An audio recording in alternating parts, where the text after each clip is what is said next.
Chapter 3:13. This was a direct collision of strength. There were no tricks involved. The stronger one would win. However, it seemed that the two were evenly matched. After Gu Fei stabilized himself, his face flushed red as if he was drunk. A mouthful of blood rushed up his throat, but he forcefully swallowed it back down. 5 faint and illusory sword shadows were still revolving around him, emitting waves of cold sword chi that blocked the energy storm that was about to erupt. The profound art circulated rapidly within his body. As his flesh and blood surged, streams of pure 5 elemental yuan chi were released, causing Gu Fei's entire body to seem like a piece of 5-colored godly metal, giving off a feeling of being filled with power. The physical body of a cultivator was incomparably tough because it was the source of their power. A body that had been tempered hundreds and thousands of times was something that other cultivators couldn't compare to. A tough body not only had a strong recovery ability, but also the longest endurance. This kind of physical strength undoubtedly gave him a lot of advantages in battle. Again! Gu Fei shouted and took a step forward, displaying his extreme speed of 8 steps. It was as if he was teleporting. With each step, he could travel 100 meters. In just a few steps, he had arrived in front of Dongli Patian. He didn't even need to take a breath. Good. Dongli Potion's fighting spirit was like a rainbow. He didn't believe that he couldn't kill Gu Fei with the demonic saber in hand. Dongli Patian gripped the demonic saber with both hands and slashed at Gu Fei again. A blood-red light illuminated the world. The surrounding spiritual energy quickly gathered towards the demonic saber. The saber light turned into a blood dragon that was hundreds of meters long, pouncing towards Gu Fei with its claws and fangs bared. Gu Fei's face was as calm as still water. He extended his right hand and took in a golden sword shadow beside him. He then slashed out with his sword. With a whistling sound, a golden sword chi rushed out of Gu Fei's hand. It was like an incomparably huge heavenly sword, strangling the blood dragon that was pouncing towards him. The saber chi turned into a dragon, and the power of heaven and earth was also drawn. Endless spiritual energy gathered towards the blood dragon, raising its power to the limit. The sky demon saber was a spiritual demonic weapon. Not only could it devour a cultivator's blood and soul, it could also devour the spiritual chi between heaven and earth. Wherever the saber light went, it would cut off all life. On the other hand, Gu Fei's metal element sword chi was extremely firm and yang, which was the nemesis of the sky demon blade. Boom! With a loud bang, the sky demon blade's dragon blade chi and Gu Fei's metal sword chi collided in an instant. The terrifying blade chi and sword chi clashed violently, then shot out in all directions. In this second confrontation, the two top young experts still didn't use any techniques. It was a battle of pure strength. They wanted to completely overwhelm each other in terms of strength. Gotcha!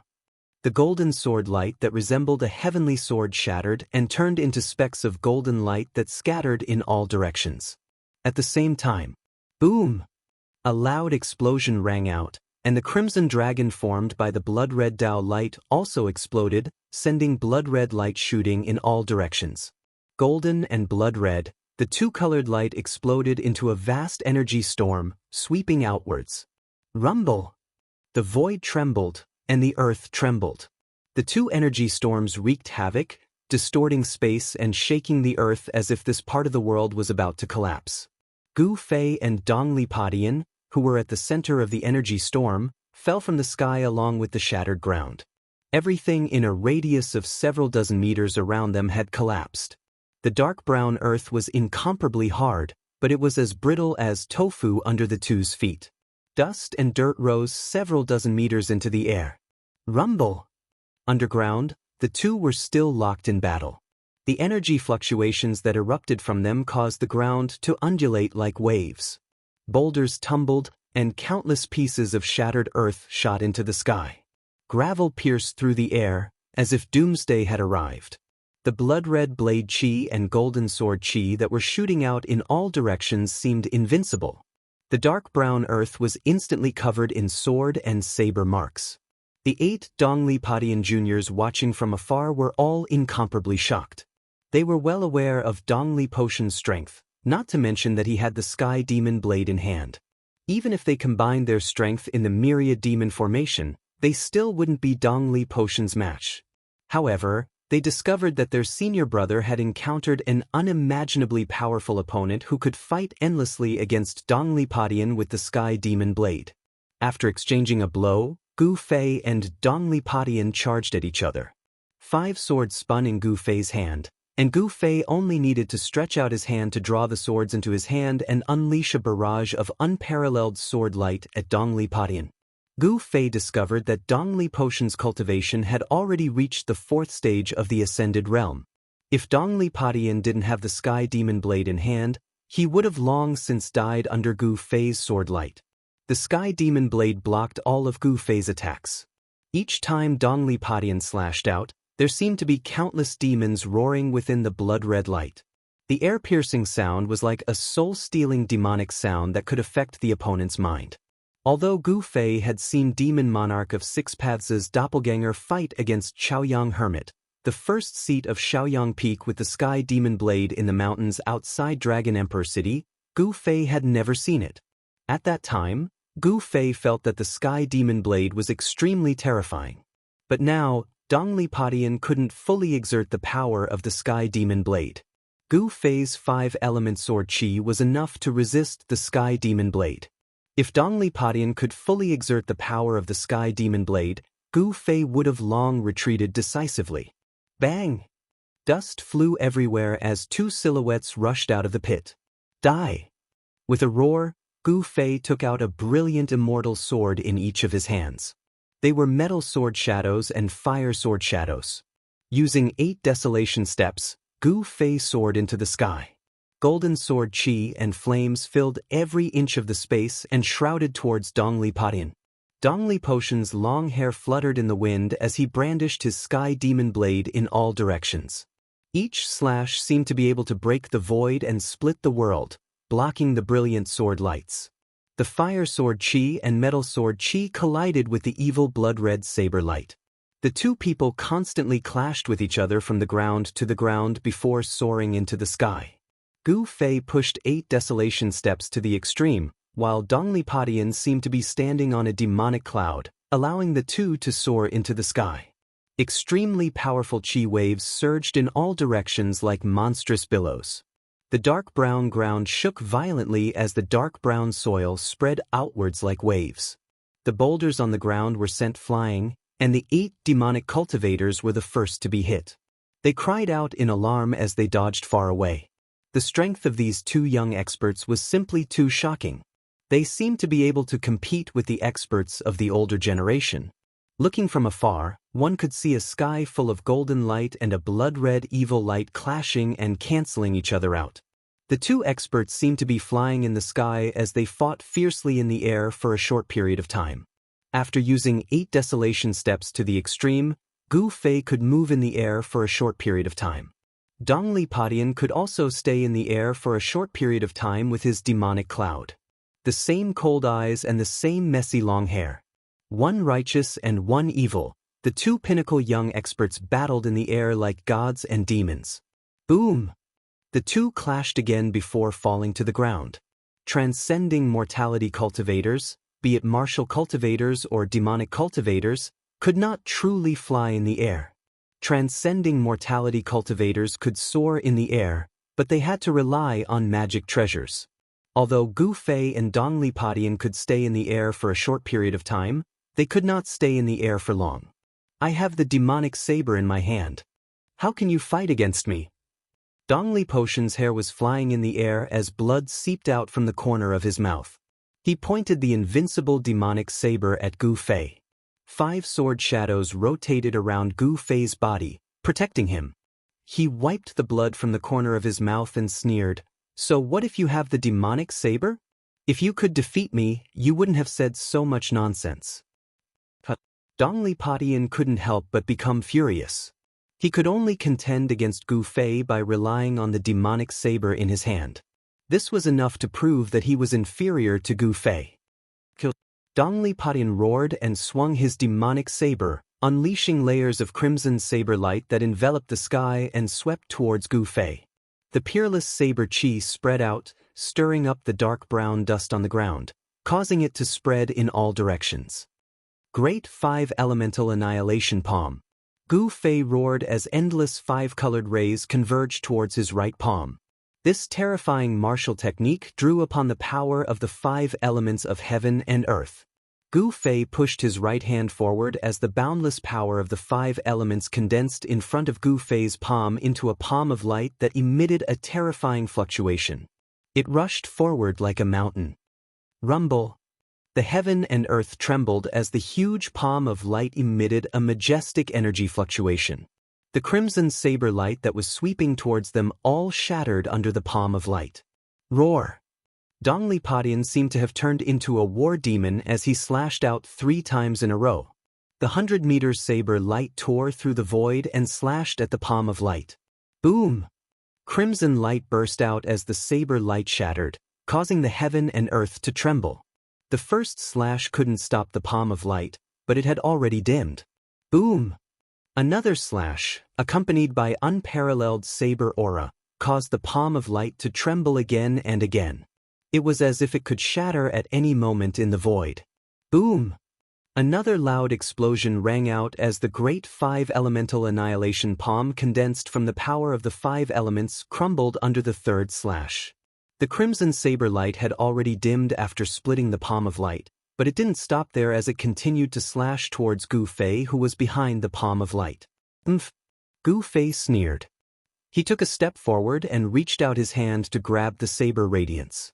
The saber radiance, which seemed to have materialized, was caught in his hand. Bing! The saber radiance instantly shattered, turning into specks of blood light that scattered in all directions. How awe-inspiring! Let's see where you can run this time, Gu Fei. A loud roar came from the distance just as Gu Fei shattered Dongli Potion's saber light. The voice rumbled like thunder, reverberating in the air for a long time. At the same time, Donglipadian felt his hand shake as the sky demon saber turned into a crimson light and soared into the sky. Chapter 3:14. While Gu Fei and Donglipadian were fighting, a long roar suddenly came from the distant sky. The sound was like rumbling thunder, and it reverberated in the sky. A terrifying energy wave surged over from afar. When the voice entered Gu Fei's ears, he was immediately alarmed. He quickly looked in the direction of the voice and saw a demonic cloud enveloping a hazy demonic figure rapidly approaching. Without any hesitation, Gu Fei immediately turned around and fled. He pushed his extreme 8-steps speed to the limit and dashed dozens of meters away like the wind and lightning. The incoming person was riding on a demonic cloud. It was a peerless expert of the Imperial Void Realm. Gu Fei had no choice but to flee. A peerless expert of the Imperial Void Realm wasn't someone he could contend against. Flee? Do you think you can still escape? A loud voice came from behind Gu Fei, reverberating between heaven and earth. The expressions of Donglipadian and his junior brothers changed greatly. The rolling sound waves caused their blood and chi to churn. The 8 young cultivators turned pale and were on the verge of collapsing. The blood-red light from the sky demon saber rushed into the sky and shot towards that person. The blood-red demonic saber appeared in that person's hand and gave off a clear dragon's roar. The blood-red light shot out and gave off a demonic ripple that could cause anyone's heart to palpitate. How could it be him? This is troublesome. At this moment, Gu Fei felt that his life was in danger. He had already recognized the voice of the peerless expert that came from the void. Swish. As if he was teleporting, Gu Fei sprinted across the barren land without looking back. With every step he took, he would appear 30 to 40 meters away. It could be said that he was extremely fast. As the pursuit continued, Gu Fei and the peerless expert disappeared into the distance in the blink of an eye. The peerless expert who put away the sky demon saber didn't pay any attention to Donglipadian and the 8 young cultivators who were standing on the ground in a daze. He chased after Gu Fei. It's master? Donglipadian murmured to himself in disbelief. The sky demon saber wasn't something that just anyone could take away, unless it was the demonic monarch of 6 paths and a few others. Master? He has come out of seclusion.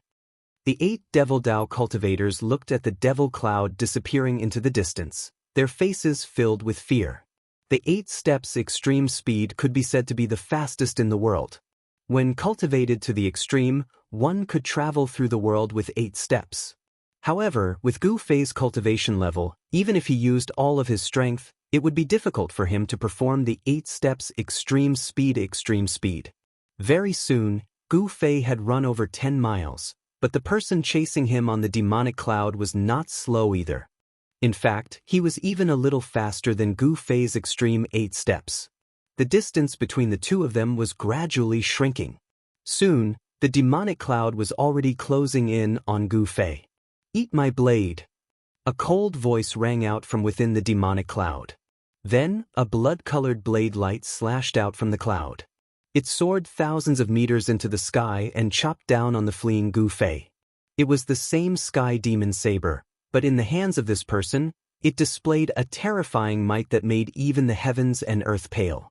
The difference was like the difference between clouds and mud when it was in Dong Li Potion's hands. The 1,000-meter-long blade light enveloped the sky and earth. Gu Fei felt his body sink. Before the blood-colored blade light even reached him, it felt like a mountain was pressing down on his body, causing Gu Fei's speed to immediately slow down. Damn it! Gu Fei felt a great danger enveloping him. The cold saber qi seemed to be all-pervasive, causing the rapidly circulating yuan qi in his body to boil. There was a strange, evil energy that wanted to vaporize his body's qi and blood. Gu Fei felt as if his insides were being scorched by fire, as if his entire body was on fire. Furthermore, the fire was burning inside his body. However, even though he felt like he had fallen into a sea of fire, all the pores on Gu Fei's body exploded the moment the blade light landed. Roar!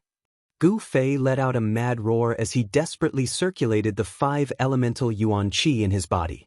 The 5 sword shadows around him erupted with a blinding light, forming a terrifying barrier of light around him. The 5 elemental sword qi rushed forward. Gu Fei desperately dodged to the side when the 1,000-meter-long saber radiance slashed down. The terrifying saber radiance brushed past him and the 5 elemental sword aura around Gu Fei's body instantly shattered. The clothes on his upper body turned into rags in an instant. Boom! With a loud noise, the blade light slashed on the dark brown ground, causing the area to shake violently as if there was an earthquake. The Sky Devil saber slashed out a 1,000-meter-long saber mark on the ground. The terrifying saber qi swept out and Gu Fei was sent flying by the terrifying saber radiance. As the world shook violently, Gu Fei was directly swept away by the destructive storm. He spat out a mouthful of blood in the air. The Sky Demon saber, in the hands of a peerless expert of the void-controlling realm, displayed a terrifying power that caused even the heavens and earth to pale in comparison. With just a single slash, it was as if the earth had been split into 2 halves. On the dark brown earth, the soil cracked and caved in, forming a 1,000-foot-long slash mark that was dozens of feet wide and hundreds of feet deep. If Gu Fei were to be struck by this slash, he would die on the spot even with the protection of the nameless sword spirit. This was strength. If one's cultivation was not high enough, even if one had a peerless magic weapon, it would be difficult to exert its true strength. Like a kite with its string cut, Gu Fei was sent flying 100 zhang away. Bang! He fell to the ground with a thud. Although he wasn't really struck by that earth-shattering blade, he still suffered a great impact. Gu Fei felt as if his body was falling apart.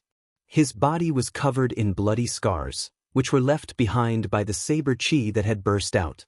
The destruction of the 5 elemental astral sword had severely injured him. If he hadn't spread the essence of the magic weapon throughout his body, he wouldn't have been able to withstand such an attack. Lying in the cold soil, Gu Fei's heart was filled with despair. His opponent was too powerful, and he didn't even have the strength to fight back. At this time, Dong Li Padian and his 8 junior brothers also arrived nearby. They couldn't help but be shocked by the scene before them. Has Master recovered his cultivation? Dong Li Padian thought. They didn't dare to move forward because the lofty figure standing on the demonic clouds in the sky emitted a great pressure, making them feel as if a boulder was pressing down on their hearts. Ah! Gu Fei, accept your fate. That person looked down at Gu Fei, who was on the ground, and laughed heartily. He seemed to be very happy. Gu Fei coughed out a mouthful of blood and staggered up from the ground. He smiled bitterly. I didn't expect your cultivation to have risen to this level. If I hadn't been heavily injured by that dead ghost on the demonic god island, you would have already died by my hands. The figure shrouded in demonic energy gave off an incomparably evil aura. He paused for a moment before continuing, speaking of which, I have to thank you. Otherwise, I wouldn't have been able to fuse with the demonic god's blood so easily. You're an expert of the older generation, yet you want to deal with a nameless junior? Aren't you afraid of being laughed at by the world? Gu Fei coldly asked. As matters stood, he wasn't afraid of the other party's ferocious might. How childish. I'm a demon, and I'm afraid of being laughed at? I Chugu am a demon. Whatever I want to do, I do. I don't care what others think.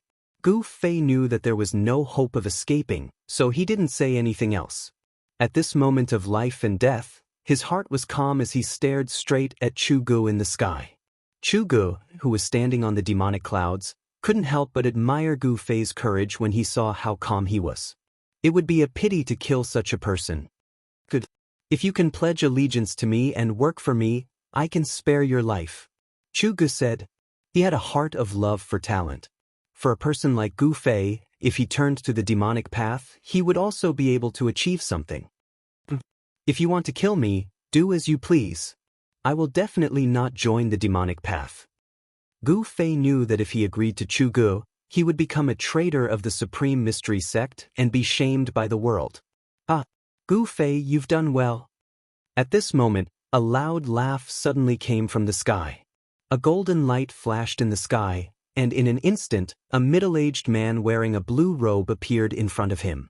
The Dao Sect's golden light escape technique? Chugu couldn't help but be surprised. The person who had come was definitely a master. There was a golden light in the sky, and the person seemed to have teleported, arriving in front of him. His speed was shocking. Chugu knew that the person who had come was powerful, so he no longer hesitated. He directly slashed down at Gu Fei. His chi had already firmly locked onto Gu Fei. This slash was a fatal one. Along with the mournful cries of ghosts, the crimson saber light swept across the sky. Under the envelopment of the saber light, heaven and earth trembled. The terrifying edge of the saber seemed to be able to tear the sky apart. It was as if it was going to kill Gu Fei with a thunderous momentum. Since he could not be used by him, he would immediately kill him. Chugu was a decisive person. He would not hesitate at all. As soon as he had the intention to kill, he immediately acted without the slightest bit of hesitation. Chugu, you're courting death. The person seemed to recognize Chugu. When he saw that Chugu wanted to kill Gu Fei, he could not help but be furious. He then waved his sleeve, and a golden light shot out towards Chugu. Within the golden light, countless thin golden threads could be seen. They pierced through the void, piercing towards Chugu at an extremely fast speed. At this time, Gu Fei knew that his chance had come. However, he found that under Chu Ji's heavenly devil blade, he could not move at all. The blade chi enveloped the world, binding him, and the void around him seemed to be frozen. Gu Fei couldn't help but be shocked. At this time, he realized that the gap between him and a peerless void-controlling expert was huge. How did Chu Ji's cultivation increase so quickly? Gu Fei struggled with all his might. The five-colored light was like a five-colored flame that emitted from his body. He wanted to rush out from under Chu Ji's blade. He knew that if he was hit by Chu Ji's blade, even with the protection of the Sword Soul, he would still die. Chapter 315. Minister Dan. In the face of that person's attack, even Chu Ji's expression changed. If it was under normal circumstances, he would definitely not put his opponent in his eyes. But now, his cultivation had just recovered to the void-controlling realm, and the opponent's strength was on par with his. Left with no choice, Chu Ji's slash towards Gu Fei paused for a moment. A glaring blood-red light spread out and actually engulfed the tens of thousands of golden threads that were shooting towards Chugu. With this pause, Gu Fei, who was enveloped by the 1,000-foot-long saber light, immediately felt his body relax, as if a huge mountain that was pressing down on him had suddenly been moved away. At the juncture of life and death, Gu Fei let out an angry roar, his face contorted, and he looked extremely ferocious. He used all his strength to activate the Yuan Qi in his body, and every inch of his flesh, every piece of his tendons and bones emitted a dazzling light. At this moment, all his flesh, blood, tendons, and bones seemed to have been deified, emitting a dazzling light. A five-colored light penetrated his body, and an unprecedentedly powerful energy fluctuation erupted. When the saber light fell again, Gu Fei resisted the endless pressure coming down from the sky and rushed out, narrowly avoiding the 1,000-foot saber light that was coming down from the sky. The earth shook violently, and the dark brown hard ground undulated like waves, spreading to both sides, and black dust rose high into the sky. Gu Fei was swept away by the terrifying saber light like a withered leaf, and he spat out a mouthful of blood in the air. Damn it! An angry roar came from the sky, and golden light illuminated the world. At the same time, a figure surrounded by golden light rushed down from the sky, grabbed Gu Fei, and rushed into the sky. With a sneer, Chu Gu waved the sky devil saber, mincing all the golden threads that were shooting at him from all directions, and then slashed at the figure wrapped in golden light. The saber light cut through the void, and instantly struck the back of the golden figure, but at this moment, there was a flash of golden light, and the golden figure grabbed Gu Fei and disappeared into thin air the moment the saber light struck. When the golden light reappeared, it was already more than 10 miles away. What a fast escape technique! Chu Gu couldn't help but be shocked at this scene. The Dao sect's escape technique was not inferior to the demonic path's heavenly demon blood transformation escape technique. Where do you think you're going? Chu Gu shouted, and immediately chased after the figure on the demonic cloud. The golden light in front of him flashed a few times before disappearing into the horizon. Chu Jiyi's speed was clearly inferior to his opponent's, but he could still follow the energy fluctuations in the void that had yet to subside and chase after it. The two's speed was extremely fast, and in the blink of an eye, and they had already disappeared into the horizon. Dongli Padian and his fellow disciples had never imagined that things would turn out like this. The appearance of Chu Gu and that expert called Minister Dan had shocked them to the extreme. After a long time, Padian, and the Dao sect, of the sect of the demonic abyss. This place was not far from the abyss of immortals and demons. It was not strange for a peerless expert of the Dao sect to appear here. After all, the opposite side of the abyss of immortals and demons was the territory of Northern Wei. Dongli Padian was the first to chase after Chu Gu. The 8 demonic path experts were a little hesitant, but they still chased after him in the end. Swish! Padian took the lead and chased after Chu Gu. The 8 demonic path cultivators were a little hesitant, but they still chased after him in the end. Swish! The golden rainbow streaked across the sky and went far away in an instant. Gu Fei seemed to be riding on the clouds as he was held under the ribs of the Taoist sect's expert as they flew in the air. Gu Fei could only feel the astral winds blowing against his face, and he could barely open his eyes. The dark brown ground below him was moving rapidly, and soon, Gu Fei could feel the surrounding temperature rising. He noticed that the ground below him was gradually becoming sparse with plants. The atmosphere was no longer lifeless, and there was a hint of life between the heavens and earth. The Dao sect's golden light escape technique was incomparably fast. In a short while, the expert had already carried Gu Fei 700 to 800 miles away, and the mountains and forests began to appear below. Whoosh! The golden rainbow streaked across the sky like a meteor falling from the sky and landed on the ground. Thank you, Martial Uncle, for saving my life. After landing, Gu Fei immediately bowed to the middle-aged Taoist. He already knew who had saved him from Chu Gu. Minister Dan smiled. No need to be so polite. Then Minister Dan looked at Gu Fei from head to toe, and his face gradually revealed a look of disbelief. I can't believe it. Your cultivation has actually broken through to the transcending mortality realm. Heaven's will, oh heaven's will, it seems that even the heavens do not want the lineage of Green Spirit Peak to end. Minister Dan sighed. At this time, He could already see that Gu Fei's cultivation had broken through to an unimaginable level. At such a young age, he already had a powerful cultivation that allowed him to look down on his peers. This child's potential was limitless.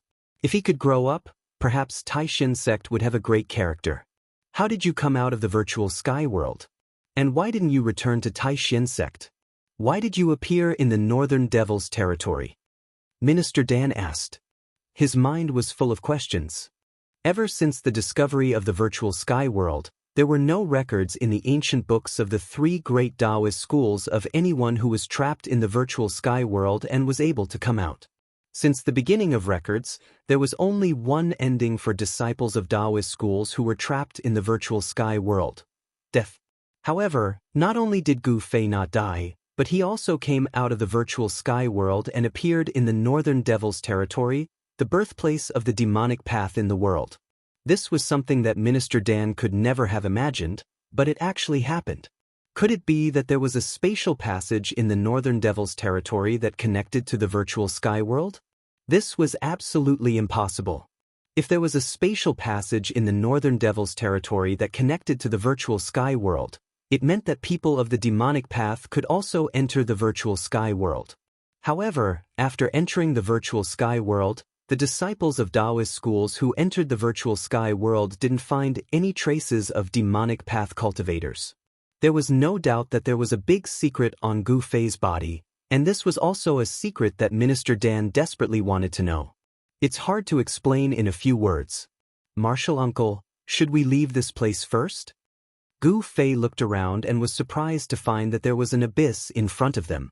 It was an abyss filled with devil aura. There was a stone bridge above the abyss.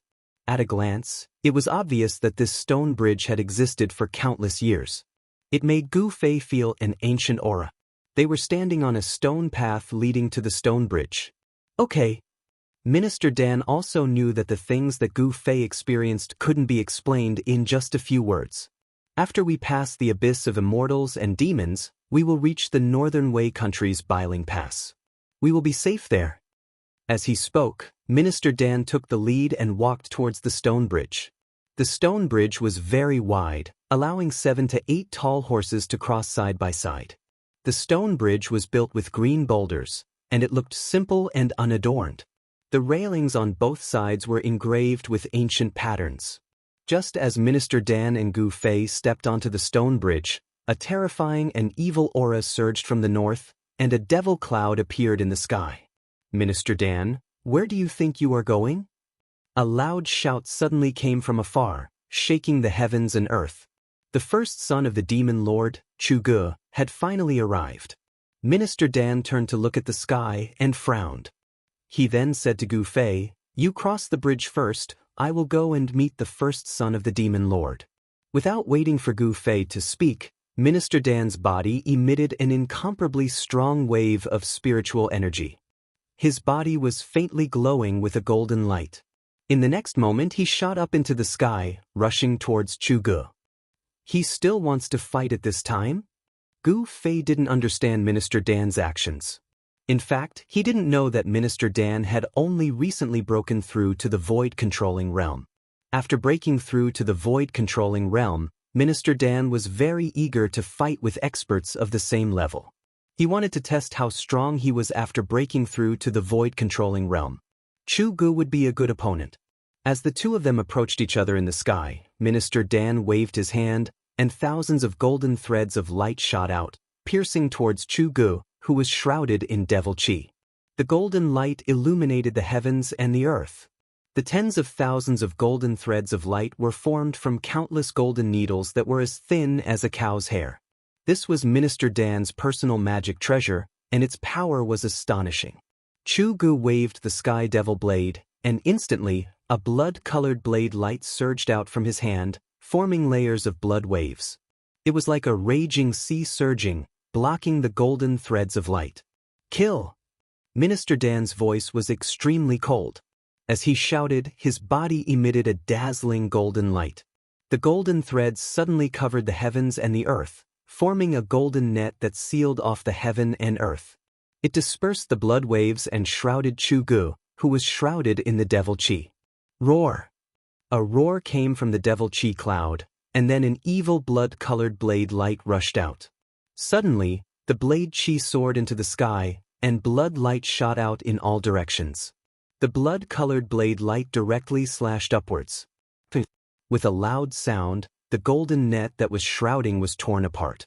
The golden threads all collapsed under the blade light, turning into dazzling golden light that filled the sky. After the blade light broke through the golden net formed by countless golden needles, it did not lose its momentum and directly slashed towards Minister Dan. Wherever the blade light went, nothing could stop it. The Sky Devil blade is indeed powerful. Minister Dan's body turned into a golden ray of light, and he quickly retreated, dodging the blood-colored blade light. He was secretly shocked. Chu-gu wasn't going to let him off easily. He took a step forward and swung his demon saber, slashing it towards Minister Dan. He wanted to use the power of the Sky Demon Saber to completely suppress Minister Dan. However, Minister Dan did not want to fight Chu-gu head-on. He quickly moved in the sky, dodging the blade light of the Sky Devil blade. At the same time, he used the golden needles to split into thousands of golden threads that shot towards Chu-gu from all directions. At this time, Gu Fei had already walked on the ancient stone bridge. He looked at the fierce battle in the sky, but he did not leave. Instead, he sat cross-legged on the ancient stone bridge, took a spiritual medicine, and used its power to heal his injuries. Chapter 316. On the ancient stone bridge, Gu Fei operated his mysterious technique to refine the medicinal efficacy of the spirit extract. He only felt as if there was a raging flame burning in his abdomen. What he swallowed was a fire-attributed spirit extract, which contained a huge amount of fire-attributed spiritual qi. Traces of fire-attributed qi radiated out from his dantian, and then rushed into his meridians, flowing throughout his body. Then, from his meridians, the spiritual qi penetrated into his flesh and bones, and was absorbed by them. The huge amount of spiritual qi quickly healed Gu Fei's injured body. His body, which had been tempered hundreds and thousands of times, could now easily refine and absorb the spiritual qi of the spirit extract. Of the spiritual qi contained in a heavenly treasure, Gu Fei could refine and absorb more than 60% of it, and only waste less than 40%. If it was any other cultivator who swallowed the fire-attributed spirit extract, they could at most refine 30% to 40% of its medicinal efficacy, which was already their limit. Their physiques were far inferior to Gu Fei's. A martial artist's strength came from their body, and Gu Fei's physique was much stronger than cultivators of the same level. The strength of his body was enough to withstand the magical weapons of cultivators of the same level. The fire-attributed spiritual qi was vast and mighty in Gu Fei's body, washing through his flesh and bones again and again.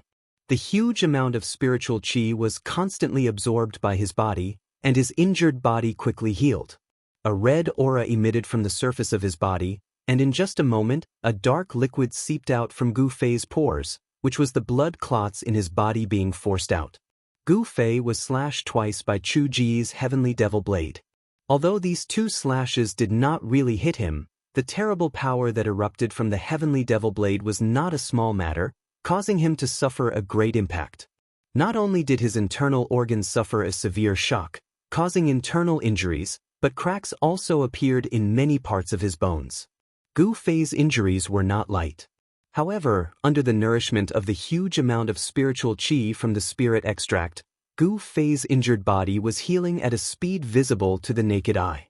The internal injuries of his internal organs were quickly improving, and the cracks on his bones were quickly disappearing, once again becoming as sparkling as jade.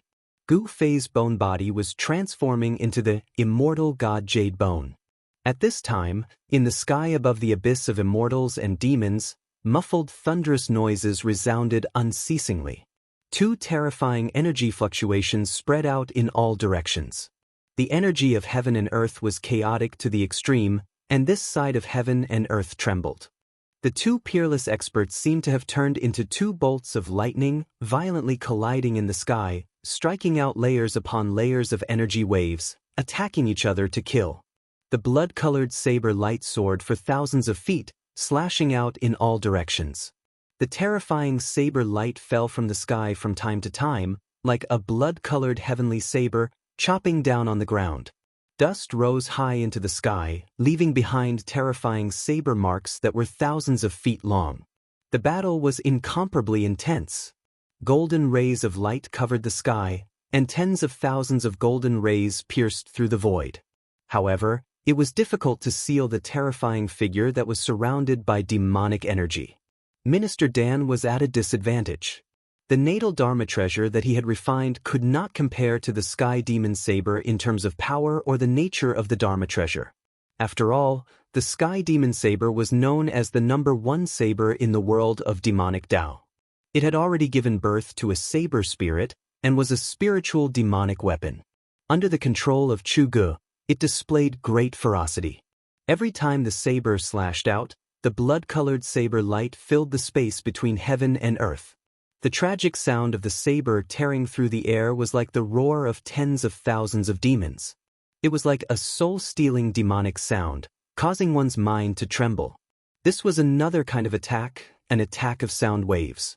The Sky Demon Saber had devoured the blood and essence of countless living beings.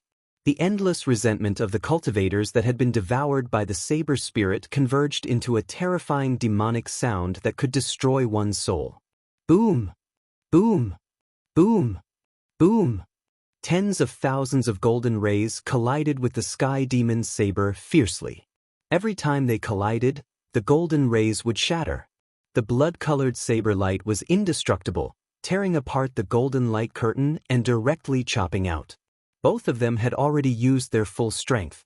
Minister Dan's body was surging with magical power, as if he had turned into a golden sun, moving at extreme speed in the sky. He did not dare to face the Sky Demon's saber head-on. He cultivated the metal elemental magical power.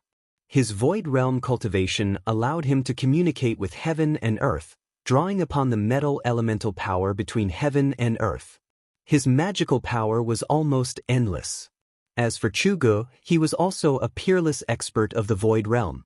His demonic might was unparalleled. He could also use his demonic body to connect with heaven and earth, drawing upon the power of heaven and earth, causing the demonic aura in his body to be endless.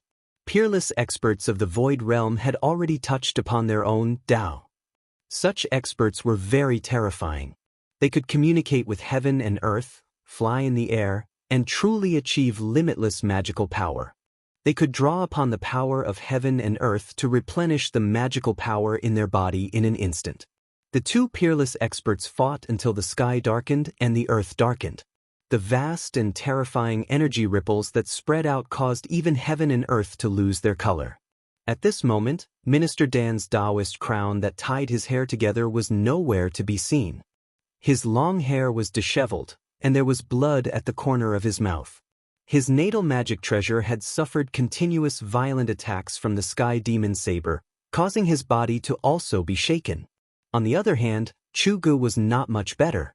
With every slash, a large portion of the demonic aura in his body was instantly drawn out by the Sky Demon Saber, causing him to feel as if his body was being sucked dry. In theory, a peerless expert of the void realm could achieve an endless supply of true essence. However, such a huge consumption was too much for Chu Gu to bear. The Sky Demon Saber was like a blood-sucking demon. If he wanted to activate the Sky Demon Saber, he would need to consume a huge amount of demonic aura. Even if he could communicate with heaven and earth, drawing upon the power of heaven and earth to replenish his demonic aura, it was still difficult for him to last. The speed at which he replenished his demonic aura could no longer keep up with the speed at which he consumed it. "Don't run if you have the guts!" Chu Gu shouted madly. His eyes were bloodshot, and he emitted an incomparably high fighting spirit. At this moment, all he wanted to do was to kill in a frenzy. However, his opponent was as slippery as a loach. He simply didn't want to confront him head-on. This made Chu Gu feel as if he didn't know where to start and where to exert his power. This made Chu Gu extremely annoyed. Dan Qingzi's movement technique was extremely fast. He relied on his speed to move rapidly in the void around Chu Gu. Layers upon layers of golden shadows shot towards Chu Gu. These were the countless golden needles transformed from his natal magic treasure. Damn it! Chu Gu roared incessantly as he swung the sky demon saber, shattering all of the incoming golden lights. Although Chu Gu relied on the sky demon saber's ferocious might to gain the upper hand, it was difficult to determine the victor in this confrontation between the two peerless experts. At this time, Dongli Padian finally arrived. "Kill that brat on the ancient stone bridge for me," Chu Gu directly ordered Dongli Padian. He was entangled by Dan Qingzi, so he couldn't free himself to kill Gu Fei. Yes. Dongli Padian immediately accepted the order and rushed towards Gu Fei. The two were separated by a few hundred meters, but Dongli Skybreaker's speed was as fast as the wind and lightning. In just an instant, he had arrived before the ancient stone bridge. The moment he stepped onto the bridge, Gu Fei, who was sitting cross-legged on the bridge, suddenly opened his eyes. "Gu Fei, you can die now. Heavenly demon slaughters gods, blood slaughter 10,000 miles." Dongli Potion's long hair danced in the wind. As his hands moved, waves of blood-colored energy surged out, illuminating the heaven and earth. It was as if a world of blood had opened up between his hands and was about to devour Gu Fei. Swoosh! Gu Fei didn't stand up, but his body retreated like a flickering shadow, leaving behind a trail of afterimages in the void. He used his extreme speed to rush out from the shroud of the evil world of blood. He then pressed his hands against the ground and soared into the sky. "You want to kill me? You don't have the right." Gu Fei's eyes emitted a blade-like glare as he directly unleashed a palm strike towards Dongli Padian. Rumble! A huge five-colored hand condensed in front of Gu Fei's palm. It quickly grew to the size of a small mountain. It emitted a frightening energy fluctuation as it rushed towards the east, parting heaven-breaking seal. Gu Fei's first move was the 5-elemental annihilation palm. However, he was shocked to find that he couldn't draw upon the power of the 5 elements in the grand heaven and earth. Below the stone bridge was the abyss of immortals and demons. Surging demonic energy surged, and the power of the heaven and earth was extremely chaotic.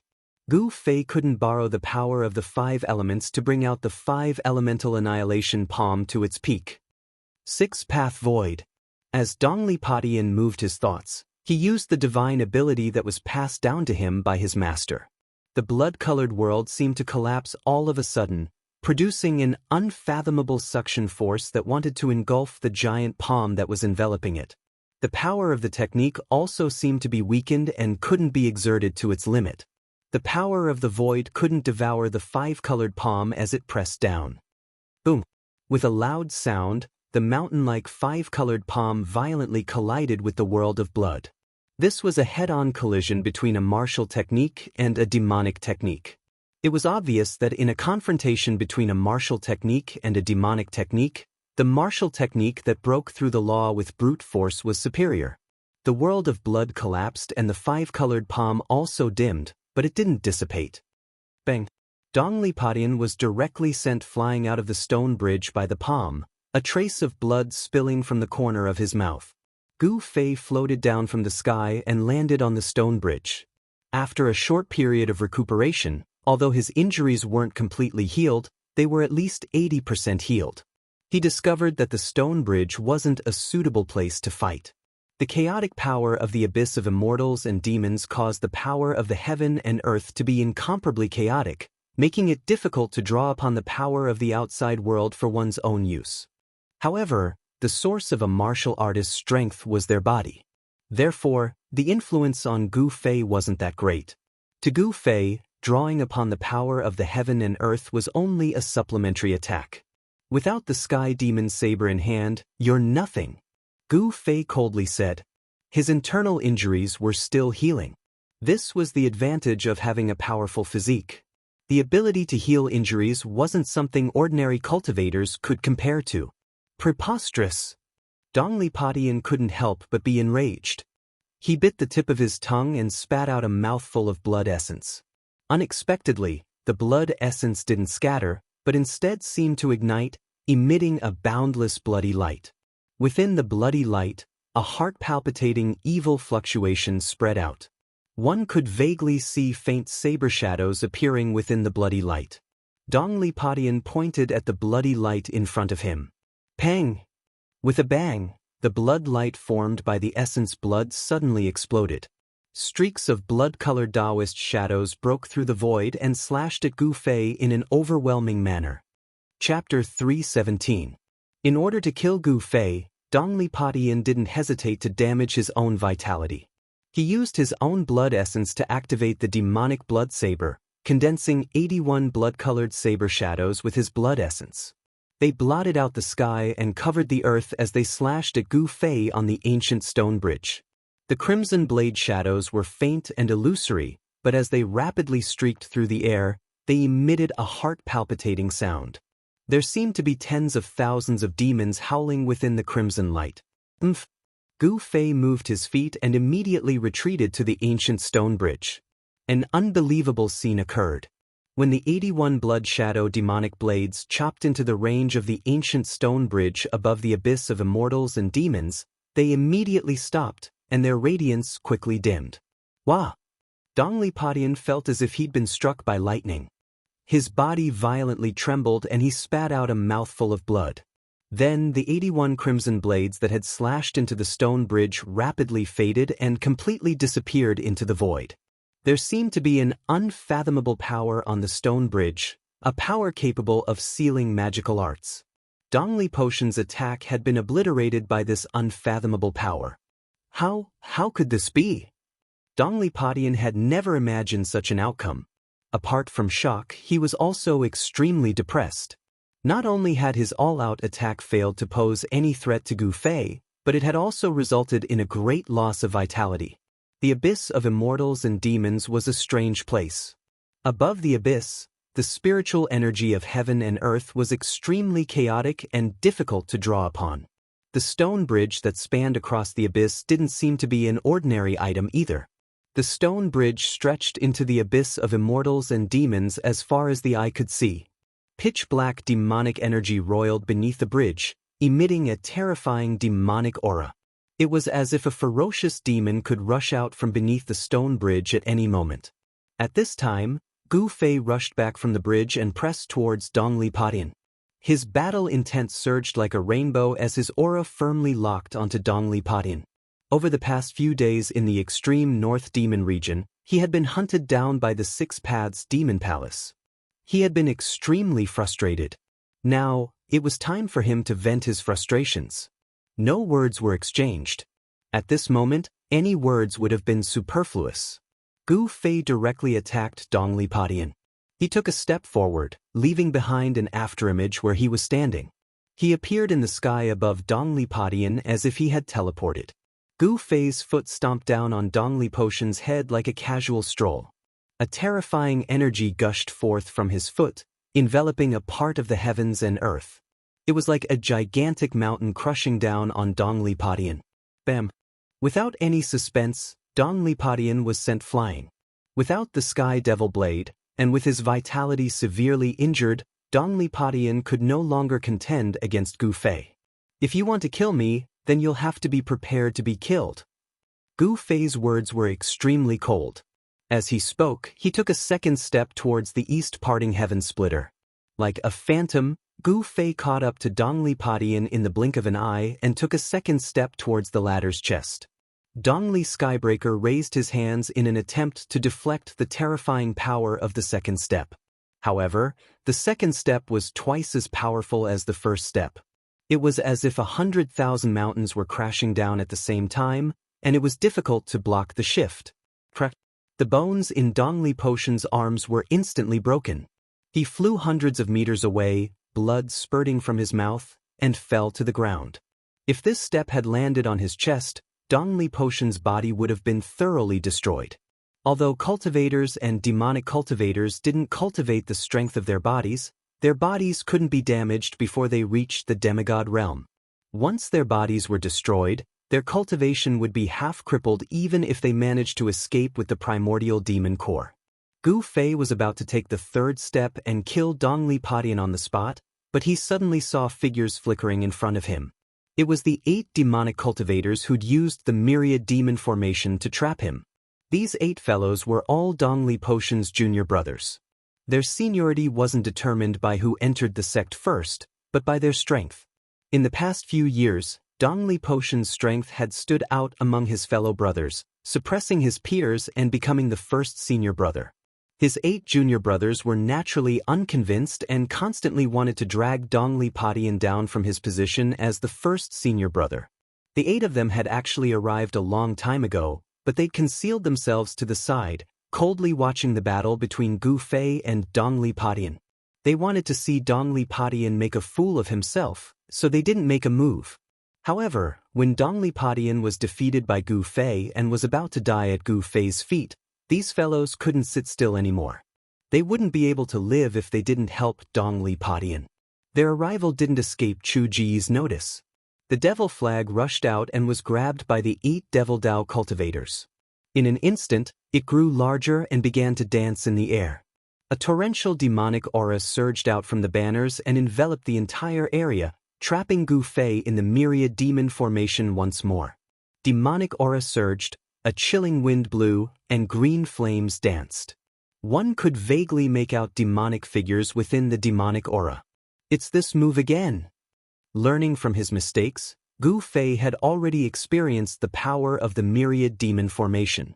Thus, he took advantage of the fact that the formation hadn't fully activated yet to unleash its full power to break through the layers of demonic aura and charge out. Bzz. A crisp sword chime rang out as 5 illusory sword images appeared from his body and revolved around him. 8 figures walked out of the demonic aura with the banners in their hands.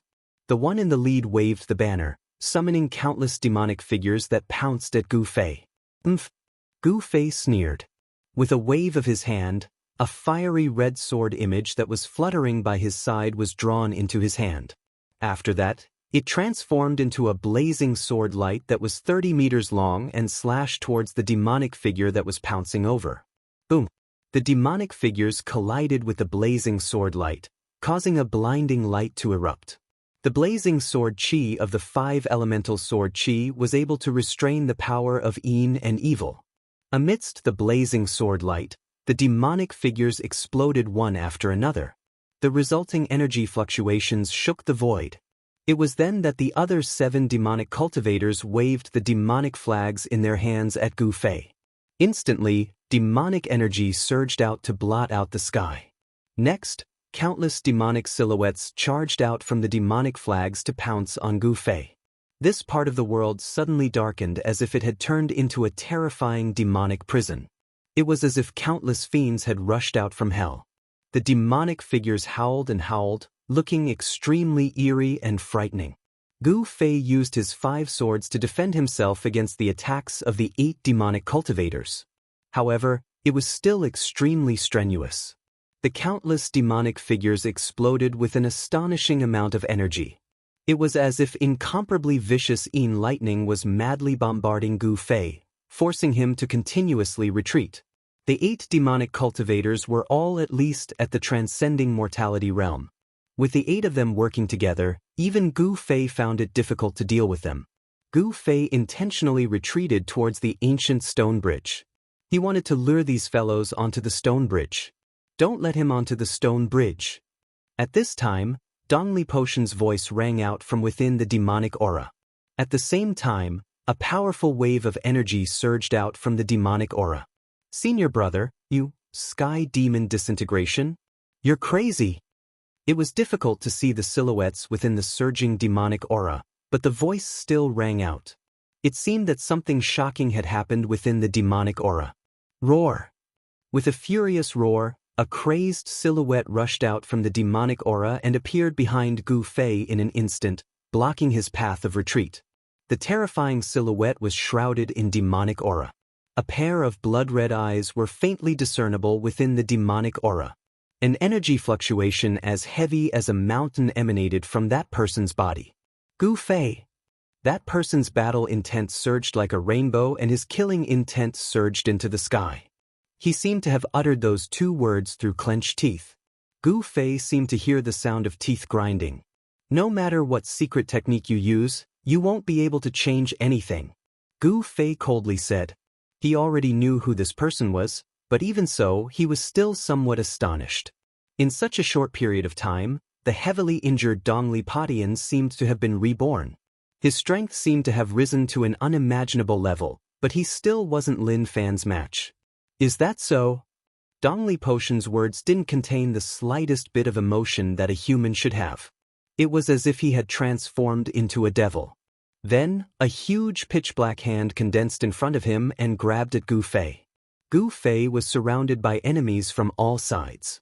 Dongli Potion had also blocked the path to the stone bridge. He was in a perilous situation. It would be very troublesome if he didn't rush out. Great 5 Elemental Annihilation Palm. Gu Fei blocked the attacks of the 8 demonic cultivators with his 5 sword shadows, then met Dongli Potion's palm with his own. Bang! The 5-colored palm of light collided with the huge pitch-black hand. The power of the 5 elements and the demonic energy exploded at the same time. A terrifying energy storm swept out in all directions, causing the earth to violently tremble and a circle of dust to sweep out. The demonic flag emitted layers upon layers of demonic aura, but it was instantly dispersed by this energy storm. The 8 demonic cultivators cried out in alarm and retreated far away. These guys were extremely cunning. They retreated as soon as they sensed danger. The 2 giant hands that had been condensed from energy collapsed and disappeared into the void at the same time. The remaining power that had erupted from them had caused the ground between the 2 of them to sink down, forming a huge pit with a diameter of 100 feet. In this exchange, Gu Fei stood tall like a mountain, while Dongli Potion staggered 3 steps back. He had to admit that he wouldn't be a match for Gu Fei even if he used the Heavenly Demon Disintegration secret art without the Heavenly Demon Saber. What Heavenly Demon Disintegration art? It's just a... Gu Fei pressed forward with large strides. He threw a simple punch. His movement was very slow. It looked like an ordinary punch, but the powerful oppressive feeling was like the edge of a blade. It forcefully cut off a few feet of sand from the ground, causing smoke and dust to billow. The 8 demonic cultivators who retreated felt a dull pain on their faces, as if they were being scratched by a blade. Yi Shiwen's right fist erupted with a dazzling golden radiance. The astral wind was vast and mighty. The golden radiance was like a monstrous wave, fiercely slapping towards Dongli Potion. This was the metal element fist of the 5 elements fist. It wasn't a magical technique, nor was it a magical technique. However, it was even better than magical techniques and magical techniques. It was a true martial arts combat skill. Such a combat skill would be hard to find in the younger generation. Chapter 318. Dongli Potion felt an unprecedented pressure. At this moment, a sense of helplessness arose in his heart. His opponent was like an undefeatable god of war. His opponent's strength had far exceeded Dongli Potion's imagination. Although Gu Fei's golden fist was advancing slowly, it had sealed off all of Dongli Potion's escape routes.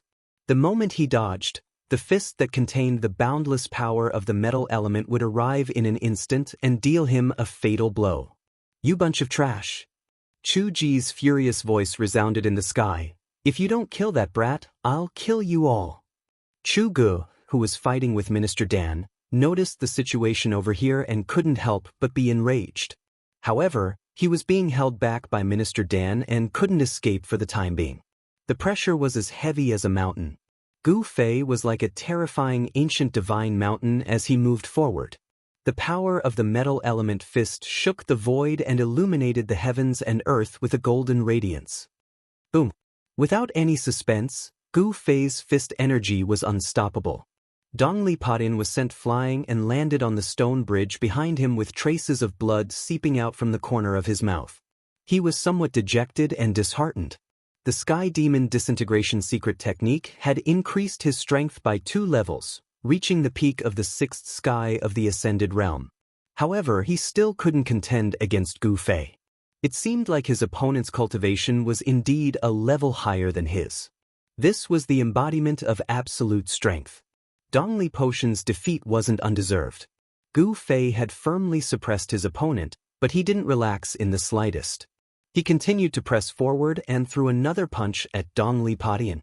He didn't want to give his opponent any chance to turn the situation around. Earth Element Fist. A dusky aura enveloped this part of the world, as if the world had returned to primal chaos. A terrifying earth elemental fist energy surged forward, enveloping Dongli Skybreaker on the ancient stone bridge. After hearing Chu Ji's words, Dongli Potion's 8 junior brothers instantly became ferocious and charged towards Gu Fei. The devil flag fluttered in the wind, and green flames gushed out from the surface of the flag. The devil chi blotted out the sky, and a terrifying power surged out from the devil flag, condensing into numerous devil shadows, rushing towards Gu Fei. No one doubted Chu Ji's words. Even if these people were his disciples, if they made a mistake or disobeyed his orders, their fates would be miserable. One word from Chu Gu was enough to force Dongli Padian and the others to fight Gu Fei to the death. Infernal hell. Dongli Padian wasn't one to sit and wait for death. He waved his hands and a terrifying power surged out from the profound mysteries, blocking the way forward. However, Dongli Potion's body shuddered violently when the vast amount of energy formed a giant vortex in front of him. He spat out a mouthful of blood, and the spell he'd condensed instantly dispersed. The grayish aura that covered the sky and covered the earth also quickly dimmed when it rushed into the ancient stone bridge. There seemed to be an unfathomable power on the stone bridge that suppressed all power. Not only spell arts, but even martial arts and battle techniques were being suppressed. However, Gu Fei's fist energy was as heavy as a mountain. Although it was weakening, it still struck Dongli Padian. Bang! Dongli Padian was sent flying. At this time, Gu Fei made his move, raising his speed to the limit as if he'd teleported. Swish! He disappeared from where he was standing. He rushed onto the ancient stone bridge and instantly caught up to Dongli Skybreaker, who had been sent flying. He threw a punch at Dongli Skybreaker's chest. Dongli Padian was shocked out of his wits and raised his arm to block. Crack!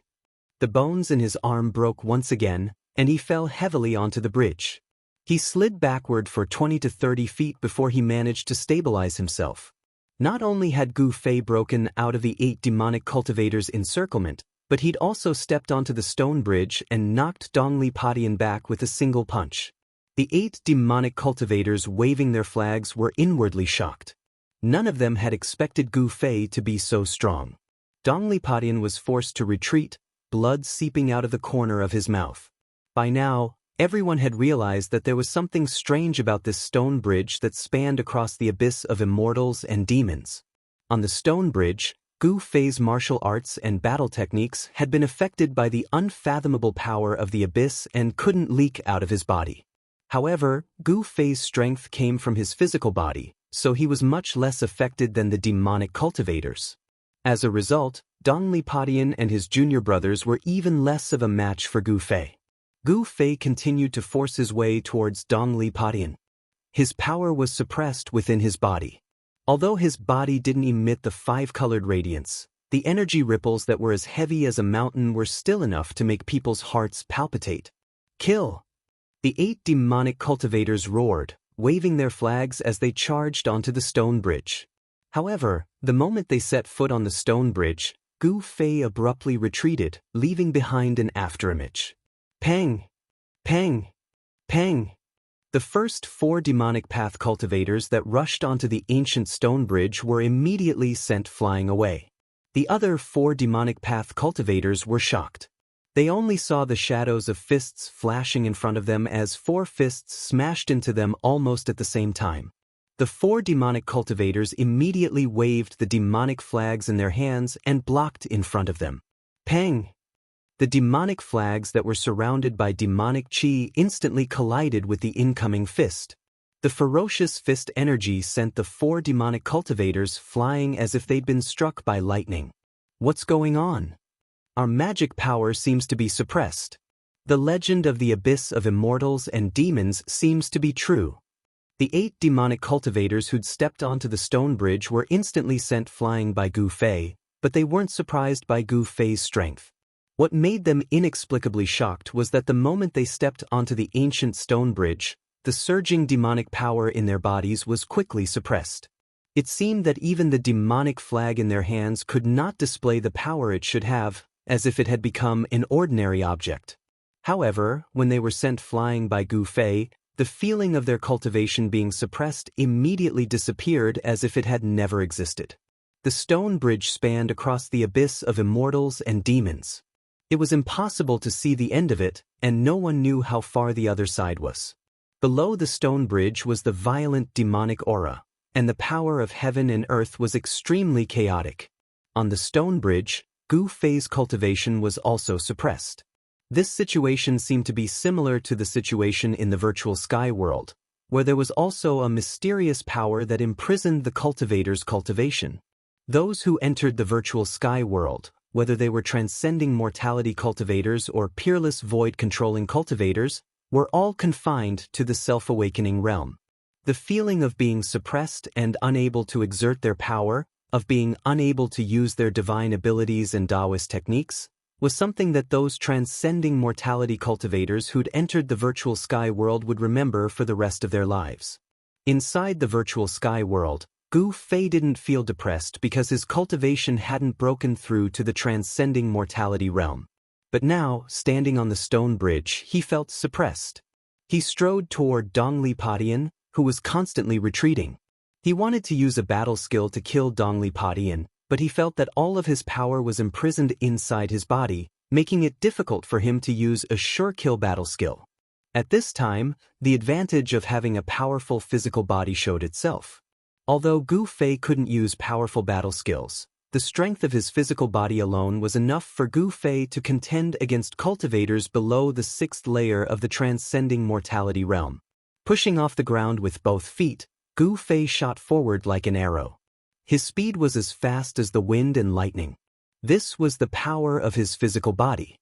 In the blink of an eye, he arrived in front of Dongli Padian. Bang!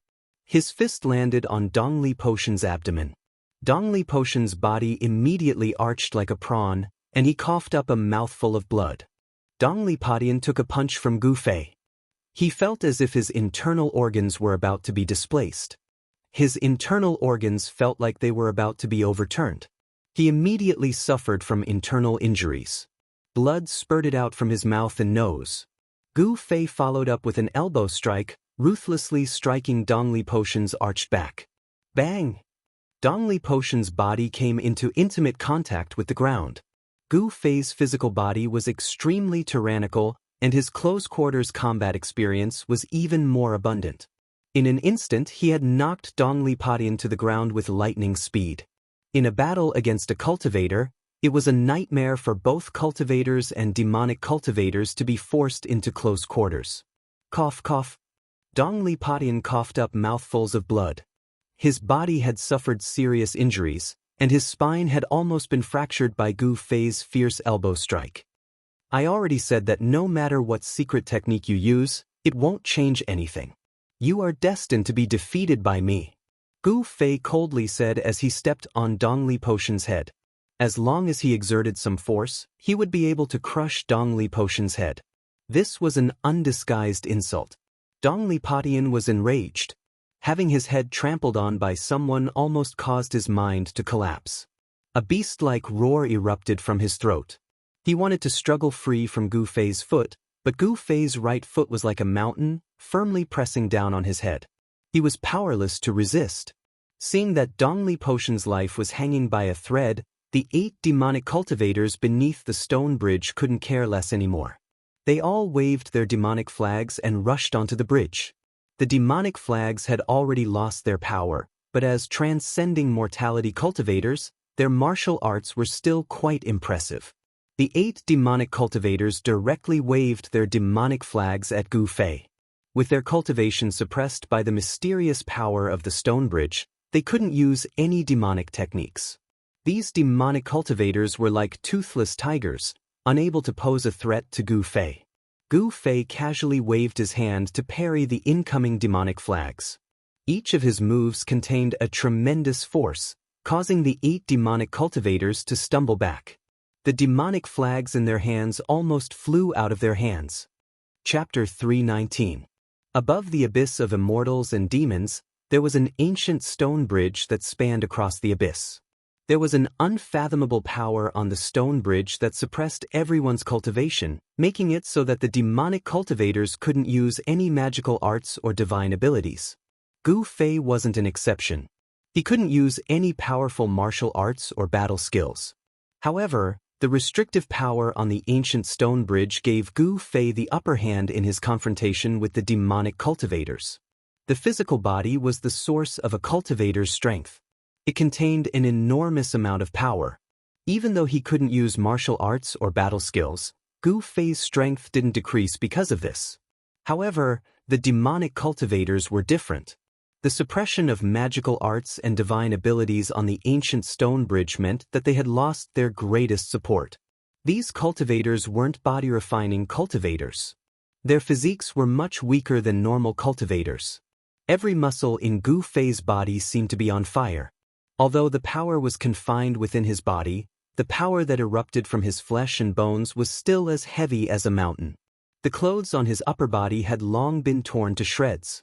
The muscles on his bronze-colored body weren't particularly bulky, but they gave off a feeling of great power. The surging 5 elements Yuan Qi surged within his body, but it couldn't penetrate his body. It was forcefully suppressed within. His bronze-colored skin seemed to be flowing with a layer of precious splendor. "You can die now," Gu Fei said indifferently.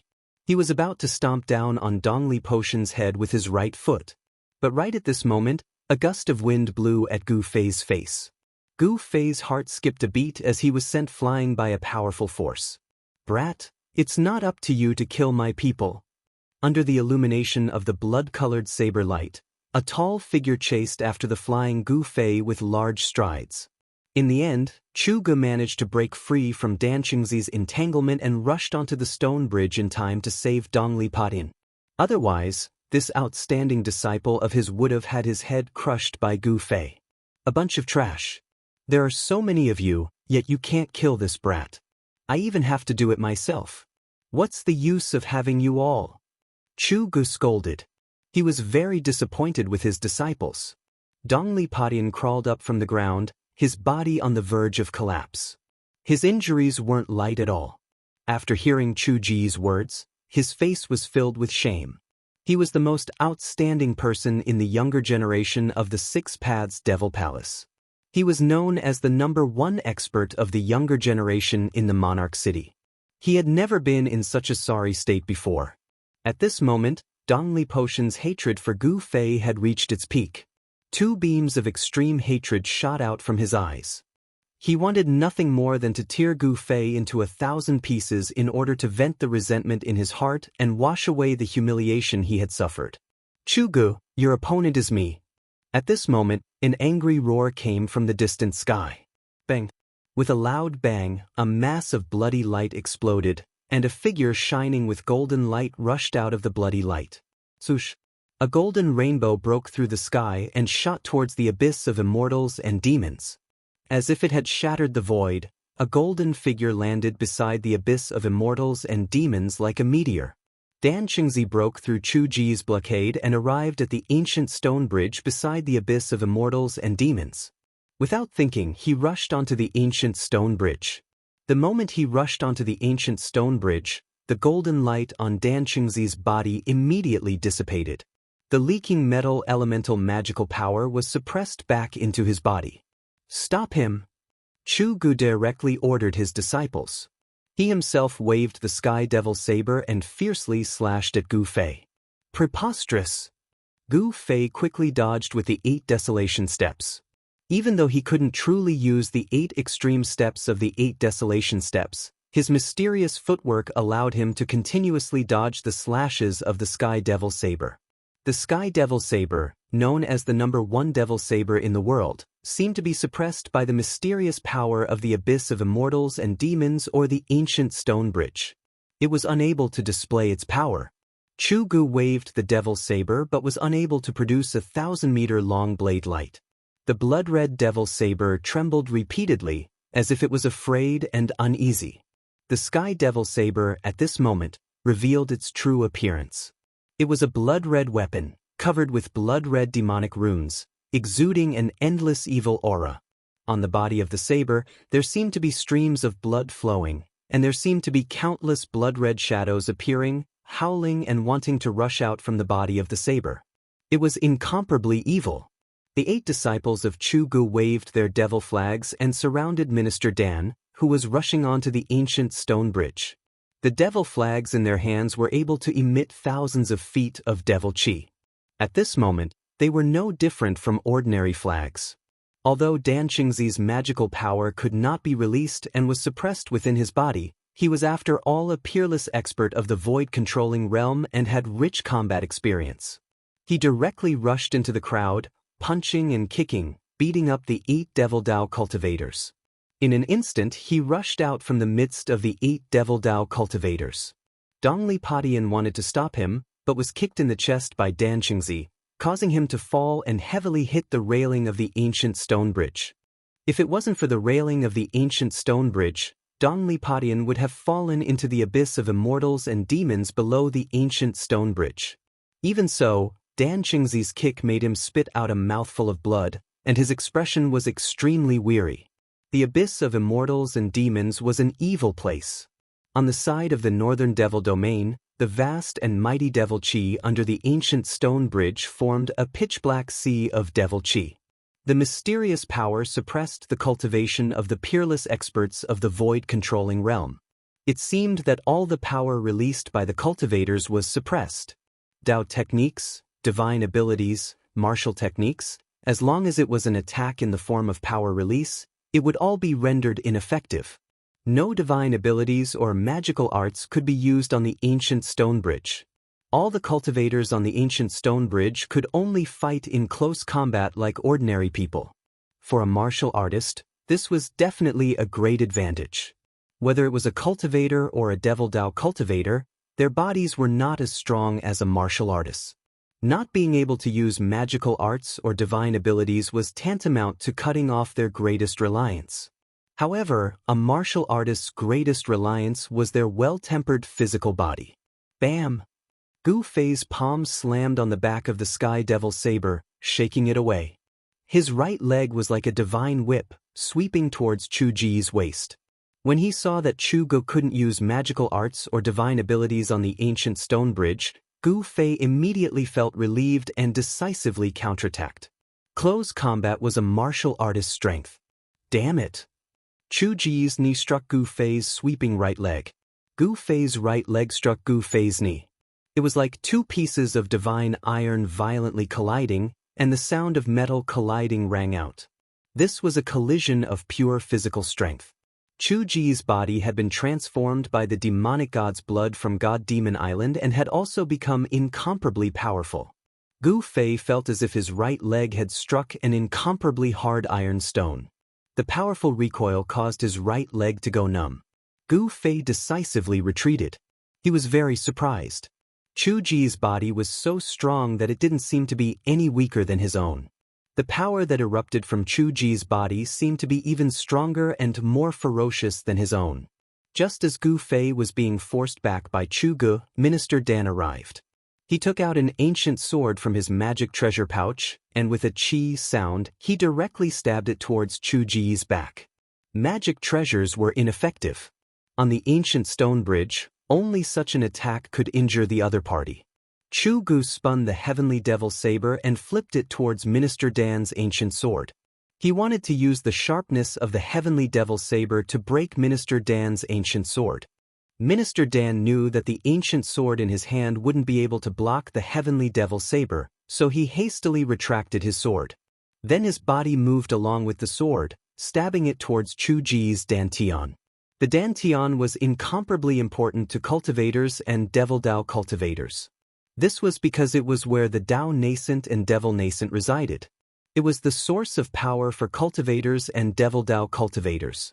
Chu Ji's Devil nascent had long since been devoured by a nameless devil god descendant on God Demon Island. He had spent a great deal of effort to use his second primordial spirit to cultivate a devil nascent again, and he viewed it as more important than his own life. Seeing Minister Dan's sword stabbing towards his dantian, Chu Gu couldn't help being infuriated. At the same time, his hands sank and the heavenly devil saber slashed downwards, blocking Minister Dan's ancient sword. At the same time, he punched towards Minister Dan's face. Chu Ji's physique was incomparably strong, and his fist energy was even more ferocious by Gu Fei. Minister Dan only felt a sharp pain from the wind blowing against his face. He couldn't help but be startled and hastily jumped back to dodge. A peerless void controlling expert in the cultivation world, on the ancient stone bridge, was like a warrior in the secular world. Punches and kicks were exchanged, and sword slashes were exchanged. If others were to see this scene, they would definitely be dumbfounded. One had to know that a void-controlling expert in the cultivation world was also an expert of a generation. They had the power to move mountains and seas, and they had great divine abilities. Once such a figure engaged in a battle, it would definitely be earth-shattering. Even a casual divine ability or spell technique would be able to destroy a forest or blast a mountain to pieces. However, on the ancient stone bridge, even a void-controlling expert could only be like an ordinary person, fighting in close combat. The abyss of immortals and devils was difficult for mortals and immortals. All spells and divine abilities were rendered useless here. This was the barrier between the northern devil domain and the central plains. Regardless of immortals or mortals, they could only cross the ancient stone bridge to travel between the northern devil domain and the central plains. Of course, if the Devil Dao cultivators of the extreme northern devil region wanted to enter the central plains, they didn't necessarily have to go through the abyss of immortals and demons. The extreme northern devil region's 9 great forces all had transmission arrays built in secret places in the central plains. They could directly teleport from their respective giant cities to the central plains. As for the major forces of the central plains, they also had hidden teleportation arrays on the barren land of the northern devil domain. They could also travel freely between the northern devil domain and the central plains without going through the abyss of immortals and devils. Chapter 320. Gu Fei and Dan Qingzi were fighting together on the ancient stone bridge of the abyss of immortals and demons, the first son of the demon lord, Chu Gu. Gu Fei's fists were constantly clashing with the sky demon saber, as ferocious as a ferocious beast. He had transferred the essence of the divine weapon in his body to his fists. His fists now possessed the characteristics of a divine weapon.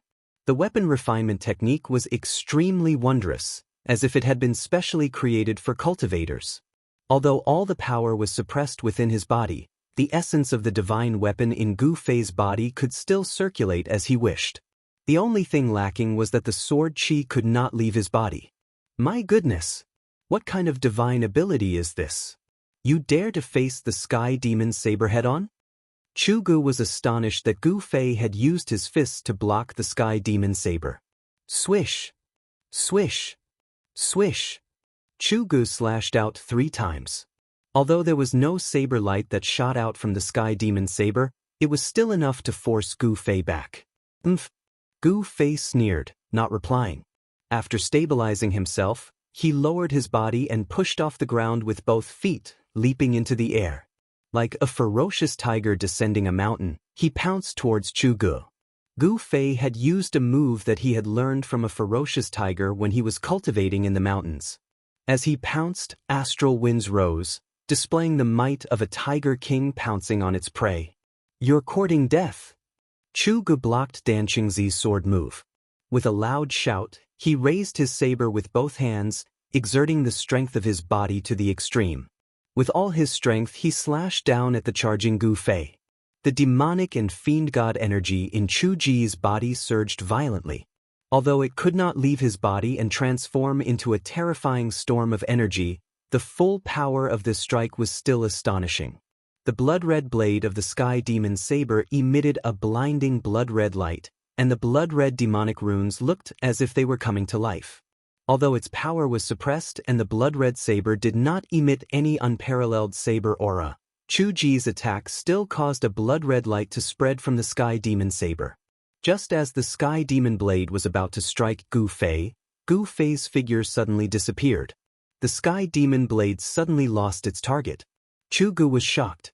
He discovered that Gu Fei was actually like a spirit snake, scuttling from the air to the ground in an instant.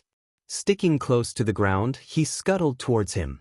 Gu Fei's momentum was so fast that Chu Gu had no time to change his move. Then he felt his body tighten. Gu Fei had already scuttled behind him like a giant snake, coiling around him. Ha! Gu Fei shouted, and his aura suddenly changed. An incomparably fierce aura emanated from his body, and his whole person seemed to have become a violent giant bear. The four limbs that were wrapped around Chu Gu suddenly tightened. Tiger Pounce, Snake Move, and Bear Hug were the three killing moves that Gu Fei had learned from the beasts on Taishin Mountain when he was fighting them.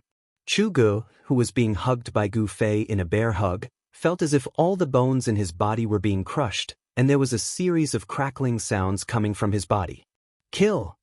At this time, Dan Qingzi roared and rushed forward with his sword. The ancient sword in his hand turned into a cold light, piercing straight between Chu Ji's eyebrows. At this time, Chu Gu could no longer maintain his composure. He felt the threat of death. Roar! Chu Gu struggled with all his might. His black hair danced wildly, all standing on end. A majestic power surged out from his body. He wanted to shake off Gu Fei, who was wrapped around him. A tyrannical power exploded from Chu Ji's body. Gu Fei's body trembled as if he had been struck by lightning. A trace of blood spilled from the corner of his mouth, but his hands and feet were still firmly wrapped around Chu Gu. Gu Fei's physical body was also extremely strong. Although his body had suffered a great impact, Chu Gu could not break free from Gu Fei's entanglement for a while. At this critical moment, the ancient sword in Dan Qingzi's hand turned into a cold light and suddenly pierced between Chu Ji's eyebrows. Ah! Chu Gu roared crazily, and a terrifying wave of energy exploded from his body. Gu Fei bore the brunt of it, and this time he could no longer endure. After spitting out a mouthful of blood, his body was also blown away by the huge force from Chu Ji's body. Chu Ji's appearance was extremely ferocious. His hair was disheveled, and there was an ancient sword in his forehead. He crazily brandished the heavenly devil blade, forcing Dan Qingzi away. Dan Qingzi's ancient sword was nailed to Chu Ji's forehead. That ancient sword didn't seem to be an ordinary object, as it could actually stab Chu Gu. If it was an ordinary cultivator, they would have died long ago. However, Chu Gu didn't die. The blood of the fiend god made him nearly immortal. To kill him, one needed to use special methods. Ah! Chu Ji's hair was a mess, and his eyes were flickering with an ominous light. His expression became extremely crazed. The ancient sword in his forehead was slowly forced out by him, and with a clang, it fell to the ground. All of you must die.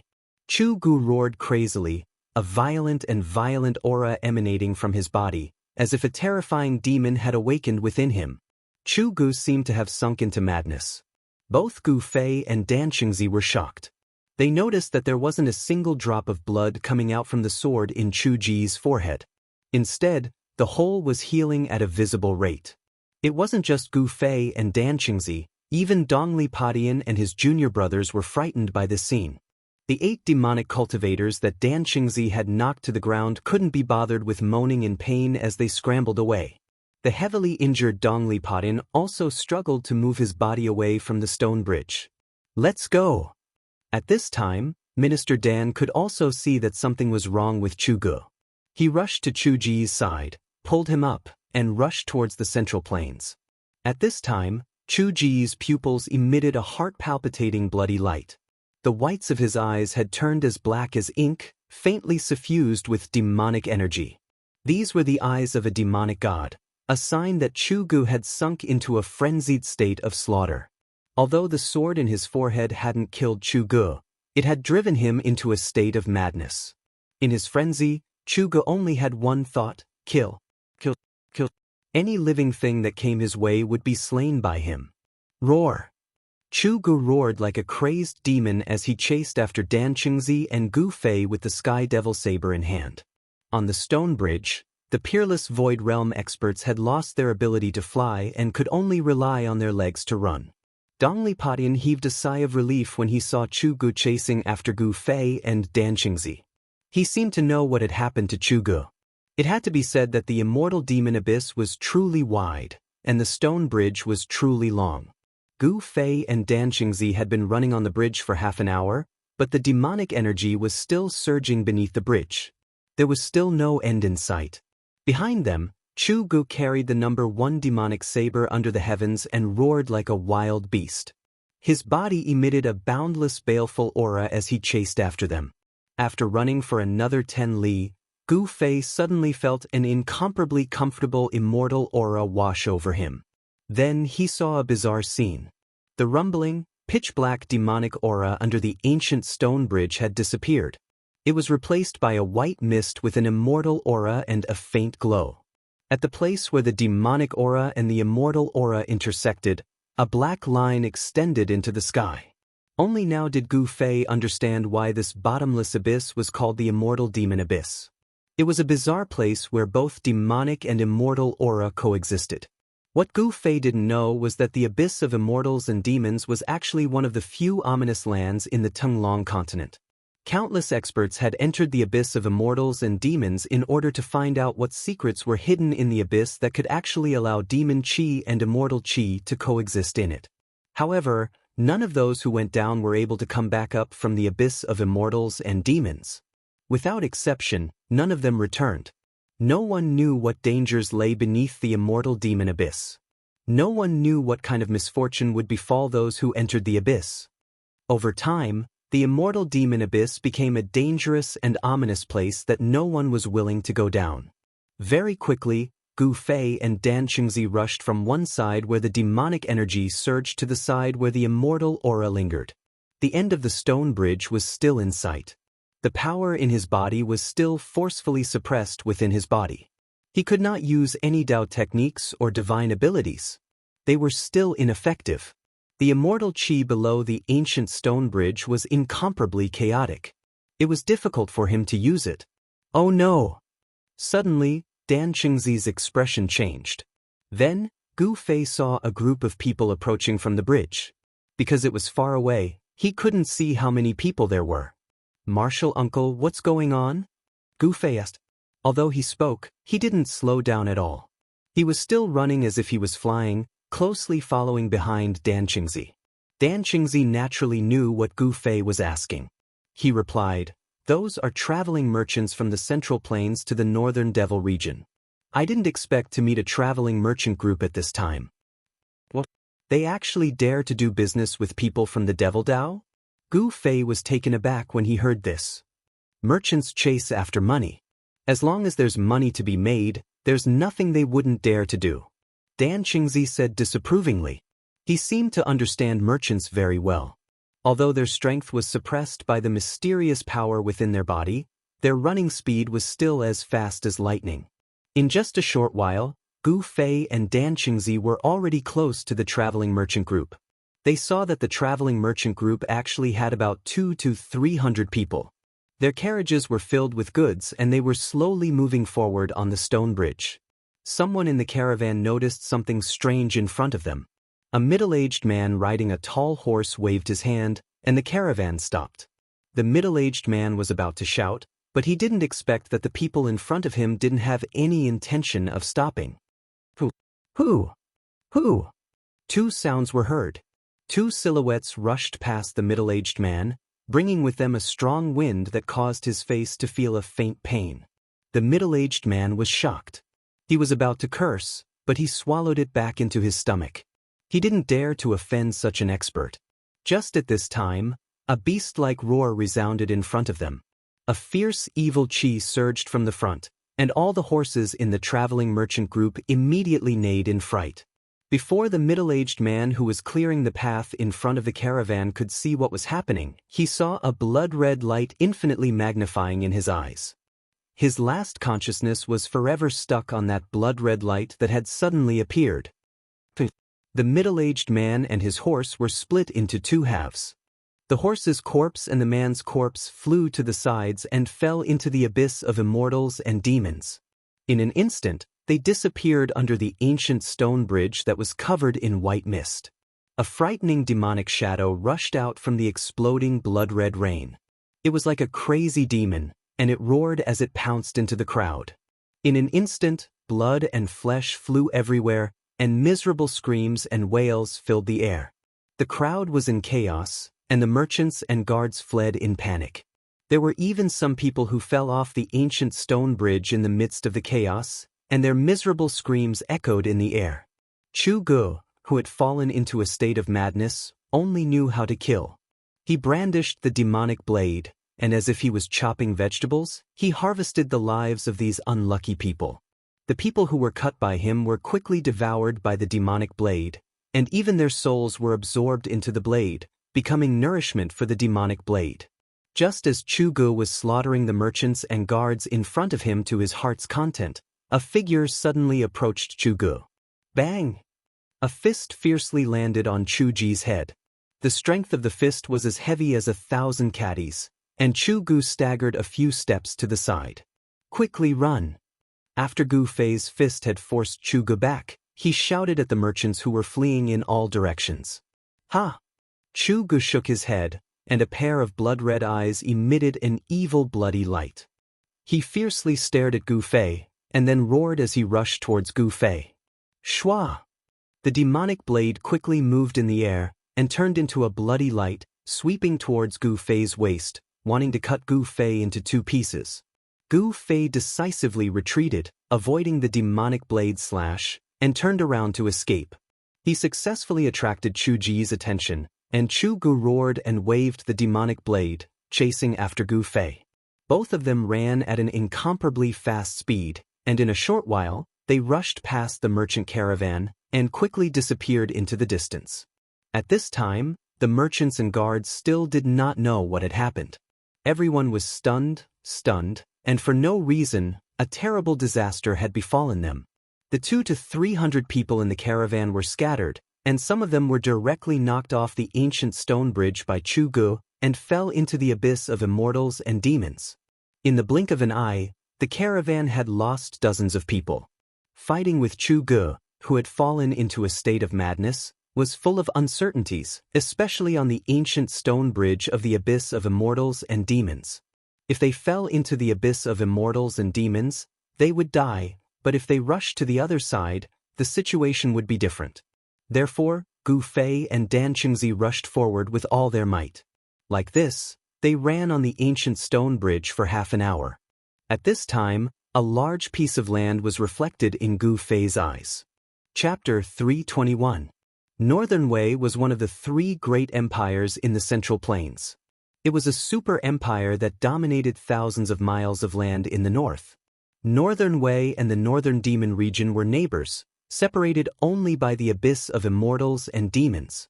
The abyss of immortals and demons was extremely difficult to deal with. Here, all divine abilities and Dao techniques would be rendered useless. Immortal Qi and demonic Qi coexisted, but they were clearly separated, forming a rare sight in the abyss of immortals and demons. The Northern Mountain Pass was built in front of the ancient stone bridge in the abyss of immortals and demons. Anyone who entered the Northern Demon region from Northern Wei would be strictly interrogated.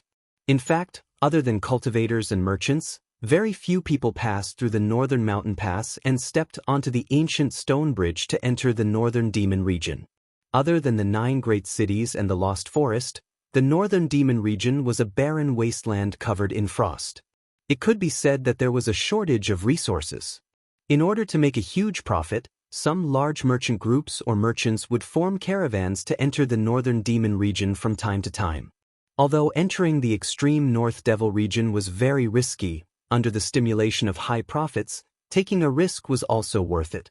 The Northern Mountain Pass was guarded by the Northern Wei elite soldiers. Of course, the soldiers of the mortal world, even if they were elites, would not be able to resist the demonic cultivators from the Northern Demon region. However, it was rumored that the Northern Mountain City, 30 miles behind the Northern Mountain Pass, was guarded by a peerless demonic cultivator. Gu Fei and Dan Qingzi rushed all the way from the ancient stone bridge. Behind them, Chu Gu, who had fallen into a state of madness, chased after them with the Sky Devil blade in hand. One in front, one behind, the 2 of them were as fast as lightning. When they got close to Bailing Pass, the soldiers on top of the gate tower noticed them from afar. A horn sounded from the gate tower. Groups of armored soldiers armed with spears rushed out from all over Bailing Pass. A group of archers lined up on top of the gate tower, knocked their arrows, and aimed at Gu Fei, Dan Qingzi, and the crazed Chu Gu who were rushing over from the ancient stone bridge. Halt! Otherwise, you will be killed without mercy. A mighty middle-aged man clad in battle armor, who looked like a general, stood on top of the city gate tower and shouted loudly. This man was full of energy, and his voice traveled far. "Marshal Uncle, what should we do?" Gu Fei asked Minister Dan with a frown when he saw the incomparably nervous soldiers on the city walls. Gu Fei and Dan Qingzi did not stop and continued to rush forward. "Let's charge straight through," Minister Dan said. He completely disregarded the threat of the general on the city tower and continued to rush towards the city gate. The northern mountain pass stood beside the abyss of immortals and demons, and the ancient stone bridge faced the city gates of the northern mountain pass. If Gu Fei and Minister Dan wanted to pass through, they would have to break through the tightly shut city gates or directly cross the city tower. In the blink of an eye, Gu Fei and Minister Dan had rushed forward another 100 feet. Seeing that Gu Fei and Minister Dan didn't stop, the general on the city gate tower couldn't help panicking a little. One had to know that the people who came over from the extreme northern devil region were all dangerous characters. Fire! Fire! Shoot them to death! This general in charge of guarding the northern mountain pass had the power of life and death. Once he felt that something was wrong, he could order the people from the extreme northern devil region to be shot to death. Chi! Chi! Chi! Chi! Chi! Countless arrows suddenly shot out from the city gate tower towards Minister Dan, Gu Fei, and Chu Gu, who was hot on their heels. Something's wrong. Gu Fei could see that the arrows that were shot at them from the city gate tower were not ordinary arrowheads. He noticed that the arrowhead of each arrow was glowing with a blue light. "Don't touch those arrows directly," Minister Dan reminded. The arrows whistled through the air, and Minister Dan and Gu Fei bore the brunt of the attack. They did not touch the flying arrows, but used their movement skills to constantly dodge. Gu Fei used the 8 desolation steps, and like a phantom, he dodged the densely packed arrows. The flying arrows brushed past his body, but not a single arrow hit him. Boom! Boom! Boom! A series of explosions came from behind Gu Fei and Minister Dan. Chu Gu roared in anger. His mind had already sunk into madness, and he did not dodge the flying arrows at all. The Sky Devil blade swept towards the flying arrows in front of him. However, as soon as the Sky Devil blade touched the flying arrows exploded. The powerful force produced by the exploding flying arrows caused Chu Ji's speed to immediately slow down. At this time, Gu Fei and Minister Dan had already rushed to the city gate tower. However, the heavy city gate was already tightly shut, and countless flying arrows shot down from above. Whatever the flying arrows touched, they exploded. For a moment, the sound of a huge explosion resounded from below the city gate tower. The moment Gu Fei rushed out from the ancient stone bridge, a boom! 5-colored 5-elemental chi immediately shot out from his body, and all the flying arrows that were shooting towards him were blocked by the 5-elemental chi. The exploding flying arrows released a powerful force, but it could not shake his protective chi. In an instant, Minister Dan had also recovered the supernatural power of the void-controlling realm. A terrifying wave of supernatural power surged out from his body, and the power he emitted was like a mountain, making people have the urge to look up to him. "Go!" Minister Dan shouted, and directly wrapped Gu Fei with his supernatural power, and shot up into the sky, wanting to fly over the city gate tower. The general on the city gate tower was almost scared to death, and he stared at the scene with his mouth agape. Under Minister Dan's power, the other soldiers were also extremely shocked and terrified. God? The general muttered to himself, and suddenly collapsed on the city gate tower. "What have I done? How dare I order an attack on a god?" The soldiers guarding the northern mountain pass were all mortals, so how could they have seen such an untraceable flying technique of the god of immortals? Just as Minister Dan was about to fly over the northern mountain pass with Gu Fei, an earth-shattering roar suddenly came from below the northern mountain pass. Then, the soldiers on the city gate tower saw a terrifying blood-red light soar up thousands of feet, and it slashed at the god in the sky. The blood-red light filled the sky, and an extremely terrifying and powerful aura spread out, causing the soldiers on the city gate tower to almost have a mental breakdown. Everyone felt a shiver from the depths of their souls, and some even wet their pants in fear. The blood-red light came at a very fast speed, and in just an instant, it had slashed behind Minister Dan and Gu Fei. After escaping from the suppression of the ancient stone bridge, the power of the Sky Demon Blade had also recovered. Damn it! Minister Dan pushed Gu Fei, and the two of them instantly flew to the sides. The 1,000-foot-long sword ray brushed past them, and they barely avoided the terrifying attack.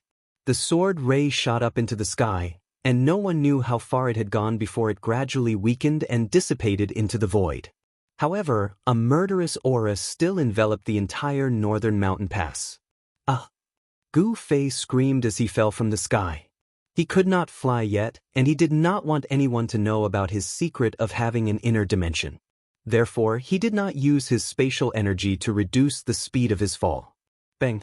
Gu Fei landed heavily on the roof of a house below, and with a loud bang he smashed a large hole in the roof and fell into the house.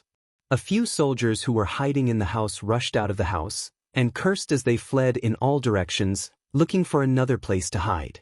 Gu Fei rushed out of the house, and was just in time to witness the shocking scene. Boom! With a loud bang, the entire gate tower exploded, and the soldiers on top of the gate tower were instantly turned into a bloody mist by the terrifying force. They did not even have the chance to scream before they were killed in an instant. A terrifying demonic shadow rushed into the pass from the exploded gate tower, and the entire northern mountain pass was immediately filled with a monstrous demonic aura. The heavens and the earth were plunged into darkness, and it was as if night had fallen in an instant. At this moment, everyone within a radius of 10 miles felt a boundless and terrifying aura. Everyone looked towards the direction of northern mountain pass in unison, and they saw a monstrous demonic aura surging violently at the location of northern mountain pass. The terrifying aura was coming from there. A few figures immediately rushed out from northern mountain city, which was 30 miles away. Some even soared into the sky and flew towards northern mountain pass. The unusual movements at northern mountain pass had alerted the powerhouses who were stationed in northern mountain city. The terrifying figure shrouded in demonic aura had 2 spots of blood-red light coldly scanning in all directions. Then, a blood-red blade gleam appeared, and the blood-red light soared thousands of feet into the sky, slashing towards a golden figure in the sky. The mystical demonic aura rushed out of Chu Ji's body like a burning black demonic flame, and his blood-red eyes emitted an extremely crazy divine light. Chu Ji's expression was extremely ferocious, and he looked like a ferocious demon that had rushed out from hell. The target of the blood-colored saber light was Minister Dan. Even though Chu Gu was in a frenzy, he could sense a powerful aura from Minister Dan. Subconsciously, Minister Dan became Chu Ji's target to kill. Swoosh! Minister Dan was like a golden shadow, and he suddenly transformed into a dozen illusory figures. He dodged the slash of the heavenly demon blade's 1,000-foot blade gleam, and charged towards Chu Gu. Rumble! The blood-red blade gleam struck the ground, and the 1,000-foot blade gleam directly split northern mountain pass into 2. Houses continued to collapse, and dust rose high into the sky. The soldiers in northern mountain pass cried and screamed as they fled in all directions. It was a chaotic scene. At this moment, everyone had broken down. They only had one thought in mind, and that was to escape from northern mountain pass. Gu Fei knew that a battle of this scale was not something he could intervene in. Moreover, if Minister Dan wanted to retreat, Chu Gu, who had fallen into a state of madness, would not be able to stop him. Since he could not help, Gu Fei decisively rushed out of northern mountain pass that was shrouded in demonic aura. Boom! Just as Gu Fei rushed out of northern mountain pass, a loud noise came from behind him. A vast wave of energy spread out, and the entire northern mountain pass trembled, and houses continued to collapse. Chapter 322. I didn't think there would be something interesting to watch in this remote place. This is great. Suddenly, a crisp laughter that sounded like a silver bell was heard from afar. Gu Fei looked towards the direction of the laughter and saw a graceful green silhouette gliding across the snow-covered forest. In the blink of an eye, she was near. The north was a bitterly cold land. Everything was covered in silver. Although it was not as barren as the far north demon region, it was still a world of ice and snow. The forest was covered in thick snow and there were crystal-clear icicles hanging from the trees. Gu Fei felt that he could not see the woman's face clearly. It was as if there was a thin layer of mist or a thin layer of gauze that blocked his vision. It was obvious that the woman had used her mana to conceal her true appearance. However, the thing that attracted Gu Fei's attention the most was the fist-sized purple beast crouching on the green-clothed lady's shoulder. It had long ears, sharp claws, and blood-colored eyes that were like agate. There was also a deep purple vertical scar between its brows. He felt like he had seen this beast somewhere before. The green-robed woman did not enter the northern mountain pass. Instead, she stopped at the top of a big tree. As the wind blew, her clothes fluttered in the wind. The woman was like a fairy with an otherworldly aura. It was as if she could fly away with the wind at any time. Although he could not see the woman's face, Gu Fei knew that she was definitely a beauty that could topple a city and could captivate even the birds and beasts. Suddenly, Gu Fei remembered something and exclaimed, "Three-eyed mink." He remembered why the little beast crouching on the green-robed woman's shoulder looked so familiar. He could not help but be shocked. Back when he was on his way to the southern wilderness, he saw a green-robed woman. In order to capture the three-eyed mink, she did not hesitate to cover a part of the world with a fire net and destroy a part of the forest. Could this green-robed woman be the person from that day? I didn't expect you to know about the three-eyed mink. The woman turned to look at Gu Fei. Her tone was a little surprised. She then focused her attention on the northern mountain pass in front of them. In the eyes of the woman, Gu Fei was covered in blood, his hair was disheveled, and his clothes were in tatters. He looked like a soldier who had just returned from the battlefield and was in an extremely sorry state. Perhaps the green-robed woman saw Gu Fei as a general guarding the northern mountain pass. The first son of the demonic monarch of Six Paths, Chu Gu? How could it be him? The lady in green stared at the northern mountain pass that was filled with demonic aura and said in shock. She had already figured out the origins of the devils that were slaughtering madly in Biling Pass. Demonic chi billowed in the northern mountain pass as the blood-colored saber gleam shot out from the pass in all directions. Nothing could stop it. Loud noises were heard as the houses in the northern mountain pass collapsed. A terrifying demonic aura spread out, startling the wild beasts in the forest and causing them to flee into the distance. The birds soared into the sky and flew into the distance. Amidst the demonic aura, a golden light flashed and a powerful wave that was not weaker than Chu Ji's spread out. Minister Dan and Chu Gu were engaged in a fierce battle. Who is that? How could he fight against Chu Gu, who has the Sky Devil Saber, and not be at a disadvantage? The green-robed woman seemed to be very knowledgeable. She could tell that there was an expert who was fighting against Chu Gu. Squeak, squeak. Suddenly, the three-eyed purple mink that was crouching on the right shoulder of the green-robed woman stood up and squeaked excitedly as if something in front had attracted the little beast. Do you want to play too? The green-robed woman patted the little beast's head and said with a smile, Then you can go. The green-robed woman seemed to dote on the little beast. The little beast seemed to understand the green-robed woman's words and squeaked happily. It leaped down from the green-robed woman's shoulder and turned into a purple ray of light, charging into the northern mountain pass. The green-robed woman had no intention of making a move. She quietly stared at the surging demonic aura in front of her. At that moment, a whooshing sound came from the sky. With a piercing sound, a green divine rainbow streaked across the sky like a meteor, shooting down towards the northern mountain pass. How dare you destroy the northern mountain pass? Aren't you afraid of stirring up a war between the righteous and the evil? The newcomers swept away the layers of demonic aura and charged into the northern mountain pass. The expert from the northern mountain pass had arrived. The loud voice could be heard from tens of miles away. It shook the snow in the snow forest and caused Gu Fei's blood to boil and his face flushed red. The peerless expert of the Imperial Void Realm was truly terrifying. His voice was like a bell that shook one's heart. The green-robed woman did not react. She seemed to have completely ignored the terrifying sound wave from the peerless expert. She stood calmly on the top of the tree. Chu Gu, is that you? A cry came from the northern mountain pass that was filled with demonic aura. The peerless expert who had just charged into the northern mountain pass seemed to be shocked. "Chu Gu, have you lost your mind?" The expert roared in anger. There was a flash of blood in the demonic aura. He seemed to be in great trouble. "He really has lost his mind. Let's work together to take him down." Minister Dan's voice was heard. "Minister Dan of the Taishin sect? All right, let's work together to take down this demon," the peerless expert said. Boom. A terrifying wave of energy suddenly burst out from the northern mountain pass. It was like a huge wave of energy that spread out.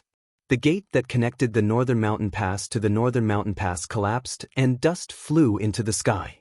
The peerless expert attacked with all his might. The power was earth-shattering. The 10-feet-tall city wall was like snow under the scorching sun. It was instantly pushed down by the surging energy storm. Dozens of figures rushed out from the northern mountain pass. The people who rushed out were the soldiers of the Yen Kingdom who were guarding the northern mountain pass. Most of them were affected by the battle between Minister Dan and Chu Gu. There were countless casualties, and less than 50 of them rushed out from the northern mountain pass. However, the dozens of soldiers who rushed out of the northern mountain pass were not able to escape their tragic fate. Wisps of black qi seeped out from their bodies. It was the Xian-yin demonic qi. The eyes of the soldiers turned blood red. Demonic tattoos appeared on their faces and hands. It was as if there were thousands of little insects crawling under their skin. It was extremely terrifying. Hee. The soldiers who rushed out of the northern mountain pass screamed in pain as if they had gone mad. Their hands constantly scratched and tore at their bodies. Their heads and scalps were torn off, and their flesh was a bloody mess. Then, the dozens of soldiers began to fight in a frenzy on the snowy ground. These soldiers were just ordinary people. It was difficult for them to resist the invasion of the demonic aura. They had been demonized and lost their rationality. They had become demonic creatures that did not know pain or life or death. Ashes to ashes, dust to dust. Rest in peace. The green-robed girl flicked her hands and dozens of sparks flew out from her hands. They crossed a distance of hundreds of feet and accurately hit the bodies of the dozens of demonic soldiers. Boom. Almost at the same time, the dozens of soldiers were engulfed in flames. In the blink of an eye, the dozens of soldiers were turned into ashes. Gu Fei looked at the scene in shock. He was extremely shocked. What kind of fire was this? It was so domineering that it burned a person into ashes in an instant. Swoosh. Swoosh. Swoosh. Just as the green-robed girl killed the dozens of demonic soldiers, 5 or 6 figures rushed over from the main road to northern mountain city. A powerful aura immediately spread over. Gu Fei felt that none of these people's cultivation was lower than his. Where did so many masters come from? Gu Fei could not help but be shocked. He did not know that northern mountain city guarded the main road from the northern demonic region to the central plains. There were often masters standing guard in the city to deal with sudden incidents. Northern Mountain Pass and Northern Mountain City were the first checkpoints from the northern demonic region to the central plains. Not only did the Northern Yen Empire pay attention to them, but the cultivation world also paid close attention to them. Not only did they have to guard against demonic creatures from the northern demonic region, they also had to prevent large numbers of demonic cultivators from the northern demonic region from entering the central plains. The northern mountain city was filled with spies from various righteous forces. If anything happened at Northern Mountain Pass, the entire cultivation world would know immediately. The 5 or 6 figures that rushed over from the main road stopped in the distance. Everyone stared in shock at Northern Mountain Pass that was shrouded in demonic aura. No one dared to move forward. The battle within Northern Mountain Pass was no longer something they could interfere with. People continued to rush over from the main road. Soon, more than 10 people gathered in the snow forest. None of these people were weak. They were at least in the transcending mortality stage. Gu Fei felt that some of them had even reached the 8th or 9th heaven of the transcending mortality stage. These people were definitely the strongest among the transcending mortality stage cultivators. With Gu Fei's current strength, he could fight against a cultivator at the 7th heaven of the transcending mortality stage. If he encountered a cultivator at the 7th or 8th heaven of the transcending mortality stage, he would have to retreat.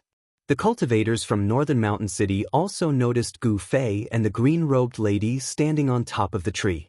However, no one went forward to speak to Gu Fei and the green-robed lady. Everyone's attention was attracted by the overwhelming demonic aura in front of them. It's the three-eyed divine mink. It's an evolved spiritual beast. Suddenly, an exclamation came from Northern Mountain Pass. Then, a purple figure rushed out from the demonic aura. "Where do you think you're going?" A loud shout came from the demonic aura. A giant green hand broke through the layers of demonic aura and grabbed at the purple figure. "Umph!" The green-robed lady scoffed and disappeared from the top of the tree. In the next moment, she reappeared hundreds of feet away. The purple figure that rushed out from the demonic aura landed on her shoulder. Then, the green-robed lady stretched out her right hand and pushed forward. Boom! A loud sound was heard. The giant green hand instantly collapsed. A terrifying energy wave swept out and swept up the thick snow on the ground. Snowflakes danced in the air. The green-robed lady calmly retreated. It was not that she was no match for the attack, but that she retreated on her own accord. Chapter 323. The Northern Mountain Pass was now in ruins. 3 peerless cultivators of the Empyrean realm were fighting with their lives on the line. The terrifying energy ripples from their battle shook heaven and earth. The overwhelming demonic chi enveloped the world, and the extremely cruel and evil demonic chi made people tremble with fear. Aside from the mysterious green-robed lady who fought against the peerless cultivator from the Northern Mountain Pass, no one else could see what was going on in the Northern Mountain Pass. Chu Gu, who had fallen into a state of madness, seemed to have turned into a terrifying demon. He slashed at the 2 peerless cultivators with his saber. Thousands of feet-long saber rays shot out from the demonic aura from time to time. The saber aura from the heavenly demon saber was extremely terrifying. Everywhere the saber ray passed through, not only did it devour all the spiritual chi in the surroundings, but it also severed all vitality, causing the trees to wither. The cultivators who were watching the battle from hundreds of feet away were forced to retreat. Only the mysterious green-robed lady seemed unafraid of the saber aura from the heavenly demon saber. She stood at the top of the tree and watched the battle unfold before her. The three-eyed divine mink crouched on the lady's right shoulder. If it were not for the lady's timely intervention, the little beast would have been captured by the peerless cultivator. A demon? Gu Fei was shocked that the peerless cultivator had called out the mysterious woman's identity. Moreover, the mysterious woman did not deny it. The other cultivators who rushed over from the Northern Mountain Pass were also shocked when they heard the peerless cultivator's words. After all, the lady in green was in the form of a human. If she was truly a demon, then she was a demon that could shapeshift. A demon that could shapeshift would have a terrifying cultivation base. She would at least be at the Empyrean realm of the human race. Furthermore, due to the innate advantage of the demon race, they were usually much more powerful than human cultivators of the same level. The mysterious green-robed lady definitely had the strength to intervene in the battle. However, she had no intention of doing so. It was as if she was purely watching the show and had nothing to do with it. Gu Fei found it difficult to defend against the terrifying energy waves that were constantly spilling out from the front. He kept retreating until he was half a mile away from the battle before he felt a little better. The pressure from the peerless cultivator was truly shocking. It was as if a 1,000-pound boulder was pressing down on his heart. It was extremely heavy and oppressive. Gu Fei did not join the cultivators from Biling City. Instead, he stood alone in the snowy forest, paying close attention to the battle before him. After all, Minister Dan was fighting Chu Gu together with that peerless expert. Gu Fei couldn't leave by himself. More and more cultivators appeared in the snow forest. The Northern Mountain Pass was not far from Northern Mountain City. The cultivators in Northern Mountain City had already sensed the abnormality at the Northern Mountain Pass and were heading towards the Northern Mountain Pass. Gu Fei sensed several powerful auras appearing in the snowy forest. At first, he did not care, but soon he felt that someone was watching him. The few experts who exuded powerful auras approached Gu Fei intentionally or unintentionally. There was one person on each side, and they were actually surrounding Gu Fei. Who are these people? Gu Fei's heart trembled. The four people who were slowly approaching him seemed to be no weaker than him. Gu Fei moved carefully in the snowy forest. He moved towards the person on the left who seemed to be the weakest. He had no chance of winning against four people alone. Everyone's attention was attracted by the battle before them. No one noticed the silent scene that was happening in the snowy forest. Swoosh! Gu Fei suddenly pushed off with both feet on the snowy ground and flew towards the person on the left. While he was in the air, his right hand had already pressed forward. Rumble! There was a violent tremor. Surging golden yuan qi surged out from Gu Fei's right hand. The violent power shook the void. A large golden hand quickly appeared and pressed towards the person. The distance between the two was less than 300 feet. Gu Fei pounced like a tiger pouncing on its prey. In an instant, he pounced more than 200 feet forward, and then when he was less than 4 feet away from the person, he directly struck out with his palm. Gu Fei's movements were extremely fast. The other three didn't expect Gu Fei to suddenly be in trouble and were stunned for a moment. By the time they regained their senses, Gu Fei had suddenly launched a palm strike at the person on the left with the weakest cultivation. 1,000 blades and 10,000 swords. That person let out a soft shout. A dazzling golden light burst out from his body, like a sun had fallen into the snowy forest. His hands drew a mysterious trajectory in the void. A golden light spread out, like a golden wave, towards Gu Fei's palm of light. Amidst the surging golden waves, tens of thousands of saber and sword shadows quickly condensed. Like tens of thousands of saber and sword shadows, they fiercely slashed out. Boom! With a loud bang, the endless golden swords and sabers collided with the palm of light. The aftershock spread in all directions, and the trees near the two of them were directly shattered into splinters that flew all over the sky. The thick snow on the ground was rolled up by the mighty waves of air, revealing the soil under the snow. 5 elements magical power. You are from the Beitang clan. Gu Fei recognized the terrifying magical power of this person at a glance. He did not retreat. Instead, he strode forward. He sent out another palm strike, and the man was pushed back by the violent force of the palm strike. His mask was wet, and it was obvious that he had suffered internal injuries. These 4 masters did not show their true faces. Their faces were covered with black scarves. Gu Fei could already see that among these 4 people, there was a graceful young woman dressed in white. Just as Gu Fei was about to charge out of the encirclement after forcing that person back with an absolute advantage, the masked woman moved. Swoosh! She directly disappeared on the spot. The next moment, she directly crossed a distance of tens of feet and appeared behind Gu Fei. Without saying a word, the veiled woman waved her hand and a dazzling golden blade of light shot out. It was like a golden heavenly blade that slashed down on Gu Fei Li. The terrifying power of the divine ability seemed to draw in the power of the metal element between heaven and earth. The nearby spiritual qi seemed to be sucked dry in an instant and gathered on the golden blade of light. Roar! Gu Fei shouted angrily. A powerful force suddenly burst out from his body. He used the 8 desolation steps. It was as if he had teleported. In an instant he rushed forward more than 300 feet. Bang! The unparalleled golden light blade fiercely struck the ground. The snow mixed with the soil was sent flying, and a 10 feet deep trench appeared on the ground. At this moment, the other cultivators in the snow forest had already sensed that something was wrong. However, no one cared about the battle between Gu Fei and the 4 people. Battles between cultivators were too common. However, a battle between peerless masters was rare. No one would miss it.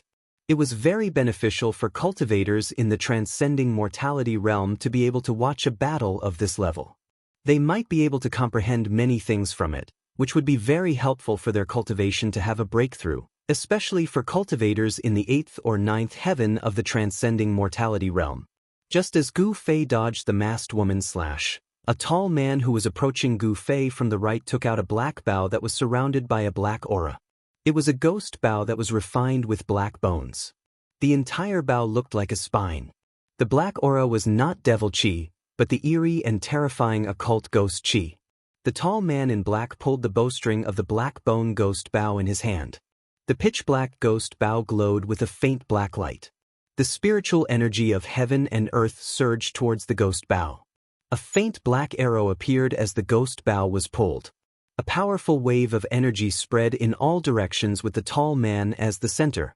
The tall man was immediately surrounded by a dense ghost chi, as if he had turned into the 9 serenities of hell. Gu Fei felt the danger. All the pores on his body opened. He did not dare to stay any longer.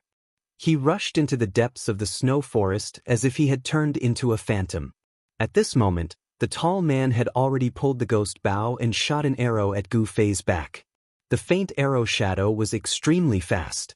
It caught up to Gu Fei in an instant. A gloomy aura enveloped Gu Fei. The ghost arrow, which was surrounded by black aura and seemed to be possessed by thousands of evil spirits, had already shot behind Gu Fei. Gu Fei was shocked.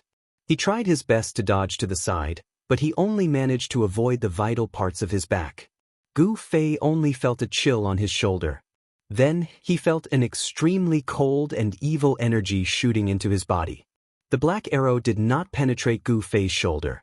Instead, it sank into Gu Fei's shoulder and entered Gu Fei's body. In an instant, Gu Fei's skin turned purplish-black. Wisps of black aura seeped out of his pores. Then, faint and illusory ghost shadows appeared on Gu Fei's body. He seemed to be haunted by thousands of evil spirits. He looked extremely ferocious and terrifying. Roar! Gu Fei howled in pain.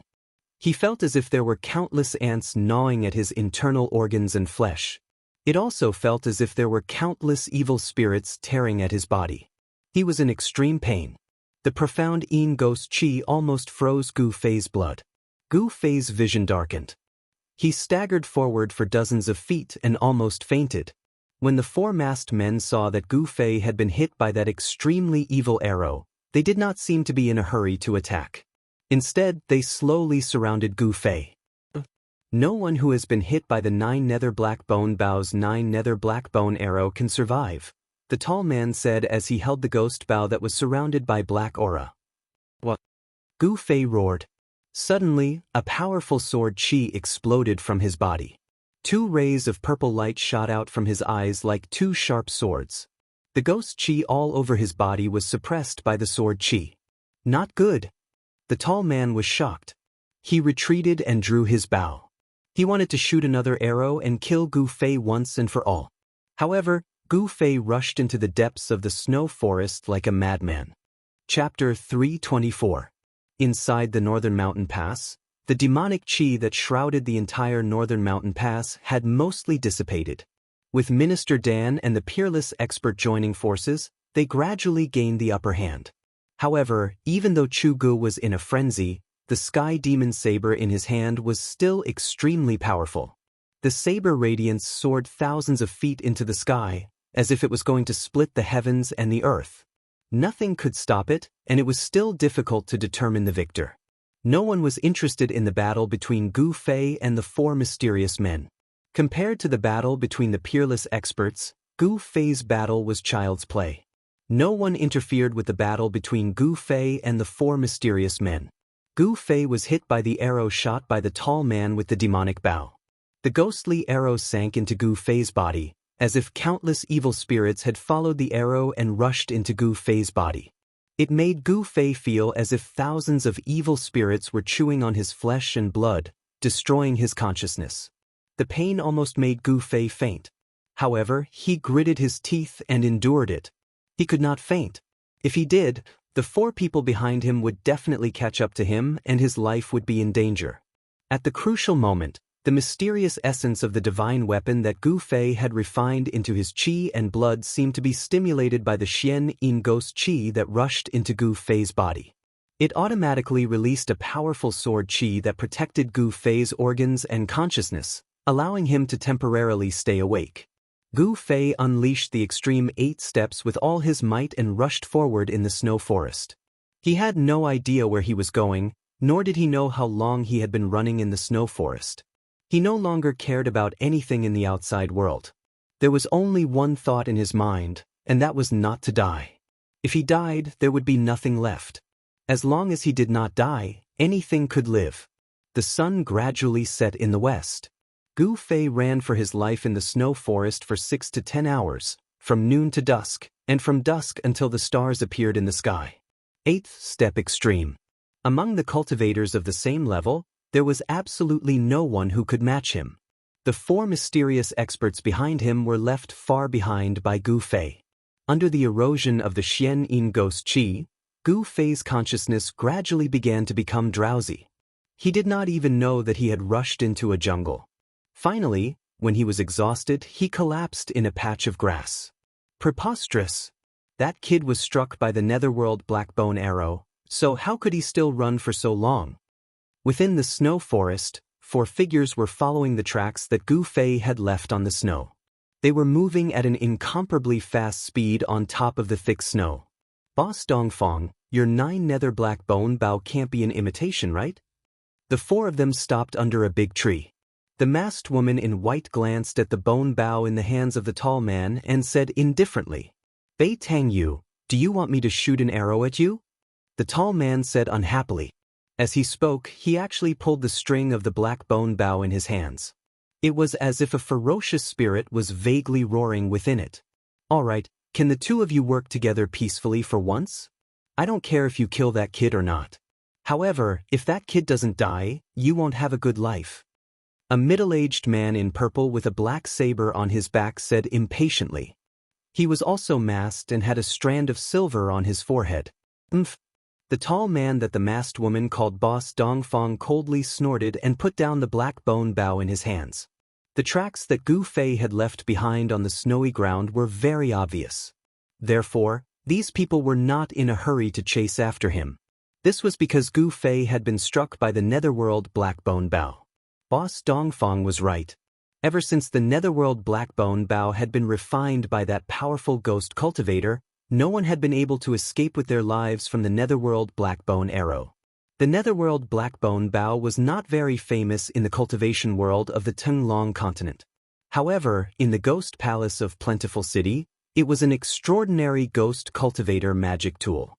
Legend has it that when the netherworld blackbone bow was refined, the powerful ghost cultivator did not hesitate to slaughter the people of an entire town.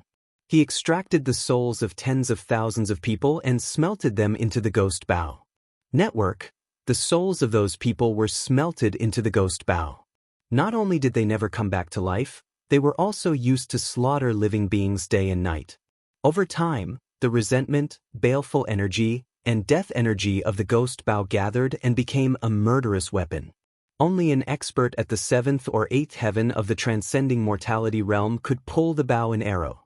If it was an ordinary person or a cultivator at the awakening self realm, as long as they touched the black bone bow, their soul would be instantly extracted by the black bone bow and then devoured. The Dongfang clan used countless manpower and resources and paid a great price to obtain this netherworld black bone bow. Let's continue. Before I see that brat's corpse, I will always feel uneasy. Another middle-aged man with white hair said. As he spoke, he pulled off the black cloth covering his face. The middle-aged man who was hit by Gu Fei's 2 palms and vomited blood was Bei Deng Yi, who had not been seen for a long time. That day outside the Dragon Emperor city of the southern wasteland, Gu Fei fought with Bei Deng Ao and Bei. Although he was seriously injured, he also injured Bei Deng Yi, who was at the transcending mortality realm, with his martial arts battle skills. That battle could be said to be extremely dangerous and unbelievable. Gu Fei, with his awakening self-realm cultivation base, had injured Bei Deng Yi, who was at the transcending mortality realm. There was a huge gap between the 2 of them. Everyone who paid attention to that battle thought that the Supreme Mystery Sect had produced a disciple with unlimited potential. They were already in the depths of the snow forest, far away from Biling Pass. They could no longer sense the fluctuations of energy coming from Biling Pass, so there were definitely no outsiders here. The other 3 mysterious experts also pulled off the masks covering their faces. The tall Dongfang clan's eldest brother was a rugged man. Bei Tang Yu was a beautiful woman with a cold expression. She seemed to be around 27 or 28 years old. As for the middle-aged man with a black saber on his back and a strand of silver hair floating in front of his forehead, his appearance was not outstanding. His face was a bit pale, as if he had not seen the sun for a long time. Age didn't mean anything. In the cultivation world, the most unreliable thing was a cultivator's appearance. Often, a young man with white teeth and red lips was an old monster who had cultivated for hundreds of years.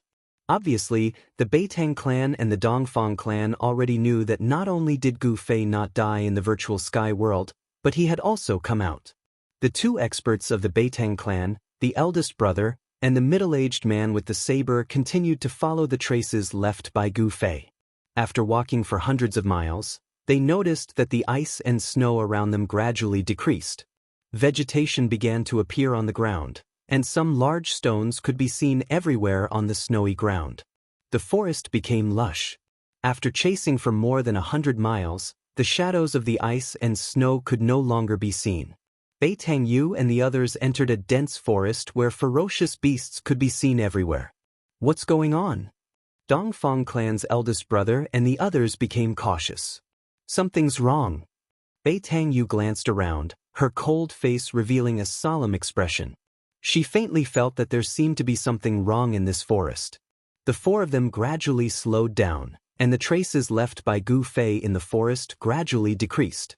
If it weren't for the 9 nether black bone bow in Dongfang clan's eldest brother's hand, which could sense the mysterious ghost aura in the air, they would have long lost the direction in which Gu Fei escaped. We're not going south. There shouldn't be a forest here. The middle-aged man with the saber said in a deep voice. Everyone was shocked when they heard that. That's right. They weren't going south. The area thousands of miles north of the Northern Yan Empire was a world of ice and snow. It was impossible for a forest to appear. They seemed to have broken into a mysterious place. The weather here was pleasant, and there was no ice and snow. Birds and beasts could be seen everywhere in the forest. It seemed to be an oasis full of vitality. Beitang Yu and the others, however, couldn't feel happy. They had entered an unknown area, and they had no idea what unknown dangers there were. Do we still want to chase? The middle-aged man with the saber said. Entering a forest that shouldn't have appeared for no reason made him feel a little uneasy. Of course, if he's dead, I want to see his corpse. Beitang Yu said with a resolute tone, glancing at the middle-aged man with the saber. If they didn't take advantage of this great opportunity to kill Gu Fei, if Gu Fei didn't die, then their Beitang clan would be out of luck. Dongfang clan also had a reason to kill Gu Fei, so Dongfang clan's eldest brother also nodded. Only the higher-ups of Dongfang clan knew what happened in the virtual sky world. That brat must die. Dongfang clan's eldest brother was also one of the insiders.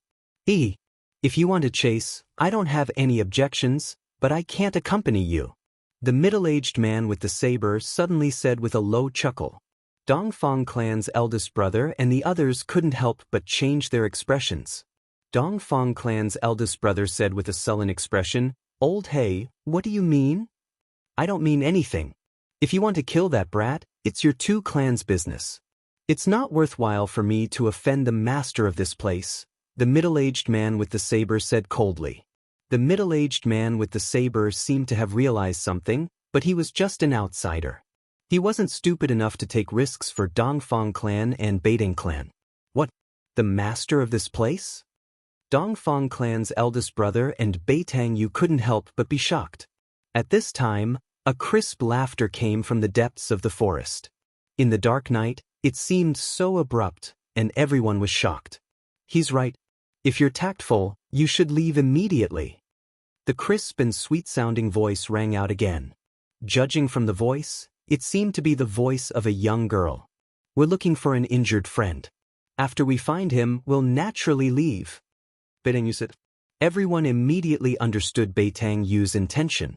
That's right. We have no intention of offending the master of this place. Have you seen our friend? Dongfang clan's eldest brother said. Although he looked like a straightforward man, he was no less attentive than a woman. Chapter 325. Under the night sky, the northernmost city of Northern Yen, Bailing City, was brightly lit. Cultivators were constantly entering and exiting the city gate. The atmosphere in Bailing City was oppressive. It was as if a storm was brewing, shrouding the entire city. Bailing City had not been so lively for many years. The battle during the day had attracted the attention of the entire cultivation world of the Tunglong continent. Cultivators who received the news gathered at Bailing City from all directions. The news of a demon coming out from the far north demonic zone had not only killed all the guards at Bailing Pass, but also completely destroyed Bailing Pass. The news of him fighting with two peerless experts had already spread throughout the city. At night, the inns and restaurants in Bailing City were bustling with activity. A large number of cultivators had rushed into Bailing City and almost all the inns in the city had been booked. Some of the big sects and forces even spent a lot of money and booked the entire inn. The happiest people in Bailing City were probably the innkeepers. It was easy to earn money from cultivators. After all, cultivators were pursuing the path of immortality. They did not care much about money. In the bustling eastern area of Bailing City, there was the largest, tallest, and best restaurant in the city. Every floor of the restaurant was fully occupied. Everyone was toasting and chatting about the past and present. The atmosphere was extremely lively. However, the most popular topic was the battle between the three peerless experts at Bailing Pass during the day. Elderchin, have you heard? The demon from the other side of the abyss of immortals and demons is coming out. No way. I heard that the demons from the other side of the abyss of immortals and demons have an agreement with the cultivation world of the Central Plains. They are not allowed to come out at will. Would the demons from the far north demonic zone dare to break the agreement? Didn't you see? The number of cultivators in the city is several times more than during the day. It seems that all the major forces of the cultivation world of the Central Plains are here. I'm afraid they are going to start a war with the demons from the far north demonic zone. It can't be. The ones who spoke were two middle-aged cultivators in green robes. Most of the people outside the hall were cultivators. Although they spoke very softly, many people still heard them. Miss, is what they said true? If you bring this servant along during the day, this servant can also experience those so-called peerless experts. In the private room, a green-clothed woman was drinking by herself. Beside her stood a young maid. This little maid was wearing a light green dress. She looked very cute, especially her pair of black eyes, which were full of spirituality, like two shiny black gems. However, she did not seem to be human. She had a pair of long, furry ears. Those were the ears of a beast. She was a demon that could already transform. If others were to see that someone was actually able to order around a greater demon that had taken human form as a maidservant, it would surely cause them to be extremely dumbstruck and shocked. One must know that a demon that could take human form could already be called a great demon. This kind of great demon strength was extremely terrifying, and it was sufficient to be mentioned in the same breath as the human peerless experts of the void-resisting realm. Cultivators of the royal void realm among the humans were peerless experts who could soar into the sky without the help of any external objects. They were people who stood at the pinnacle of the cultivation world's pyramid. If I were to bring you along, then the world would really be in chaos. The mysterious woman said. On her right shoulder was a fist-sized purple beast. It was the three-eyed sable. This three-eyed sable was currently holding a pigeon egg-sized, fiery red crystal in its claws and chewing on it. Crunch! Crunch! The incomparably hard crystal was actually chewed off by the little beast in small bites and swallowed into its stomach. In just a short while, the pigeon egg-sized fiery red crystal was more than half eaten by the little beast. Unfortunately, this servant came a bit too late. The little maid said with disappointment. It's not too late. Something seems to have happened to that demon Chugu. He has fallen into madness and fled into the depths of the snow forest. If you want to find someone to fight with, you should still be able to find him. The green-clothed woman said indifferently. Network, really? Then I'm going. When the little maid heard this, her eyes immediately lit up. She seemed to be extremely excited. Then, the space distorted and the little maid disappeared from the private room. This little girl's ability to control the void is becoming more and more proficient. It doesn't seem to be a bad thing to let her play with those experts. The green-clothed woman said. Even in the private room, her face was still a blur. She still used her magic power to conceal her true appearance. At this time, she suddenly put down the wine jug in her hand. The faint conversation in the private room next door had attracted her attention. In the private room next door, someone had used a small spell to block out sound. However, this small spell was completely useless against the green-clothed woman. As long as she wanted to, she would definitely be able to hear everyone in the private room. Why haven't Uncle and the others returned yet? Could it be that even the four of them couldn't kill that brat Gu Fei? A voice sounded from the private room next door. Brother, don't worry. With Uncle and the others here, even if that brat has 3 heads and 6 arms, it will be difficult for him to escape with his life. Another voice sounded, as if comforting the person who had just spoken. The green-clothed woman could hear that although the tone of the second person was calm, it was also slightly nervous. What's going on with you two brothers? My aunt is the person in my Beitang clan who has the highest hope of breaking through to the void-controlling realm in the past 100 years. With her cultivation, could it be that she's still able to let that kid escape? Another person spoke out. Beitang Ao, you should know that if that person doesn't die, our 2 families won't have a good life. The first person who spoke seemed to be a little displeased with the other person's disapproval. Hee, Dongfangchen, you 2 brothers seem to have formed an irreconcilable enmity with that brat. When he comes back, I'm afraid the first thing he will do is to settle the score with you. It's not my turn yet. Beitang Ao said with a sneer. If it wasn't for the Dongfang brothers adding fuel to the fire, in fact, the enmity between Beitang Ao and his nephew and Gu Fei was not irreconcilable, and it would not have become so irreconcilable.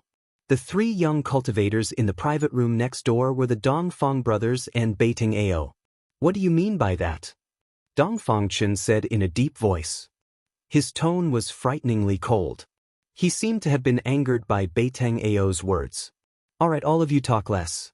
Right now, we should unite and solve this big problem in front of us. Dongfang Long advised. Humph. Beitang Ao sneered and no longer spoke. Ooh. Dongfangchen was furious.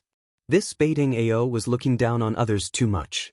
Everyone's strength was about the same, but Beitang Ao was as arrogant as his name suggested. This made Dongfangchen very unhappy. Brother, Dongfang Long said again. I know. I won't lower myself to the same level as some people. Dongfangchen said. The people in the private room next door seemed to be very unhappy. Everyone was silent. After a while, the 3 young cultivators left the restaurant on bad terms. The human world is really complicated. You and I are deceiving each other. It's not like us demon race, where everything is based on strength. It's much simpler. The green-robed woman reached out her hand and touched the small head of the purple marten on her shoulder and lightly said. At this time, the 3-eyed marten had already chewed all the fiery red crystal in its claws. Its eyes were half closed, and it leaned comfortably on the neck of the green-robed woman. It was certainly not a coincidence that the Dongfang brothers and Beitang Ao came to Bailing City. It could even be said that they had been preparing for this assassination for several months. It turned out that half a year ago, the head of Taishin sect, Taoist Xiantian, and several elders of the sect, who had long been indifferent to worldly affairs, used the primordial spirit lamp left by Gu Fei as a guide. They used the 3 realms 6 paths soul-searching technique and learned that not only was Gu Fei not trapped in the virtual sky world, but he had also come out. In the past 2 or 3 years, Gu Fei's primordial spirit lamp had not been extinguished, which had become a worry for Dongfangchen. If he hadn't stopped them in the space passage, Gu Fei would not have been trapped in the virtual sky world. As long as Gu Fei's primordial spirit lamp was not extinguished, he could not have a moment of peace. Among his fellow disciples, eldest senior brother Li Lingfeng and the head's disciple Ziyu, as well as some disciples from other branches who were originally inferior to him, had already broken through the shackles of the self-awakening realm, successfully condensed their core of the way, and broke through to the transcending mortality realm. Dongfangchen, on the other hand, was restless. It was difficult for him to devote all his attention to cultivation, and it was difficult for his cultivation to advance. In the past 2 or 3 years he had watched his fellow disciples successfully reach the core formation realm, but he himself was blocked at the last hurdle of the self-awakening realm. This made Dongfangchen very ashamed. If Gu Fei did not die, his worry would not go away. His cultivation would probably always be shackled at the self-awakening realm, unable to advance even an inch. When he learned that Taoist Xian Tian had sent Dan Qingzi with the primordial spirit lamp to go down the mountain to find Gu Fei, Dong Fangchen immediately took action. He absolutely could not let Gu Fei return to Taishin sect. If Gu Fei returned to Taishin sect alive, he would die without a burial place. The crime of murdering a fellow disciple was enough for him to pay with his own life, and it would also bring shame to the Dongfang family. This kind of thing absolutely could not happen. That was how the 4 mysterious experts had ambushed Gu Fei and killed him outside Biling Pass. However, the 4 experts of the older generation were now in big trouble.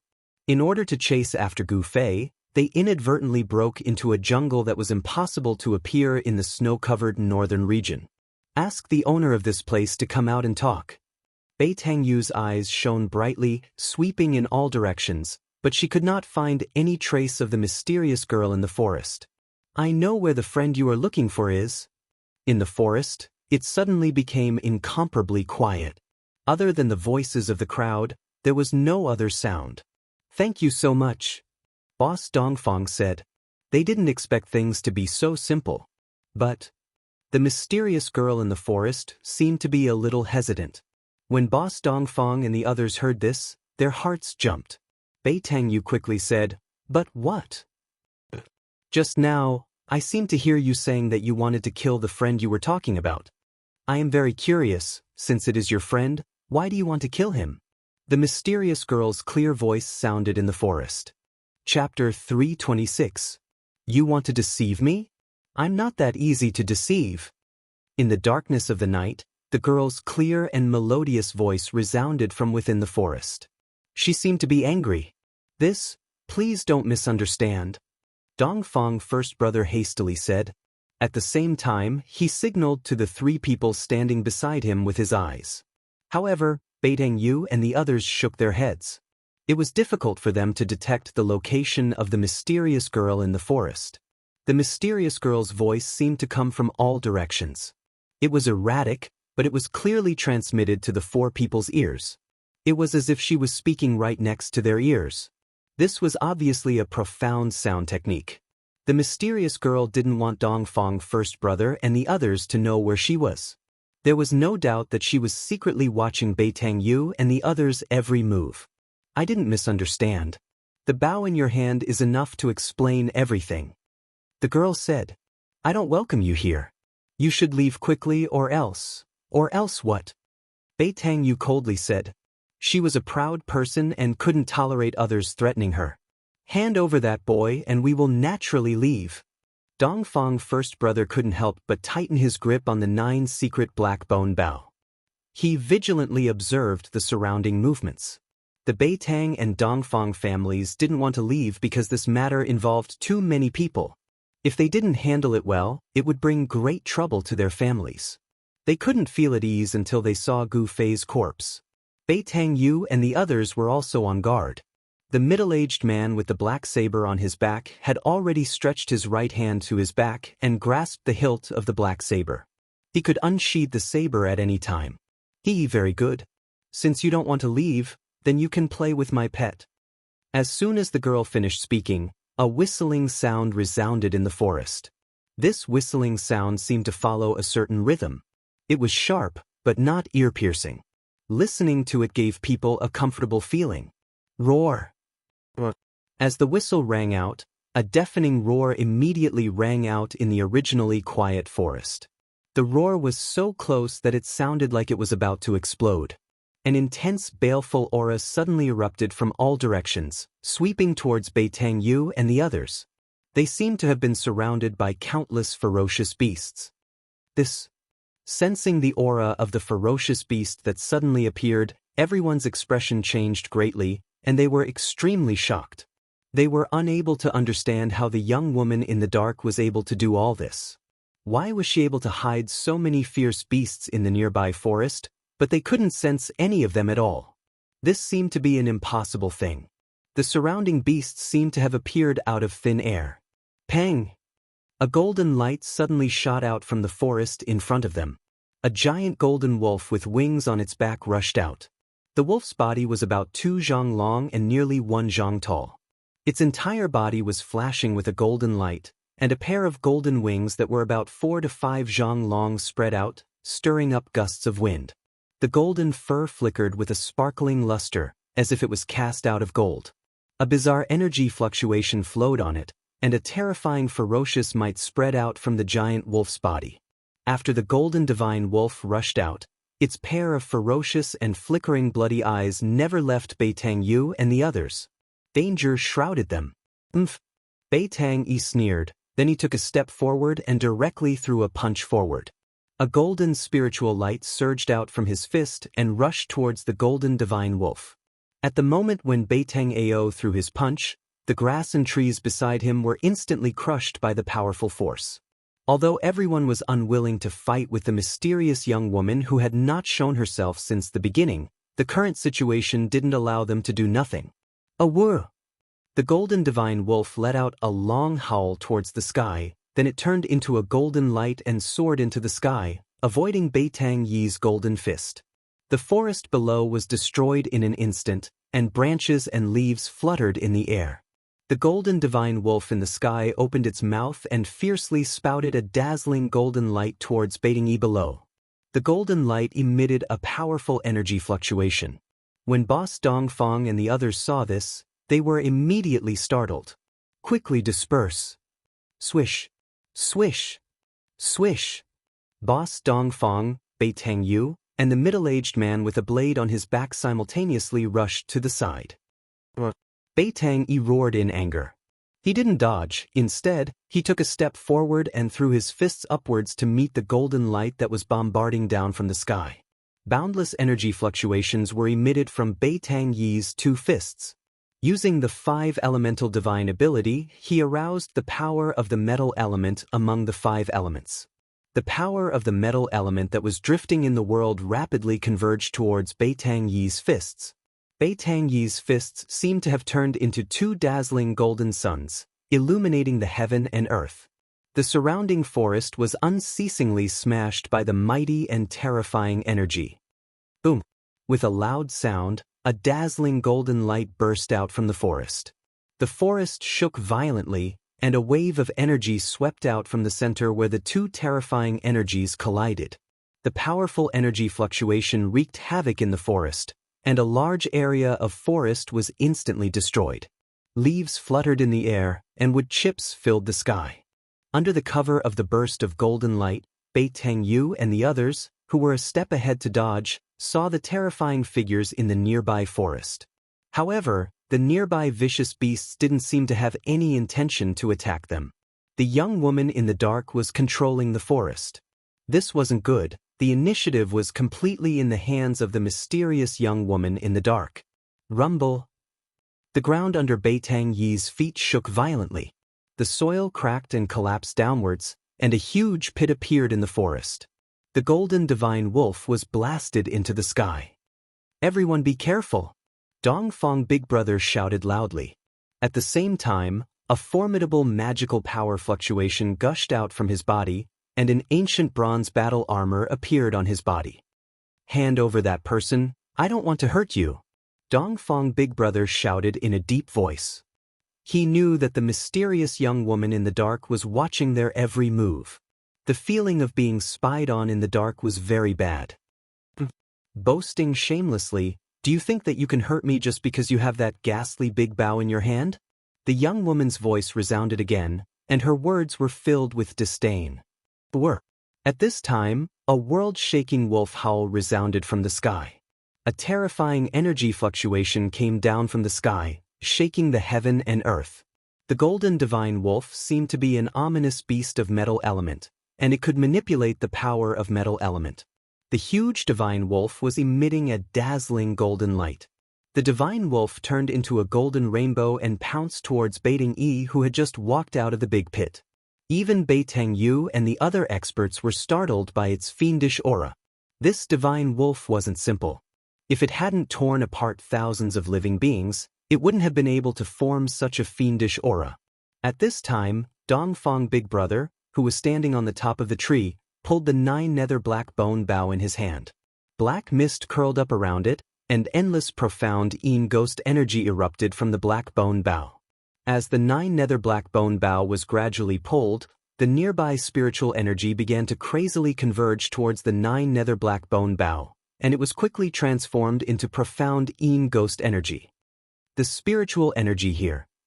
At this time, everyone felt that the spiritual energy in this part of the forest seemed to be denser compared to other places. The spiritual energy converging towards the 9 nether black bone bow had condensed into a visible spiritual energy flow. A forest had appeared in the world of ice and snow in the north, and the nearby spiritual energy was so dense. Could it be that a spiritual vein was being nurtured under the ground here? Endless spiritual energy converged towards the 9 nether black bone bow, and was transformed into endless profound ghost energy. A black arrow condensed on the bowstring. Black mist lingered around Dongfang Big Brother's body, and it seemed as if there were thousands of ghosts and evil spirits faintly appearing.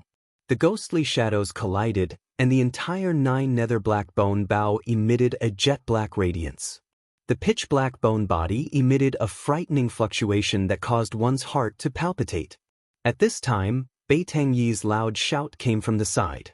The golden divine wolf had already descended from the sky like a golden meteor and fiercely pounced towards Bei. Die! Bei Tangyi threw a wild punch towards the golden divine wolf that was pouncing down from the sky. The wind was vast and mighty, and the golden radiance was like a wave that soared into the sky. The imposing manner was vigorous and unstoppable. The golden divine wolf that was pouncing down fiercely flapped its wings forward. Streaks of sharp golden radiance immediately shot out, and collided with Bei Tangyi's vast fist energy with a loud rumble. A ball of golden radiance like the scorching sun burst out in the sky, and illuminated the entire mountain forest in a golden color. Bei Tangyi's feet fiercely stomped on the ground, and at the same time he shattered the ground. His figure transformed into a streak of golden light, and directly pounced towards the golden divine wolf that was flying backwards in the sky. His right arm was like a heavenly blade, and a several-meter-long golden radiance swept across the sky diagonally towards the golden divine wolf. A whir! The golden divine wolf let out a long howl, and dodged the several-meter-long golden radiance with lightning speed. A pair of golden and dazzling claws fiercely clawed towards Bei Tangyi's chest. Bei Tangyi didn't dodge, and directly chopped towards the wolf's head with a knife hand. Screech! The golden divine wolf's sharp claws instantly tore the clothes in front of Bei Tangyi's chest to shreds, and Bei Tangyi's knife hand also blasted on the wolf's head without any fuss, and actually emitted the sound of metal colliding. Bei Tangyi only felt that his knife hand had chopped on a piece of godly steel, and was unable to cause any substantial damage to the golden divine wolf. The golden divine wolf's claw didn't injure Bei Tangyi at all. The golden divine wolf and Bei Tangyi both flew backwards. Golden wolf and Bei Tangyi flew backwards. Bei Tangyi didn't have the ability to fly, so he slowly descended from the sky. That golden divine wolf was very extraordinary, and it seemed to be a mutated species. It was actually able to fight endlessly with a transcending mortality realm expert, and it didn't even fall into a disadvantageous position. What made Bei Tangyi, Boss Dongfang, and the others feel a chill in their hearts was that there seemed to be a lot of vicious beasts like the golden divine wolf in the surroundings. If those vicious beasts in the vicinity were to swarm them together, Boss Dongfang and the others could only escape. So, Boss Dongfang shot an arrow, but he didn't shoot in a certain direction. Instead, the ghost arrow, which was shrouded in black energy, soared into the sky. At this moment, a purple figure appeared beside a figure that was lying in the grass a few hundred meters away from Bei Tangyi and the others. Chapter 327. Under the moonlit night, in the forest, a golden beast silhouette was fighting against Bei Tangyi. The winged golden divine wolf was incomparably valiant. Its body, which seemed to be cast from gold, was emitting waves of incomparably fierce baleful aura. The golden battle wolf could also control the power of metal between heaven and earth. Its physical body was extremely powerful, and as it constantly bombarded Bei Tangyi, a large area of the forest was constantly being destroyed by the powerful explosion. The golden light illuminated the heaven and earth. Bei Tang Yu and the middle-aged man with a black saber on his back were standing on top of a tree. They nervously swept their eyes over their surroundings. The shadows of the beasts in the forest were emitting powerful fluctuations, which made them feel uneasy. The whistle only rang for a while before it stopped. The shadows of the beasts in the nearby forest didn't attack Bei Tang Yu and the others, as if they were waiting for an order. At this time, the tall and big boss Dongfang had already pulled open the 9 nether black bone bow. The spiritual qi in the surroundings was vast and mighty, unceasingly converging towards the man and the bow standing on top of the tree. The spiritual qi here seemed to be very dense. The spiritual qi that was converging towards the man and the bow had even formed a visible spiritual qi flow.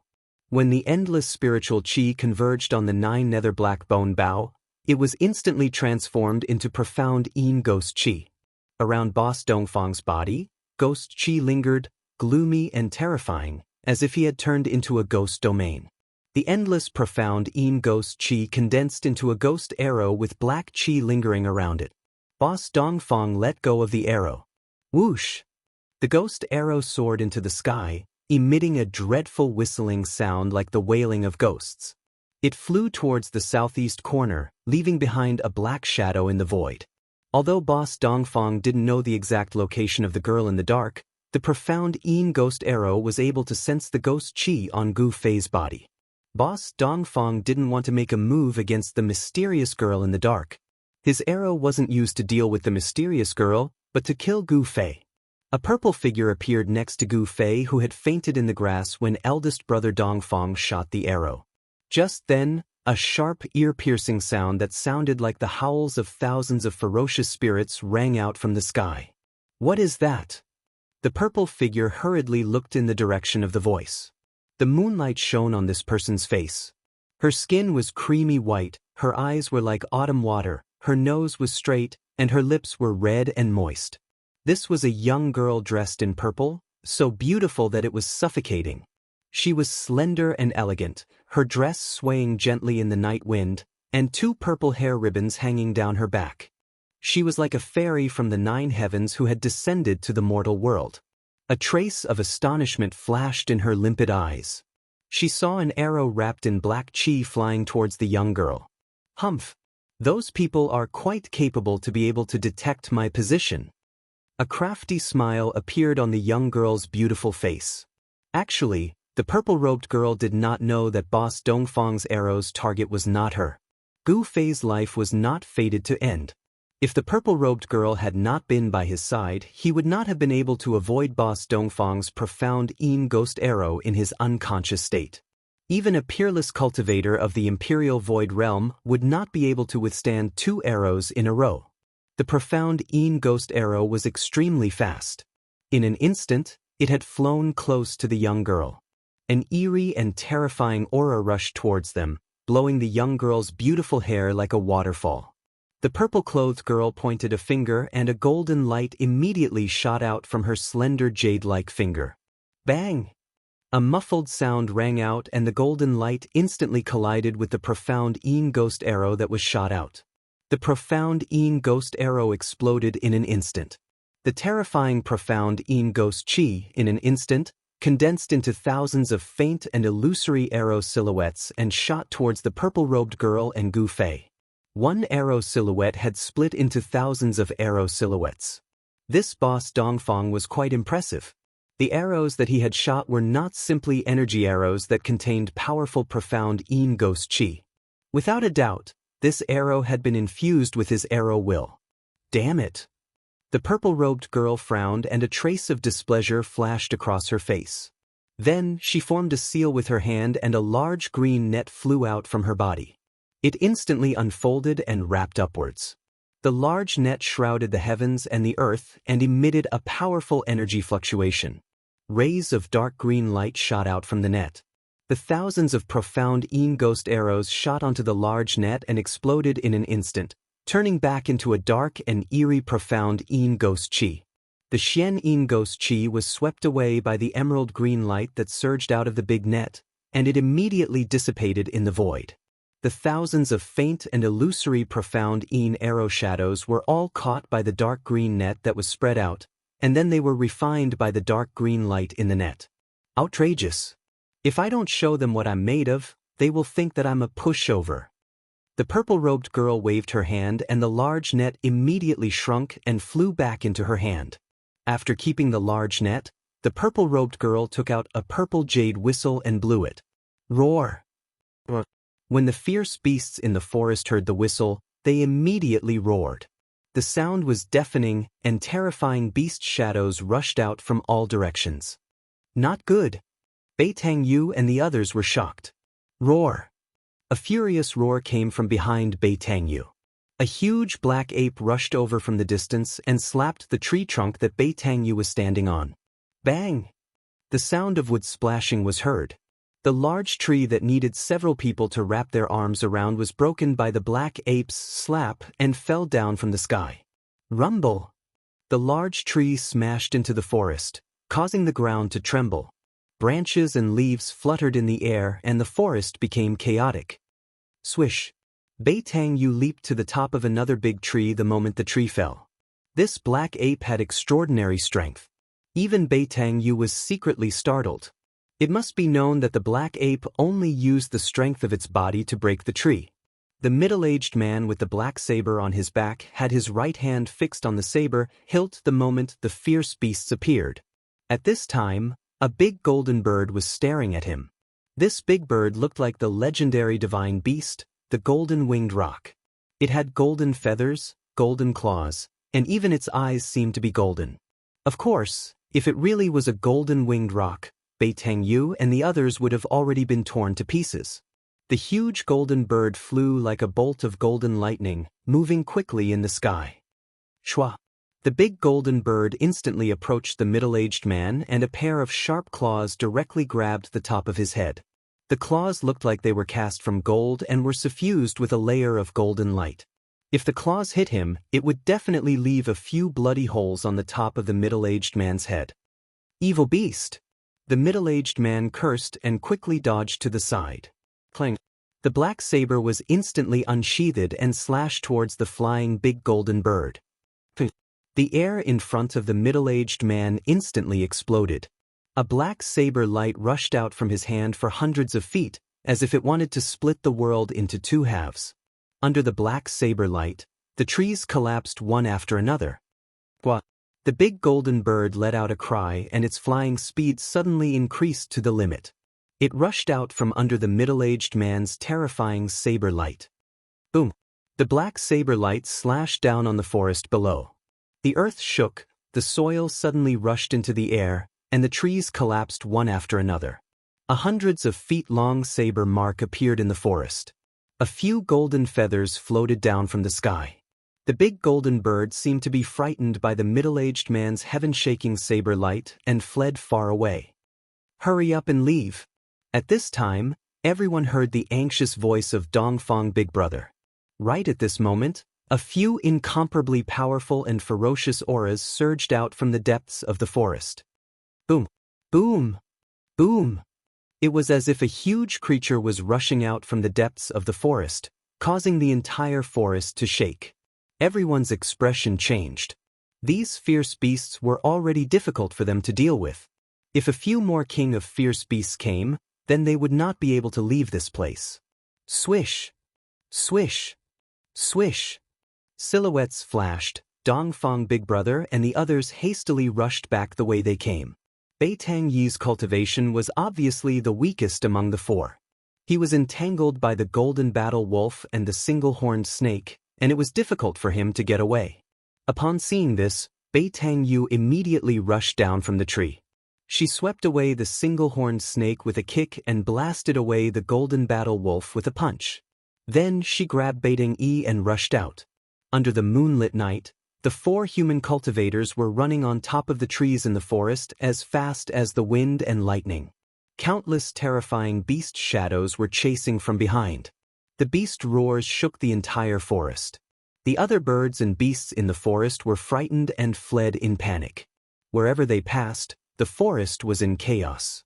At this time, several terrifying beast shadows arrived near the purple-robed girl. They were hidden in the shadows of the forest. Each beast shadow was emitting a fiendish aura that could make one's heart palpitate. This was the frightening fiendish aura that could only be formed by slaughtering thousands of creatures. In this forest, there were obviously several terrifying vicious beast kings. And these vicious beast kings seemed to have been summoned by the purple-robed girl's whistle. The purple-robed girl stopped whistling. Then, she turned her head to look at Gu Fei, who had fainted in the underbrush. She saw that Gu Fei's body was shrouded in a black aura. His skin had turned into a purple-black color. If one looked carefully, they could see that there seemed to be something moving under Gu Fei's skin. Faint and illusory ghost shadows constantly appeared on Gu Fei's skin. His body was emitting a gloomy aura. Tiny black ice particles were forming around his body. It's hard to imagine that a person could not die even after thousands of ghosts and spirits rushed into his body. I have to take him back and study him. The purple-robed girl touched her chin and muttered to herself. After pondering for a moment, she whistled to summon the golden bird. Then, she jumped on the bird's back. The golden bird grabbed Gu Fei, who was lying in the underbrush. It flapped its golden wings and soared into the sky, flying toward the depths of the forest. The terrifying beast shadows that were hidden in the shadows of the forest also quickly disappeared into the forest. Chapter 328. After Bei Tangyu and the rest ran for a few dozen miles, they felt that the surrounding temperature was dropping rapidly. Ice and snow gradually appeared in their line of sight, and the countless beasts that were chasing them no longer chased them. They seemed to be roaring as they retreated. And they rushed out of the forest and entered the snowy forest. After running for a few dozen miles, they finally stopped on a snowy slope. What's going on? Why is there such a place here, and we didn't even know about it beforehand? The blade-carrying middle-aged man said with lingering fear. I think that there should be a spiritual vein under the ground there. Beitangyu said, Spiritual vein? Everyone was shocked as they looked at Beitangyu in disbelief. But thinking about it, it made sense. In the northern part of the Northern Wei Empire that was covered in snow, there was a forest that could only be found in a warm climate. Thinking about this, the eyes of Dongfang first and the rest lit up. Spiritual veins. Places with spiritual veins were all spiritual lands with abundant spiritual energy. Cultivating in such a place would definitely yield twice the results with half the effort. Everyone knew what a spiritual land meant to an entire clan or sect. One had to know that spiritual lands with spiritual veins in the Tenglong continent had long been occupied by the major powers. Some of the highest-grade spiritual lands even had caves opened up in them. Spiritual lands or caves were the foundation of a sect, a family, or a power. Only with a foundation could one develop. Furthermore, cultivating in a spiritual land or cave with abundant spiritual energy was definitely faster than cultivating in other places. As a result, the sects and forces with spiritual lands or grotto heavens had an absolute advantage over those without. Cultivators who came from spiritual lands or grotto heavens were often stronger than their peers. Let's go back and think about it. Dongfang first looked at the other three and said, although his tone was calm, it was difficult to conceal the excitement in his heart. There was no power that would not be tempted by a newly discovered spiritual land. All right. Beitangyu and the rest nodded their heads and quickly disappeared into the snowy forest. At this time, what they needed to do was to send this news back to their families. The situation had already developed beyond their control, but there was no doubt that the Dongfang and Beitang families, as well as the forces behind the blade-carrying middle-aged man, would all send their true experts here. With the appearance of the spiritual land and Chu Gu slaughtering his way out of the far north demonic domain, it was destined that the Northern Wei Kingdom would no longer be peaceful. The truly powerful experts would gather in the northern reaches, and the competition between them would be incomparably intense. However, everything that was about to happen seemed to have nothing to do with Gu Fei for the time being. Gu Fei, who had fallen into a coma, was in a daze. Sometimes, he felt that he was riding on the clouds and roaming in front of the Nine Heavens Palace. Sometimes, he felt that he had fallen into an abyss. He was surrounded by ghosts and ghosts, as if there were countless devils and ghosts wandering around him, as if they wanted to swarm him and tear him to pieces. After an unknown period of time, Gu Fei felt that his consciousness seemed to have returned. There seemed to be a mysterious force that pulled his wandering divine sense back. He slowly opened his eyes and felt a piercing pain in his eyes. He hurriedly closed his eyes. He knew that this was because he had not seen light for a long time, and his eyes were stimulated by the light. After his eyes adapted for a while, Gu Fei could see a blurry scene in front of him. A slender figure appeared in his eyes. "You're finally awake. It seems that my method was effective." A crisp voice sounded in Gu Fei's ears. It was like the song of a lark, pleasing to the ears. Gu Fei could hear the joy in the girl's voice. He finally saw the person in front of him clearly. It was a beautiful girl dressed in purple. Her features were exquisite to the extreme. She didn't seem to be very old, not even 20 years old. However, in the eyes of cultivators, being young or old meant nothing. Only having great strength was the most practical. "Who are you? Why am I here?" Gu Fei's voice was hoarse. It was as if he was walking in the desert and was extremely thirsty. "Hee, my name is Yenner. This is the secret realm of the Danding." When the girl saw that Gu Fei had regained consciousness, she seemed to be very happy. It was as if she had done something very interesting. "Secret realm of the Danding? Where is this place? I've never heard of it."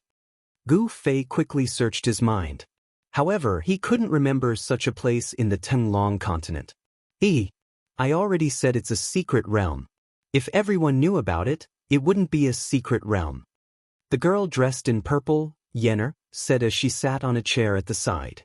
When Gu Fei saw the chair she was sitting on, he couldn't help but show a hint of surprise in his eyes. This was because he felt that the chair that the girl dressed in purple, Yenner, was sitting on, was actually carved out of the highest grade purple jade. The entire purple jade chair was flowing with a faint layer of purple light. It seemed to contain an endless amount of spiritual energy. It was very extraordinary. Gu Fei looked around again. He felt that the place he was in seemed to be a cave that was built out of jade. As far as his eyes could see, there were all kinds of jade that were flowing with a crystal clear light. The space wasn't big. It was only 5 or 6 feet in circumference. However, the walls seemed to be built out of a whole piece of white jade. Moreover, there were no cracks on the white jade walls. It was so smooth that one could see one's reflection. The jade chair, the jade table, and the bookshelf by the wall were all made out of the highest grade jade. Only in the middle of the room, there was a huge bronze cauldron that was more than 10 feet tall. In the entire room, it seemed that the bronze cauldron, which was still emitting traces of green smoke, was the only thing that wasn't made out of jade. Gu Fei couldn't help but exclaim at the generosity of the owner of this place. The highest grade jade usually contains spiritual energy. This was common knowledge in the world of cultivation. Jade that contained spiritual energy was very rare. However, the room in front of him seemed to be built entirely out of jade that contained spiritual energy. The spiritual energy in the entire room was very abundant. Sometimes, one could even use the naked eye to catch traces of spiritual light that were emitted from the spiritual energy. "Now it's my turn to ask you. Who are you? Why are those guys chasing after you?" The clear and melodious voice of the purple-clothed girl, Yenner, rang in Gu Fei's ears, causing him to come back to his senses. "My name is Gu Fei. It's a long story. I have a grudge against those people." Gu Fei said. In front of this innocent girl, he didn't want to lie. "Then I'll call you Old Gu."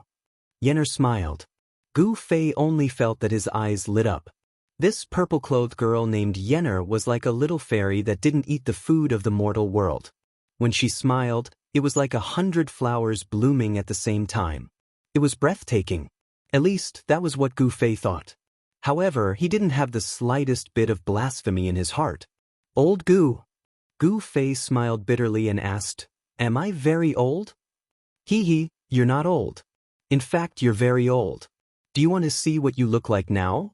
The purple-clothed girl's face revealed a sly smile. Upon hearing this, Gu Fei couldn't help but be shocked. He only now realized that he didn't seem to notice anything strange about his body after he woke up. At this time, when the purple-clothed girl, Yenner, said this, his whole body became cold. He felt that he couldn't see inside his body. His divine sense seemed to be completely imprisoned by some kind of power. What's going on? He hurriedly looked at his body, and when his gaze landed on his arm, he was shocked. The skin on his arm was shriveled like the skin of an orange that had lost all of its moisture. It was wrinkled and shriveled. Not only his arms, but even his body was in the same condition. He was like an old man who was about to die. His body seemed to have aged to the extreme. At this time, the purple-clothed girl, Yennefer, handed over a bronze mirror. How could this be? When Gu Fei saw his reflection in the mirror, his heart was shocked to the extreme. He was so excited that he almost fainted again. Gu Fei couldn't believe it. His reflection in the mirror was actually a white-haired old man. The wrinkles on his face were like ravines, filled with the traces of time. It was as if hundreds of years of his lifespan had been taken away and he had become a skinny old man. No wonder the purple-clothed girl called him Old Gu. It turned out that he was really old, the kind that couldn't be any older. Why is this happening? Gu Fei excitedly asked Yennefer. This girl in front of him definitely knew what had happened to his body. He wanted to know the reason. Only by knowing the reason could he solve the problem. Yennefer said, "There are countless evil spirits rushing into your body. If I didn't use the 18 soul-suppressing nails to suppress the evil spirits in your body, your blood would have been devoured by the evil spirits in your body. Your blood would have dried up and you would have died." That arrow. Gu Fei recalled that he had been struck by the arrow shot by the man with the ghost bow. What a vicious fellow. You and I cannot exist under the same sky. Gu Fei had never wanted to take revenge on a single person or a group of people. Right now, he wanted nothing more than to kill his way to the Dongfang and Beitang families and completely erase these two cultivation worlds from this world. The people of the Dongfang and Beitang clans had repeatedly tried to harm him, causing Gu Fei's anger to soar to the 9 heavens.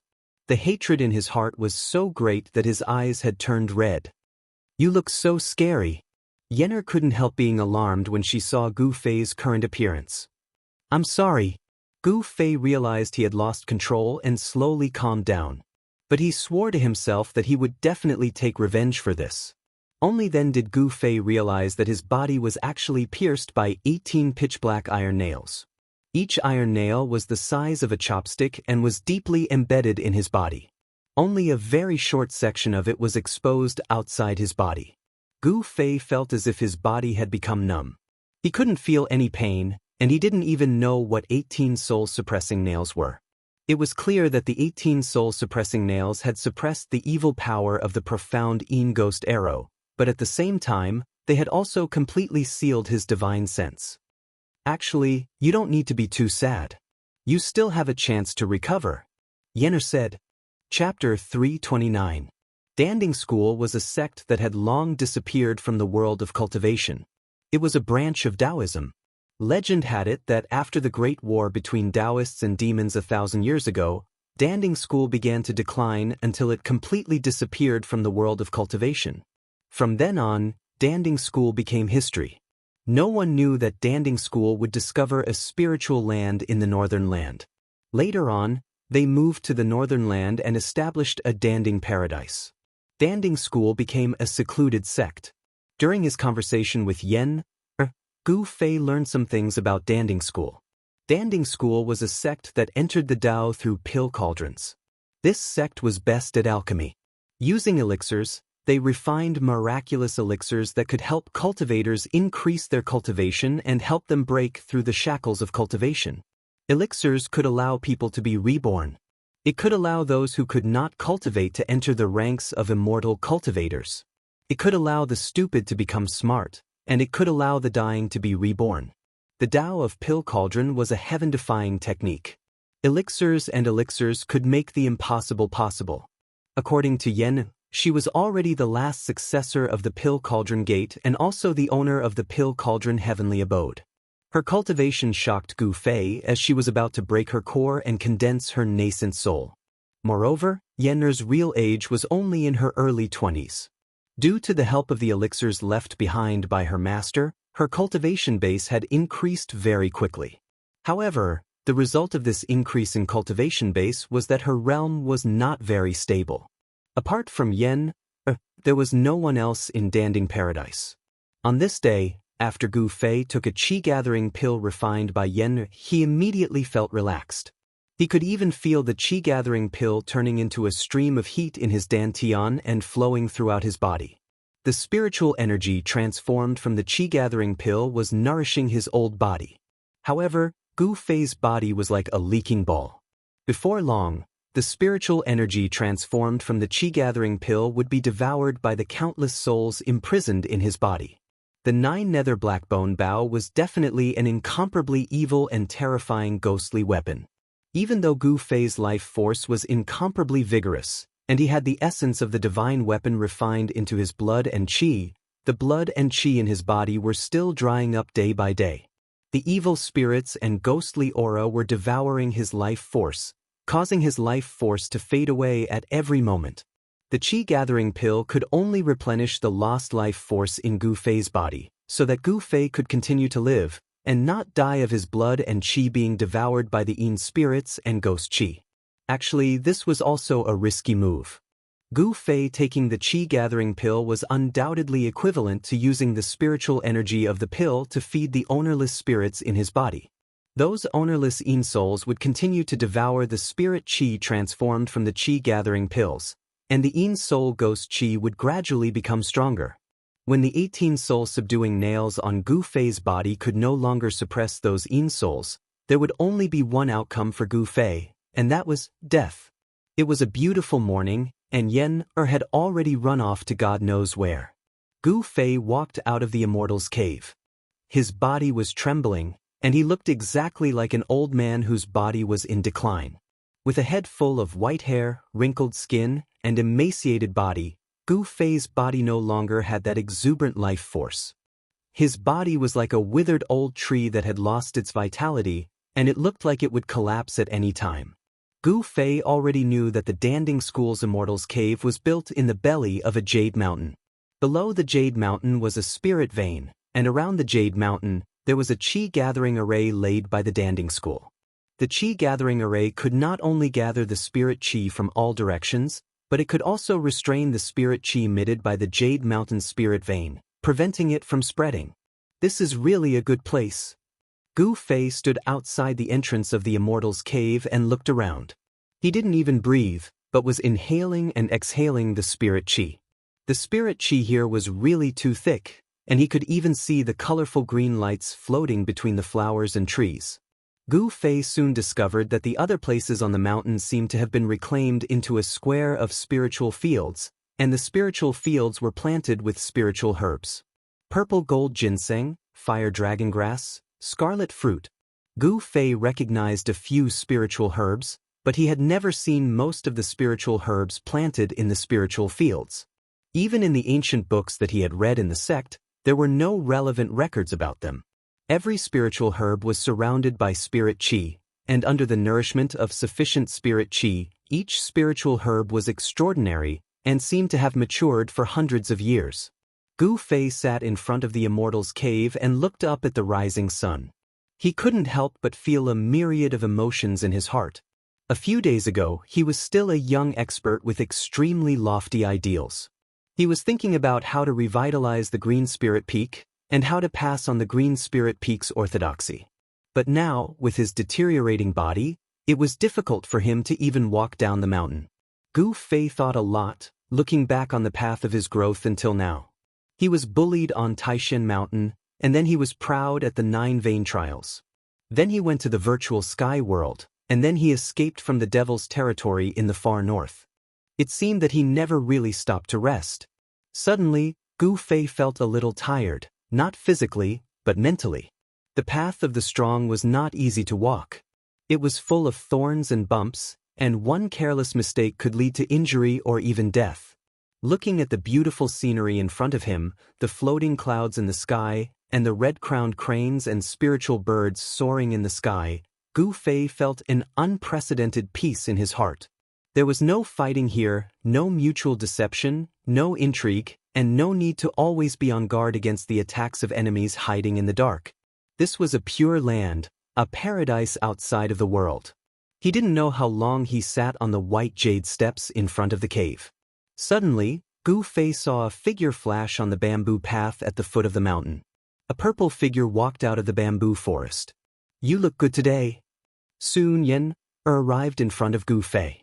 Gu Fei stretched lazily, then stood up and said, "Have you found a way to cure me?" Gu Fei was very direct. Hee, it's not difficult to cure you, but… Yen wanted to say something but stopped. A trace of imperceptible cunning flashed in her black jewel-like eyes. Gu Fei could no longer keep calm. He hurriedly asked, "But what? What are your concerns? Just say it." Gu Fei was always thinking about how to revitalize his deteriorating body. However, he knew that unless he could dispel the yin and ghost aura in his body, there might be a glimmer of hope. Why are you in such a hurry? I will definitely cure you. Don't worry. Yen patted Gu Fei's shoulder and said. In fact, she was already calculating in her heart. Then when do we start? Gu Fei was very anxious. He couldn't wait to get out of his current predicament. His deteriorating body had almost made him lose the will to fight. When do you want to start? Yen looked at Gu Fei and asked with a smile. Of course, the sooner the better, Gu Fei said. Yen rubbed her chin and took a few steps. She pondered for a moment and said, I'll say this in advance. That method is a bit extreme. If you can't stand it, I can stand it. As long as it can revitalize my body, I can stand anything. Gu Fei said firmly as he looked at Yen. You said it. Don't scold me when the time comes. Yen said with a serious face, which was rare for her. She looked at Gu Fei and said. In fact, her heart was already blooming with joy. She was even fantasizing about Gu Fei's interesting look in her little head. I know. My great aunt, I can't thank you enough. Why would I scold you? Gu Fei quickly promised Yen. All right then. Come with me. Yen said and walked down the mountain. Hey, wait a minute. How can I keep up with you in this state? Gu Fei said awkwardly. His body was now extremely weak. He panted after taking a few steps. If he were to accidentally roll down the white jade steps, it would be too embarrassing. Oh, that's easy, Yen said and walked to Gu Fei's side. She reached out and grabbed Gu Fei's right arm. Then she went down the mountain.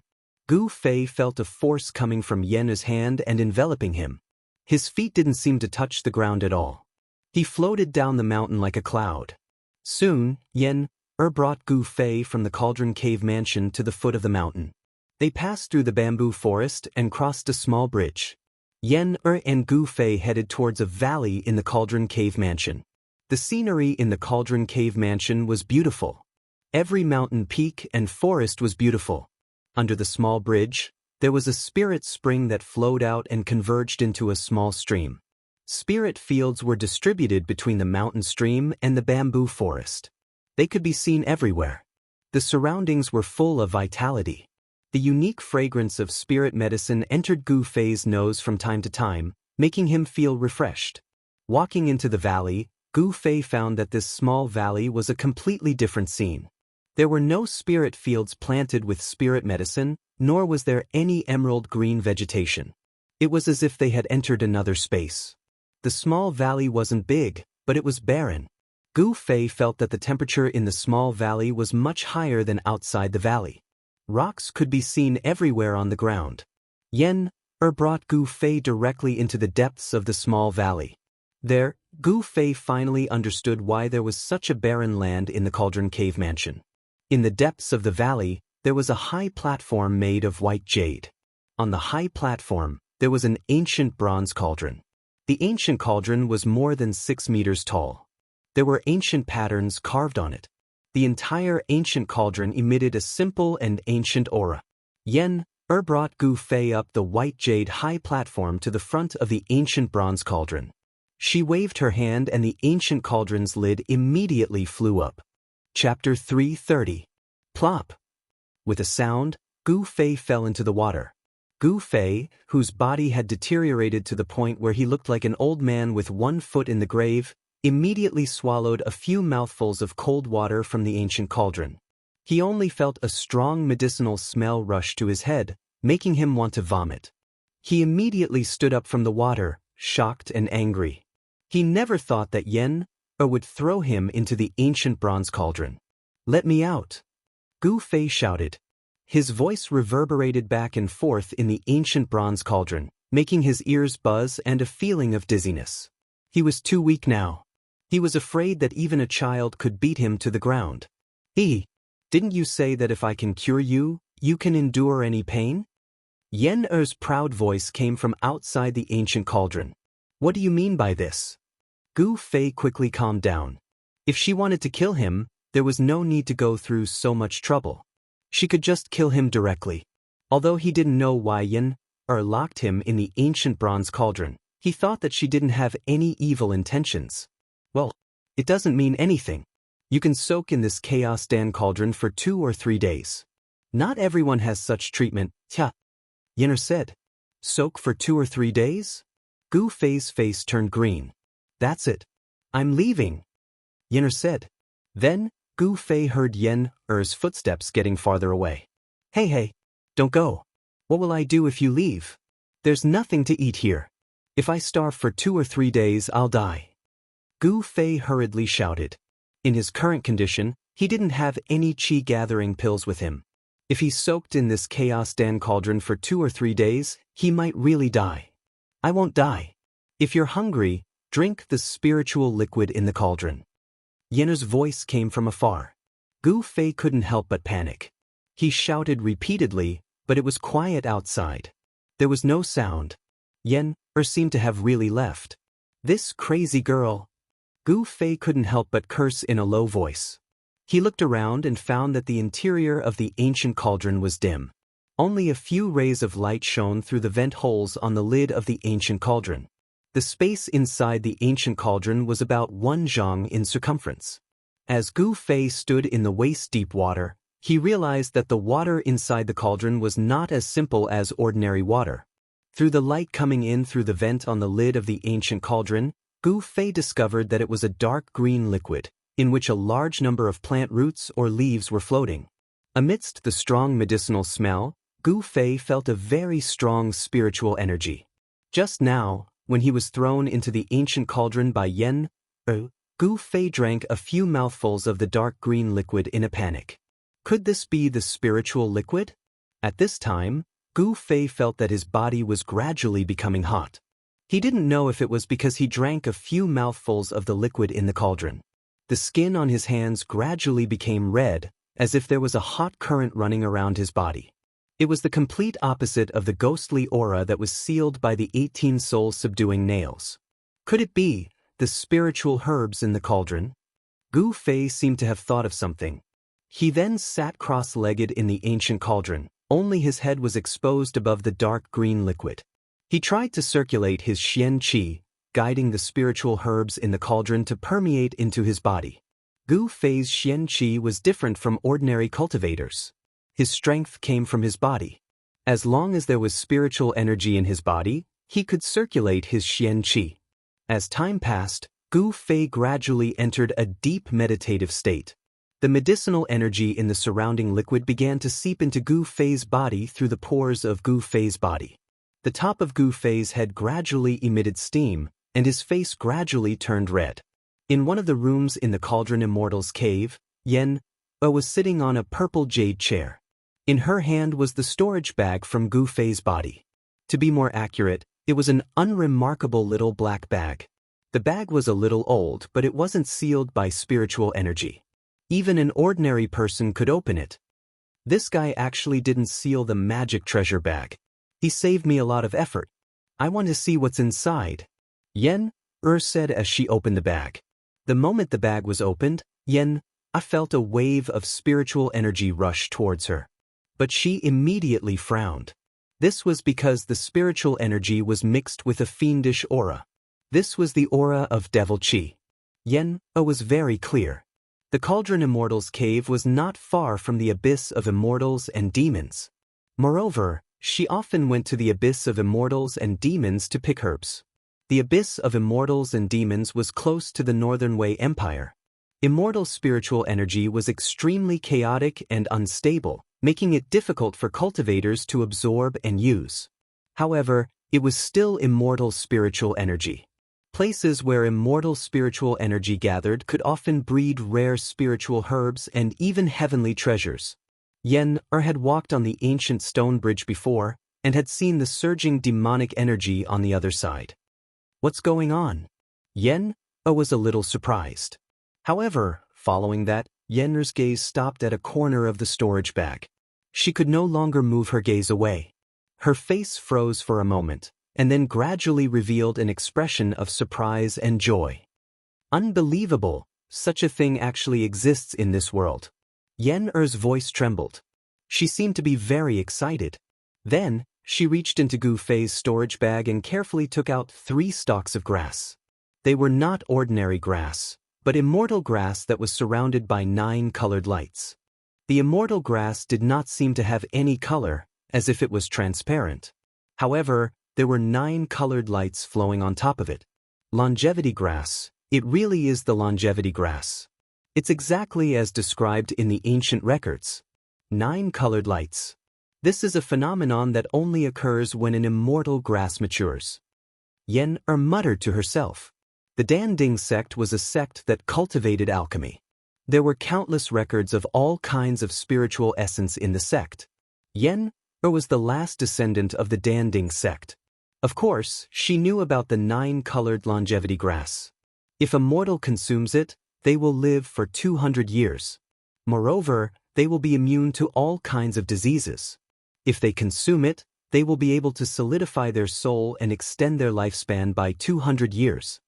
Yen-Er muttered to herself as she looked at the 3 stalks of 9-colored grass in her hands. The reason why she had her current cultivation base was completely due to the help of the medicinal pills.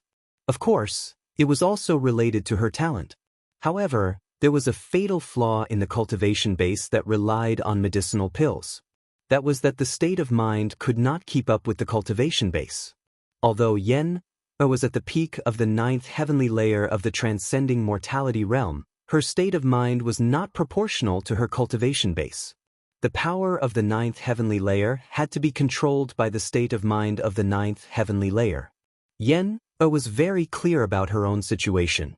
The reason why she did not dare to take that step was because she was afraid that she would follow in the footsteps of the seniors of the Danding sect. She was afraid that her Tao core would shatter and her soul would dissipate. For cultivators, breaking through from the transcending mortality realm to the ascending void realm was not a guaranteed success. There was no danger involved. In fact, the situation was the exact opposite. The higher the cultivation base, the greater the risk one would have to face when breaking through to the next realm. 4 cultivators at the peak of the 9th heavenly layer of the transcending mortality realm, if their Tao core was shattered but they could not condense their nascent soul, it meant that they had failed to break through. There was only one outcome for those who failed to break through, and that was death. The terrifying power that erupted from the shattering of the Tao core could not condense a nascent soul. Once that power went out of control, it would destroy the cultivator's physical body and primordial spirit in an instant. Those who were lucky might be able to return to the heavenly Tao and be reincarnated as a human. Those who were unlucky would have their souls scattered and their life imprints completely erased. The longevity grass had another effect, which was to condense the spirit and solidify the soul. It could eliminate the hidden dangers left behind by consuming spiritual pills to increase one's cultivation base.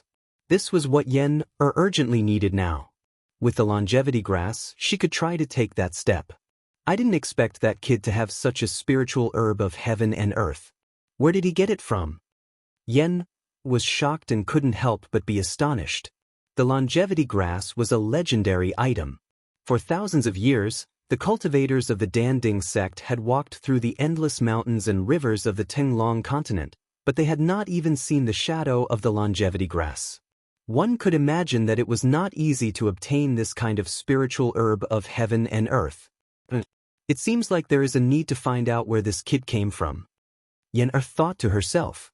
However, the longevity grass was in her hands now. It was impossible for her to hand it over. She was already thinking about how to take the longevity grass for herself. Kill Gu Fei? That doesn't seem possible. I have no enmity with him. How can I kill him for no reason? Yen-Er shook her head. Actually, she had always been cultivating in the Danding cave and rarely went out. She had never killed anyone before. Otherwise, Boss Dongfang, Bei Tangyu, and the others who broke into the outer area of the Danding cave would have been torn into pieces by the countless ferocious beasts she controlled. How could they escape so easily? Actually, with Yen Er's cultivation base at the 9th heaven of the transcending mortality realm, it was easy for her to kill Boss Dongfang and the others. Sigh. So annoying. How can I get the longevity grass from that kid legitimately? Yen Er stood up from the purple jade chair irritably. I got it. After I cure him, this longevity grass will be my reward. Ha. Yen Er laughed happily. She then carried the 3 9-colored longevity grass and walked into the depths of the cave. The depths of the cave was connected to the underground spiritual vein. It was the place with the densest spiritual energy in the entire Danding cave. The ancestors of the Danding sect had opened up a medicinal herb field there. The real heaven and earth spiritual essence was planted in the medicinal herb field in the depths of the cave. Yen moved the 3 9-color longevity grasses into the medicine field. Spots of spiritual light immediately gathered toward the 9-color longevity grasses. The 9-color glow that lingered around the 9-color longevity grasses became brighter. There's a 9-leaf mysterious ginseng. Alright, this is mine too.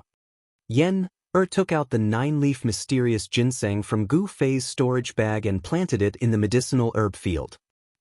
Mysterious sky vine, Juxian fruit, yin yang lotus. These are all mine. Yen Er murmured to herself. She kept taking out heaven and earth spiritual essence from Gu Fei's storage bag and planted them in the medicinal herb field. Chapter 331. Over the past few days, peerless experts had started to appear in the northern region of the Northern Wei Empire. People would occasionally see divine rainbows flying across the sky. There were more and more cultivators in Bailing City. There was a rumor circulating among the cultivators that someone had discovered a spirit vein in the northern lands. It was a spirit land that had yet to be developed. This wasn't a baseless rumor. The appearance of peerless experts in the northern lands was a very good proof. Guest Cloud Inn was one of the best inns in the northern mountain city. However, in the northern mountain city where cultivators gathered, this place seemed a bit deserted. This inn had been completely booked by a cultivation family from the east. The cultivators who entered and left the inn were only disciples of this family or cultivators who were on good terms with this family. There was once a cultivator who was dissatisfied with the fact that the people of this clan occupied this inn all by themselves and came to cause trouble. However, he was thrown out of the inn by an old man who looked like an old servant and wore a small green robe. After the old man showed off his skills, no one doubted the strength of this family from the east anymore and no one came to cause trouble. In a courtyard at the back of the inn, the accumulated snow had already been cleared away. There were some cold-resistant plants planted in the courtyard, and they were still green. The courtyard wasn't big, but everything that should be there could be seen here. There was a pavilion in the fake mountain. The pavilion was covered in a thick layer of snow and a few icicles could be seen hanging down from the roof. There was a pond next to the pavilion, but strangely, the water in the pond wasn't frozen in the cold northern lands. One could even see the figures of koi fishes swimming in the water. There were 4 people sitting at the stone table in the pavilion, 3 men and 1 woman. Boss Dongfang, which senior from the Dongfang family came to the northern lands? A middle-aged man with silver hair and a black blade on his back asked. Boss Dongfang wasn't really the boss of the Dongfang family. It was just a title. There were many people in the Dongfang family who were stronger than Boss Dongfang. In terms of strength, Boss Dongfang would be called Boss Dongfang in the Dongfang family. However, it had to be said that Boss Dongfang was an expert with great potential in the Dongfang family. With his cultivation at the 8th sky of the Ascended Realm, Boss Dongfang was highly regarded by the upper echelons of the family. This is not something I can know. Eldest brother Dongfang replied calmly. Even though he was a disciple with great potential, he had yet to truly step into the core of the Dongfang family. Old Black, it seems like your Saber Emperor's bloodline is determined to obtain that spiritual land. Eldest brother Dongfang suddenly looked at the middle-aged man with a profound gaze. Humph. I wonder which bastard leaked the news, causing all the major powers to want a piece of the pie. The middle-aged man whom Boss Dongfang had addressed as Old Black said in a deep voice. His gaze inadvertently swept over the white-clothed woman beside him. Song Wenyan, what do you mean by this? Could it be that you suspect that we leaked the news? Song Wentian's gaze didn't escape the white-clothed woman's notice. She immediately glared at Song Wenyan and shouted, "Did I say you guys?" The middle-aged man with the saber on his back, Song Wenyan, frowned and said unhappily, "Although my Saber Emperor's bloodline does not have many people like you, I, Black Saber Song Wenyan, am not a pushover." The atmosphere in the pavilion immediately became tense as the two of them confronted each other with equal harshness. "Alright, both of you should speak less. None of you wish to see such a thing happen."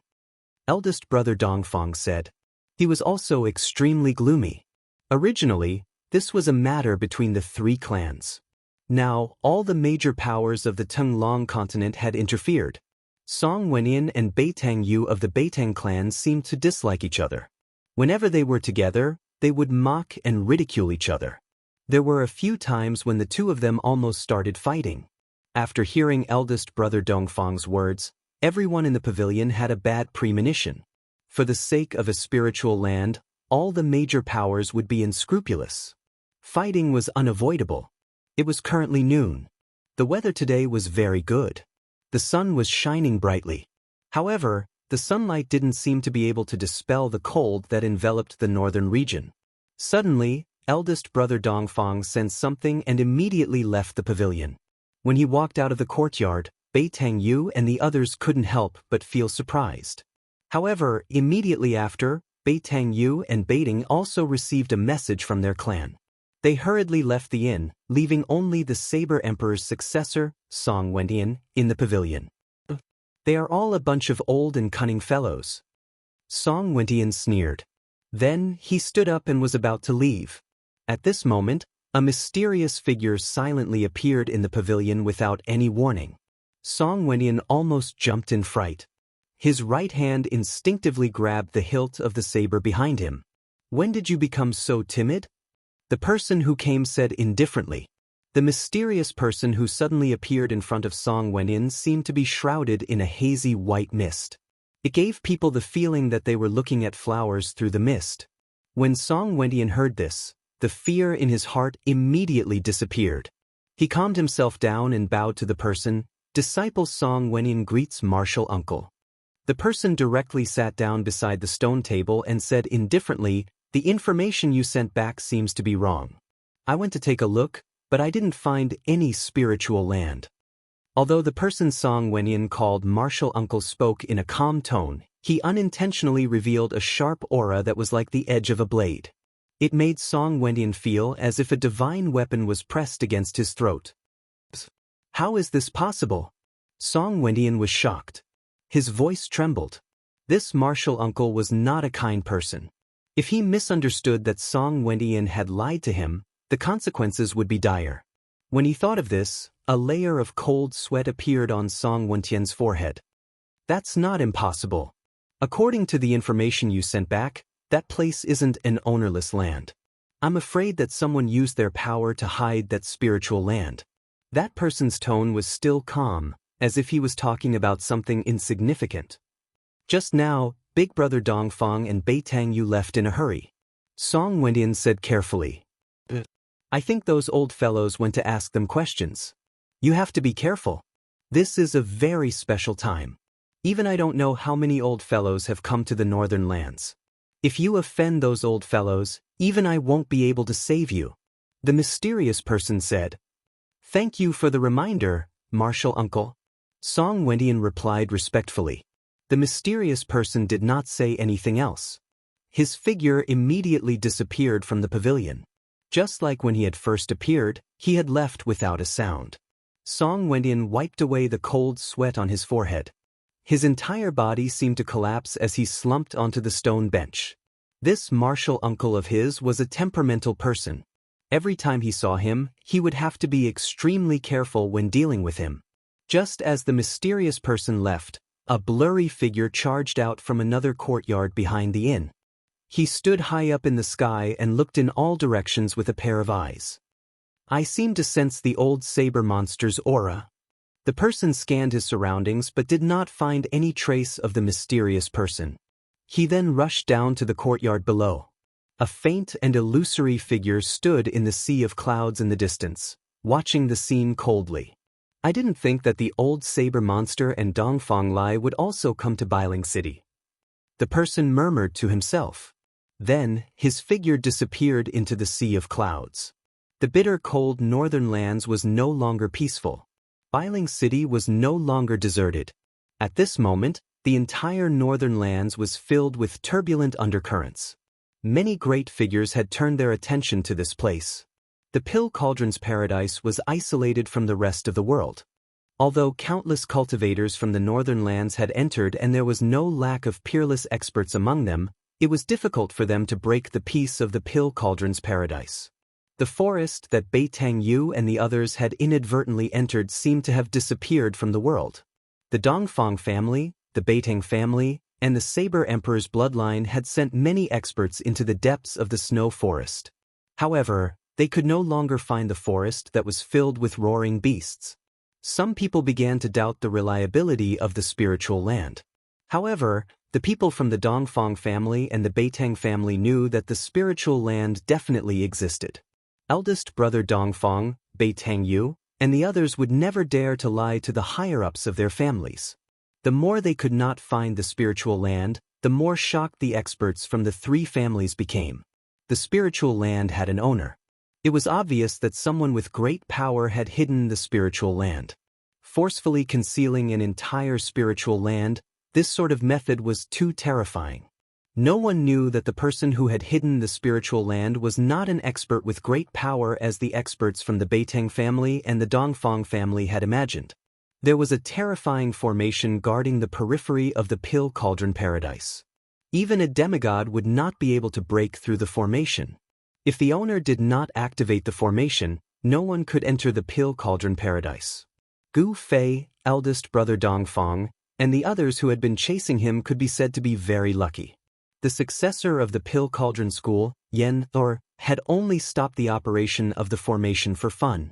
That was why they could enter the periphery of the Pill Cauldron paradise.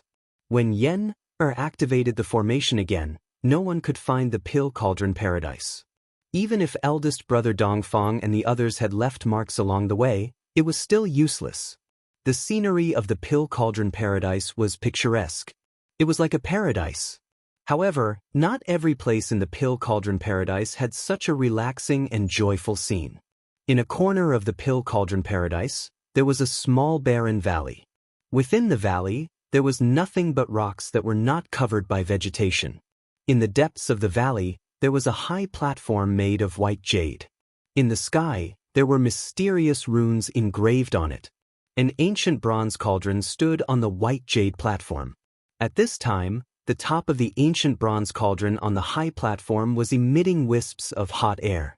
It seemed that something was being refined in the cauldron.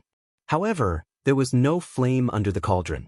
The hot air seemed to be coming from the ancient bronze cauldron. Chapter 332. Time passed by, and the valley was very quiet. There was no sound. Deep in the valley, on the white jade platform, an ancient bronze cauldron was gradually covered by a layer of hazy light. A strong spiritual fluctuation came out of the ancient cauldron, and a fiery aura spread out on the white jade platform. The surrounding temperature was gradually rising. The ancient bronze cauldron on the white jade platform, although it was also a rare treasure, it was not a treasure that had a spirit and could not automatically refine elixirs. The reason why the ancient cauldron was abnormal was because of the person trapped in it. That person was Gu Fei, who was thrown into the ancient bronze cauldron by Yen. Unknowingly, Gu Fei had already spent 2 days and 2 nights in the ancient bronze cauldron.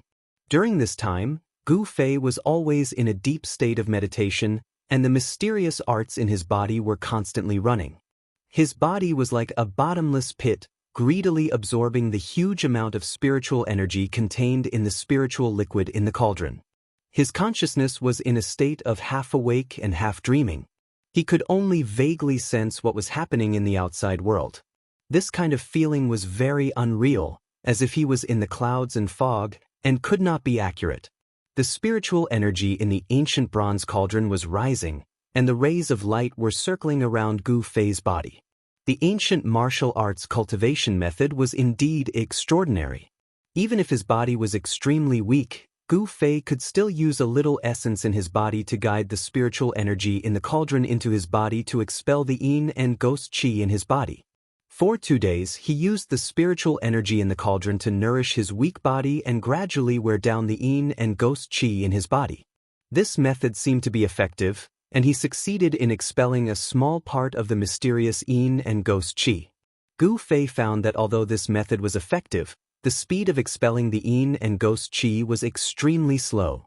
At this current speed, it would probably take more than 100 years to completely expel the yin and ghost qi in his body. In the ancient bronze cauldron, the spiritual liquid concocted by Yen O was full of spiritual qi. Moreover, most of the spiritual herbs dissolved in the spiritual liquid were extremely dry and hot. They gathered together to form a strong yang qi, which happened to restrain the Xianyin ghost qi in Gu Fei's body. On the morning of the 3rd day, Gu Fei showed no sign of stopping inside the bronze cauldron. The spiritual waves from the cauldron seemed to be even stronger than before. On the white jade platform, there was a blazing aura.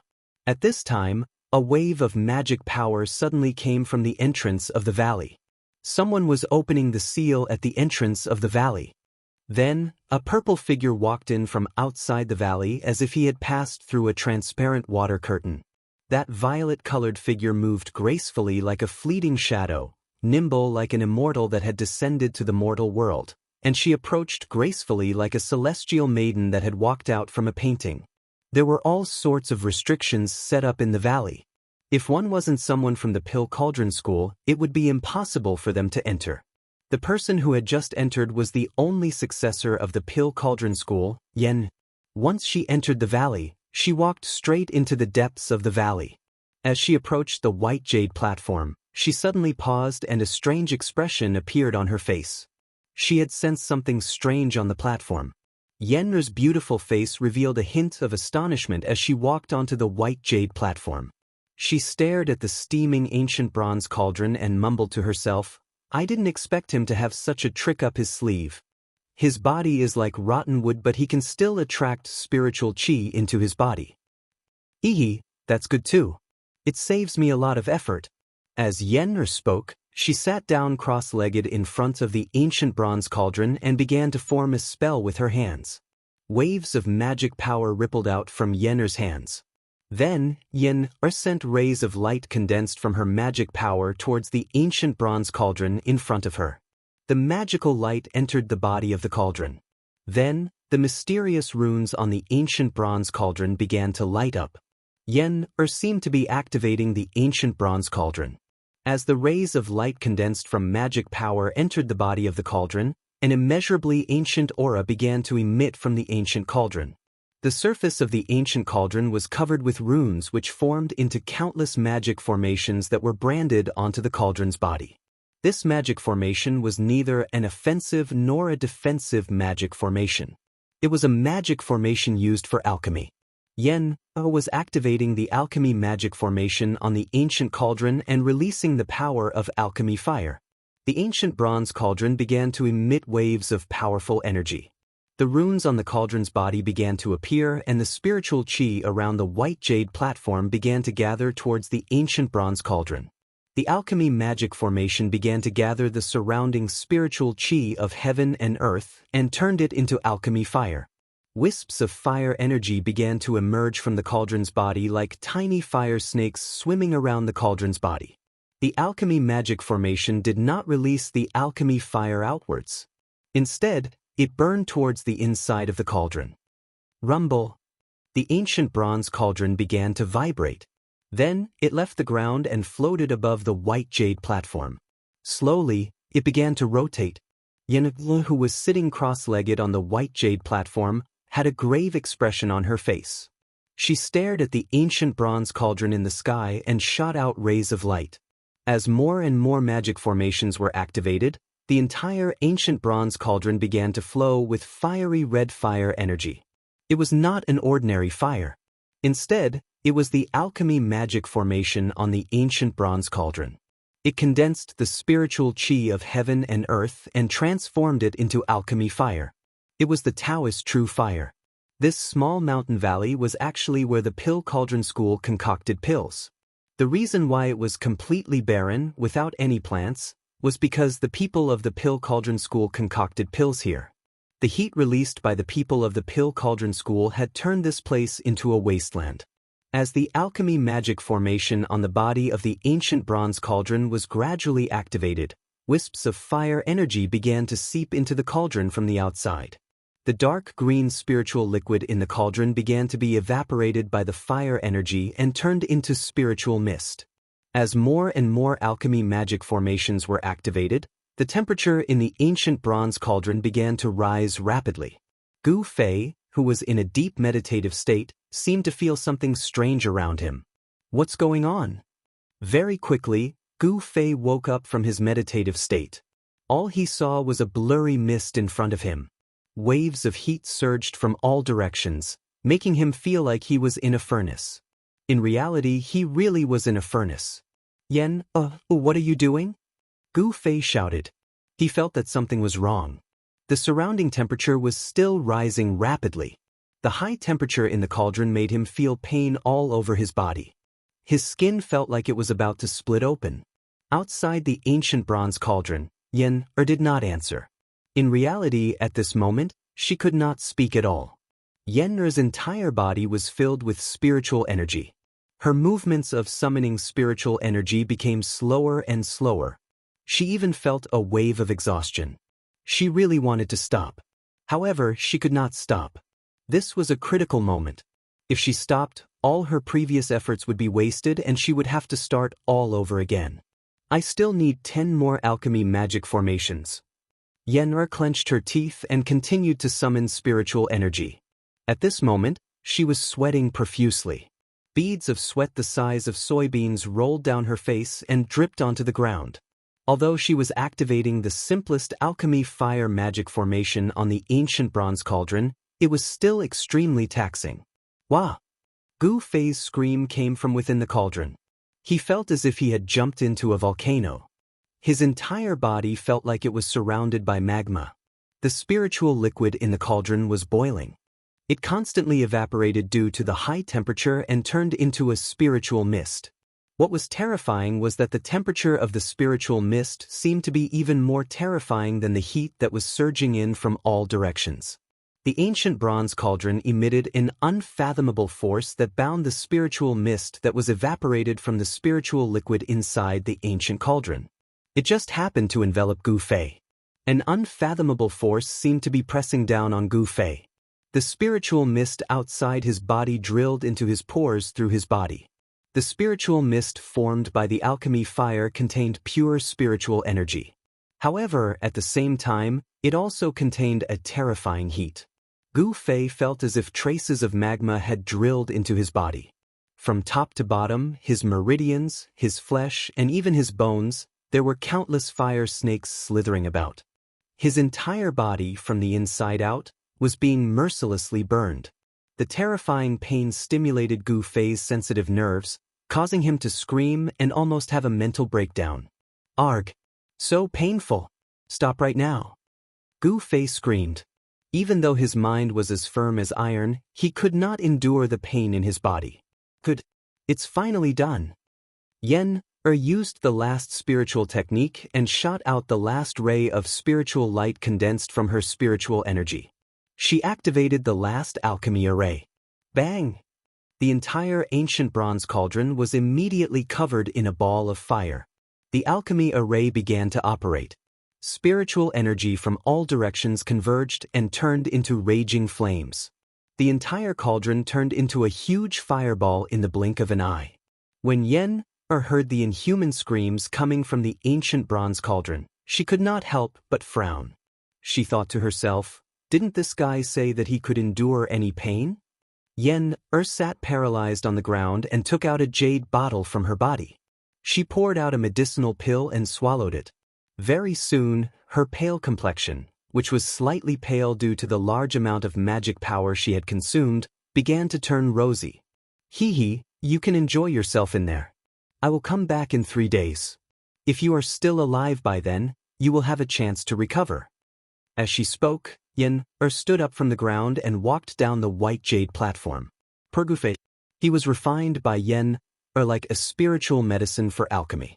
What was more frightening was that the ancient bronze cauldron produced a great force that bound him to the center of the ancient cauldron. Gu Fei, who was wrapped in layers of spiritual fog, could not die even if he wanted to. It was as if he was being roasted on a fire.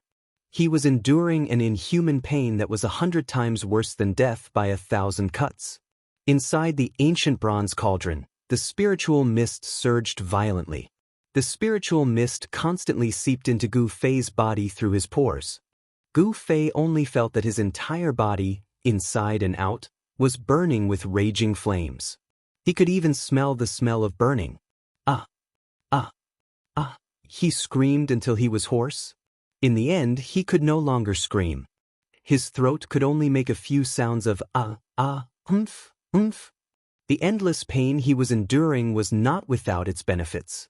More than half of the ghostly aura that was sealed by the 18 soul-suppressing nails in his body had been dispelled. Using this extreme method to dispel the ghostly aura in his body, although it caused Gu Fei to suffer unprecedented pain, it seemed to be very effective. It was many times faster than the speed at which he dispelled the ghostly aura himself. The ghostly aura in his flesh and blood was gradually dispelled. However, the ghostly aura entwined in his bone marrow showed no signs of dissipating. However, Gu Fei's body clearly changed. Chapter 333. As night fell, Bailing City was still bustling with activity. Cultivators from all over the world gathered in Bailing City. Some of them came for a reason, while others came just to watch the fun. In short, all the cultivators that rushed into Bailing City had various reasons. In the north, other than the snow forest, there were also endless snow-capped mountains. There were no lack of terrifying beasts living in the mountains. It was not a good place to be. Even transcending mortality realm cultivators did not dare to walk into the depths of the snow-capped mountains alone in the dark. On this night with a bright moon and few stars, under the moonlight, 3 figures quickly walked on the thick snow. They did not even leave any footprints wherever they went. In the eyes of ordinary people, this was the legendary lightness technique of stepping on snow without a trace. The cold wind whistled, blowing off the snow on the trees from time to time. From time to time, there were mournful roars of beasts coming from the depths of the snow-capped mountains. These 3 uninvited guests passed through the snow forest and crossed the snow-capped mountains. They lowered their heads and hurried on their way. They seemed to be heading somewhere, not aimlessly. After walking for 100 miles, the 3 stopped at the foot of a mountain. The bone-chilling wind could not reach here. A young man in a white robe with a simple long saber on his waist took out a map and looked at it. The long saber on the young man's waist was covered with runes and a faint cold and fierce aura was emitted from it. This saber seemed to be extraordinary. "Hey, Dongfang Long, how far are we from the 9 underworld spring?" A handsome young man in a black robe said to the young man who was looking at the map. "Baiting AO, be polite." Another young man in a white robe looked at the young man in a black robe and said unhappily. Baiting AO looked at the young man in a white robe with disdain and said coldly, "If it was in the past, I could be polite to you brothers, but now, hee. It turned out that these 3 young men were Dongfang Chen, Dongfang Long and Beitang Ao of the Beitang clan. Although Dongfang Chen was very unhappy that Beitang Ao put on an arrogant attitude in front of them, he was also a little helpless.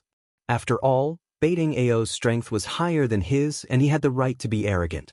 In the world of cultivation, strength was everything. If you wanted to gain the respect of others, you needed to have great strength. In these few years, Beitang Ao's cultivation had already broken through to the transcending mortality realm, while Dongfang Chen's cultivation stagnated in the awakening 9 heavens because of Gu Fei. The halo of a genius had long been lost.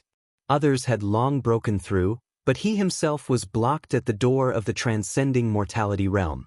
This made Dongfang Chen feel depressed every time he thought about it. Beitang Ao, if you have the guts, then go and act crazy in front of Gu Fei. Dongfang Long put away the map and said disapprovingly. Upon hearing what was said, a hint of displeasure flashed through Beitang Ao's face. He said coldly, "Who said that one arrow is enough to kill Gu Fei, making this father come to this desolate place in the middle of the night?" After Dongfang brothers heard Beitang Ao's words, they became somewhat angry. "Don't we want to kill Gu Fei? If Gu Fei doesn't die, what does it mean for our two families, don't you know?" Dongfang Chen said angrily, Okay, I don't want to quarrel with you. How far is it from here to the 9th Nether Spring?" Beitang Ao waved his hand. Dongfang Chen and Dongfang Long looked at each other. They both knew that the matter at hand was more important. They still had to borrow the power of the Beitang family. It was not wise to fall out with Beitang Ao at this time. After crossing the 2 snow-capped mountains in front, we can reach the land of extreme Yin. Dongfang Long said, "Then what are you waiting for? Let's go." Beitang Ao said coldly. The relationship between Beitang Ao and Dongfang brothers didn't seem to be very good, but both sides didn't want to make things too stiff. So, the three walked out of the call and continued to the depths of the snow-capped mountains. Dongfang brothers and Beitang Ao were all cultivators, so they were not afraid of the cold. They walked on the thick snow as if they were flying. Soon, they crossed the 2 snow-capped mountains in front of them and came to a snow valley. They stopped. They all felt a trace of uneasiness at the same time. The entire valley was shrouded in strands of black qi, and the grayish-black underworld mist floated in the air. The valley emitted an eerie and terrifying aura that caused one's heart to palpitate, as if there was a peerless demon hiding in the valley. "The 9th Nether Spring is in the depths of the valley," Dongfang Long said, but he didn't move his feet. He seemed unwilling to step into the valley. At least he didn't want to be the first to enter this evil place. The 9th Nether Spring was definitely not a good place. Herein energy gathered. Just by standing outside the valley, one could feel the cold air penetrating into their body. If we don't get the water of extreme Yin from the 9th Nether Spring, we can't extinguish the flame of the primordial spirit lamp. Dongfang Chen muttered to himself. No one knew who he was talking to. The 9th Nether Spring was a secret place in the north. Herein energy gathered. It was a Yin cave. For devil cultivators or ghost cultivators, it was a treasure land. Cultivating in the Yin cave would yield twice the result with half the effort. The three of them knew that the valley in front of them was very evil. No one was sure if there were devil cultivators or ghost cultivators cultivating in the valley. Therefore, the Dongfang brothers and Beitang Ao hesitated. They didn't want to be the first to step into the valley. Under the moonlight, in the evil valley where Yin Qi gathered, the surroundings were very quiet. There was not a single sound, not even the sound of the wind could be heard. This kind of absolute silence made people feel incomparably oppressed, as if there was a huge rock pressing down on their chests. "Should we go in or not?" Dongfang Long said softly. His breathing was a bit rapid, he couldn't calm down. If they couldn't get the water of the 9th Nether Spring in the valley, they couldn't extinguish the flame of the primordial spirit lamp. Dan Qingzi brought Gu Fei's primordial spirit lamp down the mountain. With the lamp as a guide, he found the northern devil domain. As long as Gu Fei didn't die, the lamp wouldn't extinguish. Because of this, Dongfang Chen knew from Dan Qingzi that Gu Fei wasn't dead, because although the flame of the primordial spirit lamp was very weak, it had never been extinguished. Dan Qingzi was still trying to find Gu Fei. If he found him, Dongfang Chen's secret would be exposed. The crime of murdering a fellow disciple was not small. What Dongfang Chen had done had already violated the rules of the sect and violated the great taboo of the Supreme Mystery sect. If it was light, he would be crippled of his cultivation base and expelled from the sect. If it was heavy, he would be executed. He would also shame the Dongfang family. This kind of thing must not happen. The water of the 9th Nether Spring was the place where the Yin cave was located. It was the place where the Yin energy was the densest. The water of extreme Yin was the only thing that could extinguish the flame of the primordial spirit lamp. The purpose of Dongfang Chen and the others was very simple. That was to obtain the water of extreme Yin and then secretly extinguish the primordial spirit lamp in Dan Qingzi's hands. They would let Dan Qingzi think that Gu Fei was dead. Once the primordial spirit lamp was extinguished, Dan Qingzi might give up looking for Gu Fei. During this period of time, he would find Gu Fei and then kill him. Everything would be solved. Since we're here, we can't go back empty-handed, Dongfang Chen said in a deep voice. His eyes suddenly became fierce and firm. He stepped forward and was about to step into the valley filled with Yin energy. If you don't want to die, leave quickly. At this moment, a cold voice suddenly came from behind Dongfang Chen and the others. The Dongfang brothers and Beiteng Ao were shocked. Shua! Turning around, Zhang Xian saw a green-robed figure slowly walking over from the snowy ground 100 zhang behind him.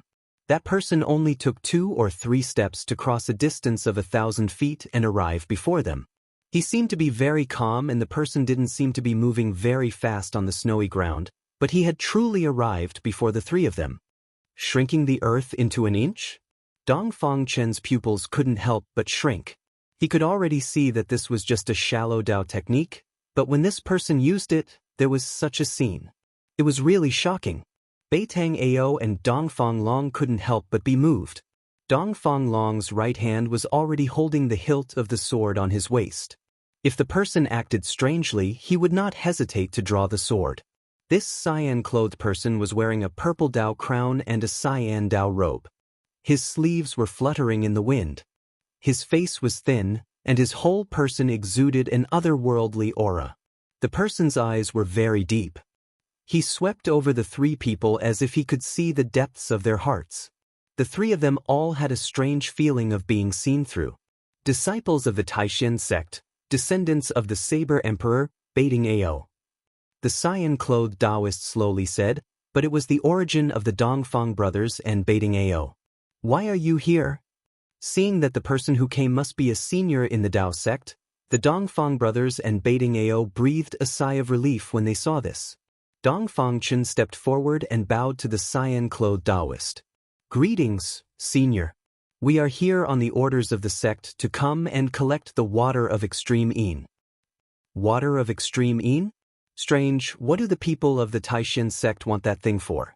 The cyan-clothed Taoist thought for a moment and then said, You should leave quickly. Senior, is there any danger in this valley? Beiteng Ao said. In front of this cyan-clothed Taoist, he did not dare to show any arrogance. The cyan-clothed Taoist was about to speak. At this moment, there was an earth-shattering roar in the valley without warning.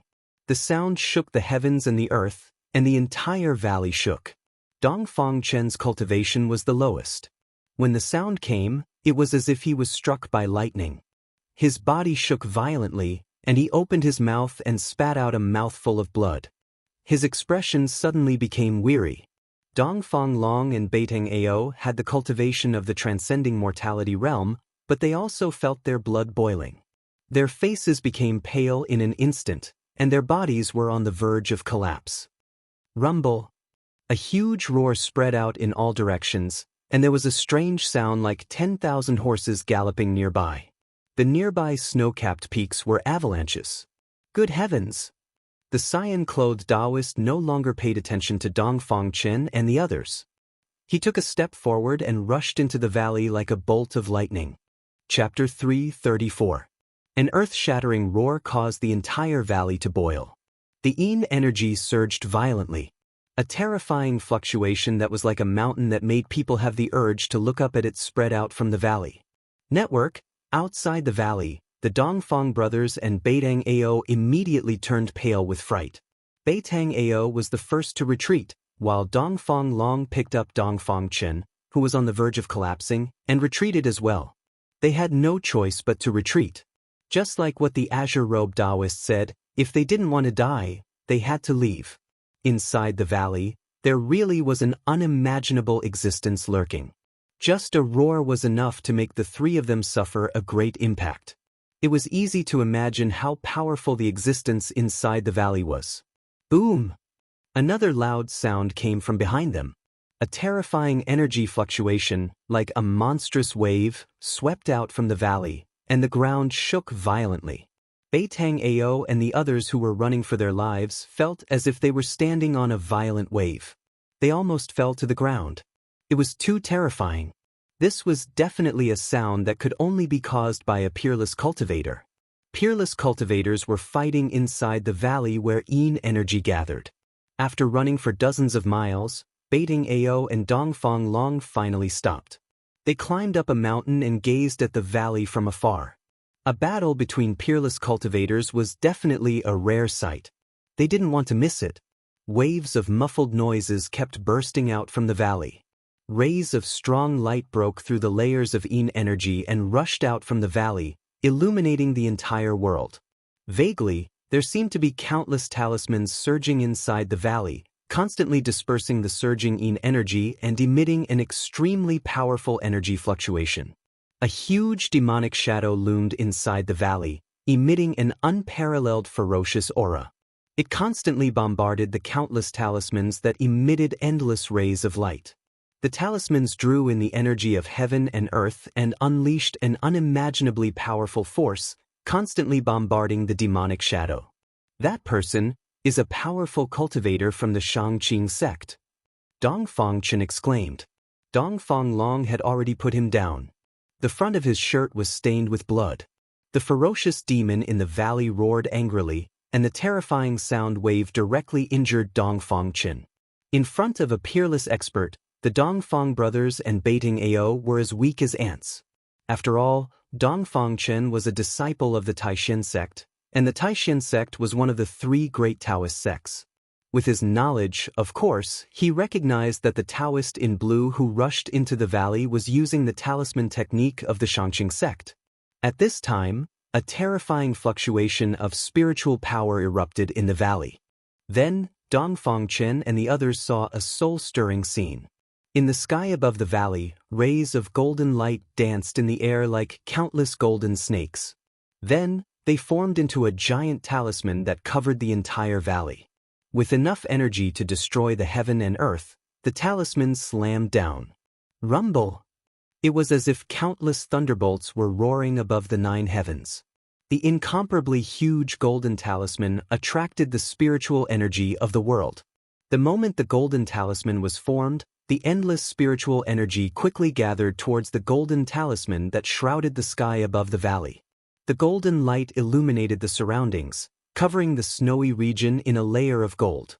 The gigantic golden talisman that enveloped the heavens and the earth sealed the entire valley. The endless Yin Qi that surged out from the valley was also suppressed. Inside the valley, there was an earth-shattering roar. The ferocious demon was roaring. The moment the golden talisman shrouded the giant demon, it instantly exploded. The first son of the Demon King is only SOSO. The vast voice spread throughout the sky and the earth.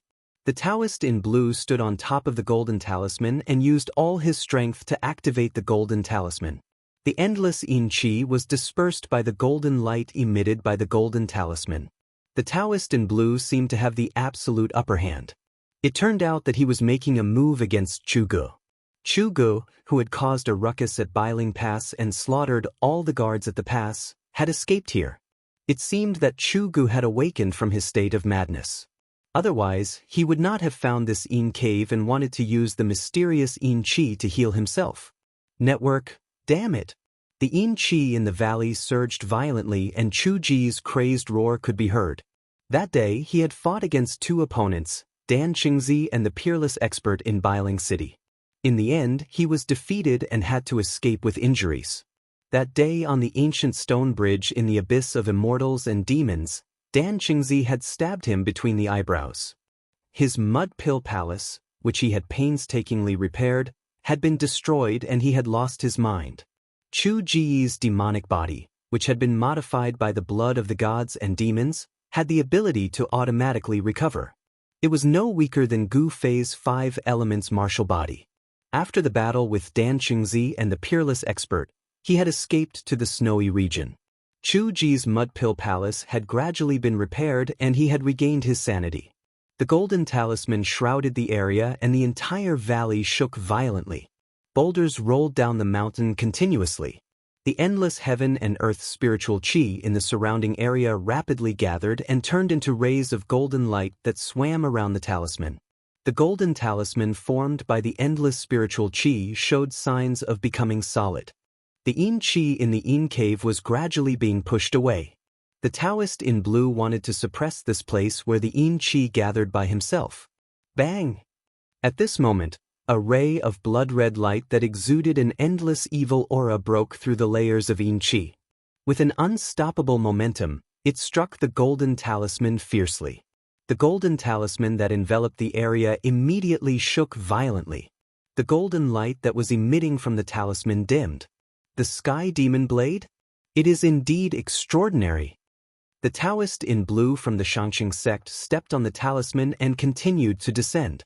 He did not believe that the talisman, which had gathered the endless heaven and earth spiritual qi, could not withstand the sky demon blade.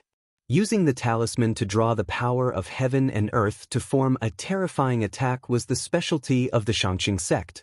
The Taoist in blue's cultivation was extremely powerful. The golden talisman had actually successfully blocked the sky demon blade's attack. Die! Chu Gu roared angrily in the dark clouds. Suddenly, the yin qi in the valley retreated like the tide. A blood-red demonic blade emitted a blinding blood-red light that had never been seen before. The demonic blade was devouring the endless dark clouds and demonic qi. Break! Chu Gu shouted. The surging demonic qi gathered to form a demonic shadow that was hundreds of feet tall. The demonic shadow held the blood-red demonic blade and slashed upwards with all its might. Swoosh! The blood-red light from the blade shot up to thousands of feet, exuding an endless amount of evil aura. Like a terrifying blood-red ray of light, it seemed to split the void and shatter the heavens and earth. In an instant, it struck the golden talisman that was enveloping the valley. Boom!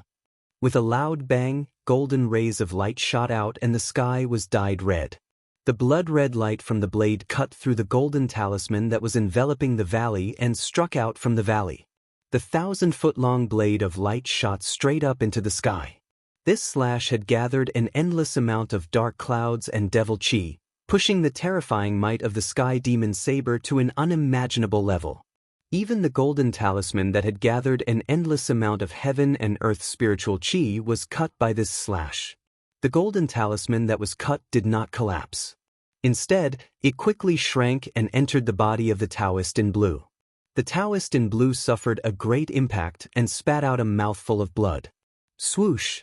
Without any hesitation, the Taoist in blue turned into a golden ray of light and rushed out of the valley. In the blink of an eye, he disappeared under the night sky. After witnessing the earth-shattering battle between the peerless masters, Dongfang Chen and the others couldn't speak for a long time. It wasn't until the horrifying energy fluctuation in the world gradually calmed down that they recovered from the shock. Dongfang Chen and the others knew that the green-robed Taoist from the Shangqing sect was defeated and the Nine Nether Spring was occupied by the terrifying demon in the valley. The demon was probably hiding in the spring and using the yin qi to cultivate. What should we do? Beitang Ao looked at Dongfang Chen and asked. Dongfang Chen stared at the valley that was surrounded by yin qi. After a while, he said, "What else can we do? We came here for nothing." They knew very well that unless the peerless masters from their clans came, they might be able to obtain the water of extreme yin. However, they could not invite the peerless masters from their clans. To be able to invite boss Dongfang, Beitang Yu, and the other outstanding descendants of the two clans was already the limit of the power they could use. Just as Dongfang Chen and the others were about to retreat, they suddenly felt a light purple figure silently appear outside the entrance of the valley in front of them. Demon race? Chu Ji's voice came from the valley. Dongfang Chen and the others stopped in their tracks. They were very surprised. Another peerless master appeared. It seemed that many people were rushing towards the demon in the valley. One should know that peerless masters of the royal void realm were rarely seen. However, tonight, near the valley where yin qi gathered, 3 peerless masters appeared one after another. Although the mountain where Dongfang Chen and the others were at was very far away, after all, the vision of a cultivator was extraordinary. They could still see the figure clearly. It was a young girl wearing a light purple dress. If this girl didn't have a pair of furry ears, she would simply be a human. Not only was this girl not human, but she was also a demon, who could already transform. Demons who could transform were very terrifying. Not only did they have human-like intelligence, but they also had tyrannical strength. The heavenly devil blade is indeed worthy of being called the #1 devil blade of the devil path. Chu-gu, your name is like thunder piercing the ears these days, the maid-like girl said with a smile. For you, I know a lot of demons who can transform, but you are definitely not one of them. Chu-ji's voice was very cold, so cold that it was suffocating. The people who came here were either friends or enemies. Chu-gu, had no possibility of becoming friends with a demon, let alone a demon. I want to fight with you, but... The girl was a little hesitant. She didn't have any intention of making a move. Are you afraid of an unfair victory? Chu-gu seemed to know the girl's concerns. A true expert, and a confident expert, often disdained to make a move when the other party was seriously injured. This was because they had absolute confidence in their own strength. Chapter 335. The battle between demons and monsters that Dongfang Chen and others were looking forward to did not happen. The demon girl outside the valley did not attack Chu-gu, but retreated in the end. Perhaps, the demon girl really thought that if she fought with Chu-gu at this time, even if she won, it would be an unfair victory, so she retreated. Although they were demons and monsters, they were not life and death enemies. On the distant snowy peak, the Dongfang brothers and Beidang Ao knew that their trip tonight was in vain. The demon in the valley ahead was incomparably powerful. It was not something they could imagine. Let's go, Beidang Ao said, and then turned to walk down the snowy peak. At this moment, Dongfang Chen suddenly said, "Wait a minute. What, do you still want to get the extreme in water at this time? Don't dream." Beidang Ao glanced at Dongfang Chen disdainfully and said coldly, "This is not impossible." Dongfang Chen said indifferently, "Second brother, don't take the risk. The demon in the valley, even if the peerless experts of the family come, they may not be able to drive him away. If we go to get the extreme in water at this time, it is tantamount to throwing away our lives." Dongfang Long said with a frown, "Big brother, will I be a fool who will throw away my life knowing that there is danger?" Dongfang Chen said calmly. When Beitang Ao and Dongfang Long saw that Dongfang Chen did not seem to be joking, they couldn't help but be curious. Does he really have a way to get the extreme in water? Wait, if my guess is right, the demon in the valley is about to leave. Dongfang Chen seemed to have a card up his sleeve, but only he himself knew that in fact, he did not have much confidence. I will wait and see. Beitang Ao had already walked more than a dozen steps. After hearing Dongfang Chen's words, he laughed and walked back. He wanted to see Gu Fei suffer. However, at this time, Dongfang Long and Beidang Ao seemed to have vaguely thought of something. It seemed that what Dongfang Chen said was not impossible. It had to be said that Dongfang Chen's words were really accurate. After the demon girl outside the valley left, soon, a mass of demon chi rushed out of the valley, and a heart-palpitating and terrifying aura immediately spread.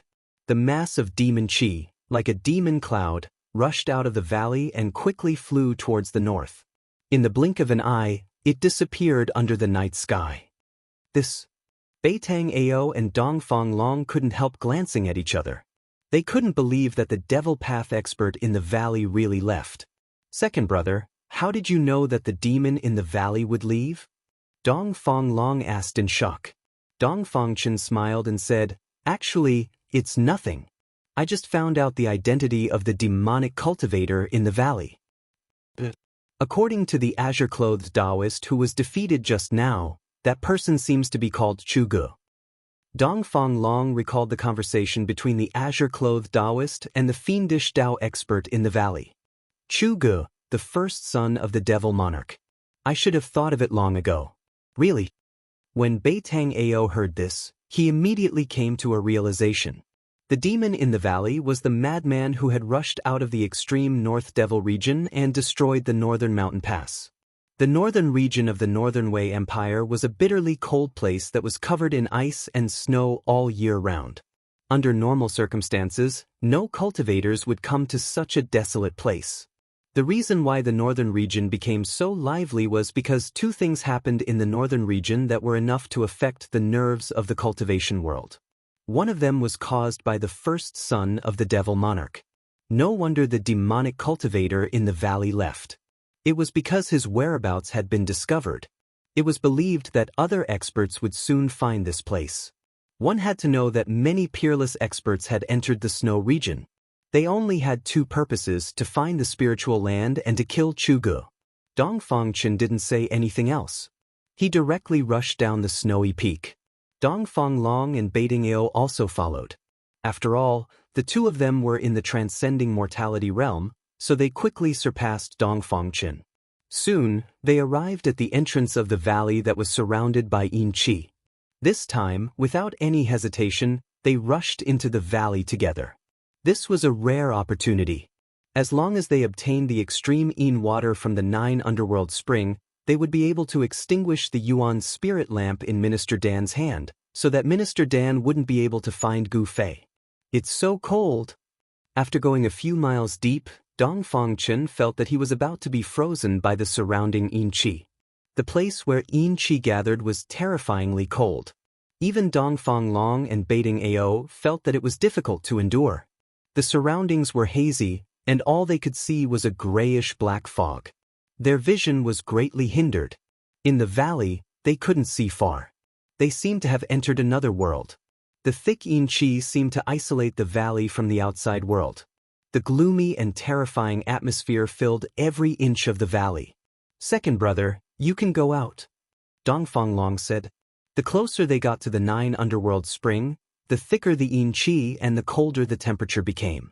Dongfangchen stopped when he heard this. He knew that he only had the cultivation of awakening me 9th heavenly layer. It was difficult for him to resist the Yinqi that spread from the 9 underworld spring. He nodded, then retreated in the direction of the valley entrance. Dongfang Long and Baiting Ao continued to move forward. Traces of battle could be seen everywhere in the valley. The battle just now was extremely fierce. Dongfangchen retreated to the outside of the valley. He didn't wait for long before he saw Baiting Ao and Dongfang Long coming out of the valley. They didn't say anything and directly left the valley. They got what they wanted to get. Dongfangchen and the others had just left for a while when a golden light flew from afar. A vague figure was wrapped in the golden light. Riding the golden light and flying in the void, the person who came was a peerless expert. The person directly broke through the Yinqi that shrouded the valley and rushed into the valley. Soon, the person rode the golden light and rushed out of the valley. The golden light flashed and went far away in an instant. Under the night sky, a golden light cut through the void and flew over a snowy forest. The golden light faded away, and a middle-aged Taoist wearing a cyan robe appeared. Chugu ran really fast. The cyan-robed Taoist muttered to himself, then stood in the void and looked in all directions. The cyan-robed Taoist patted the storage bag on his waist, and a cyan light immediately rushed out of the bag.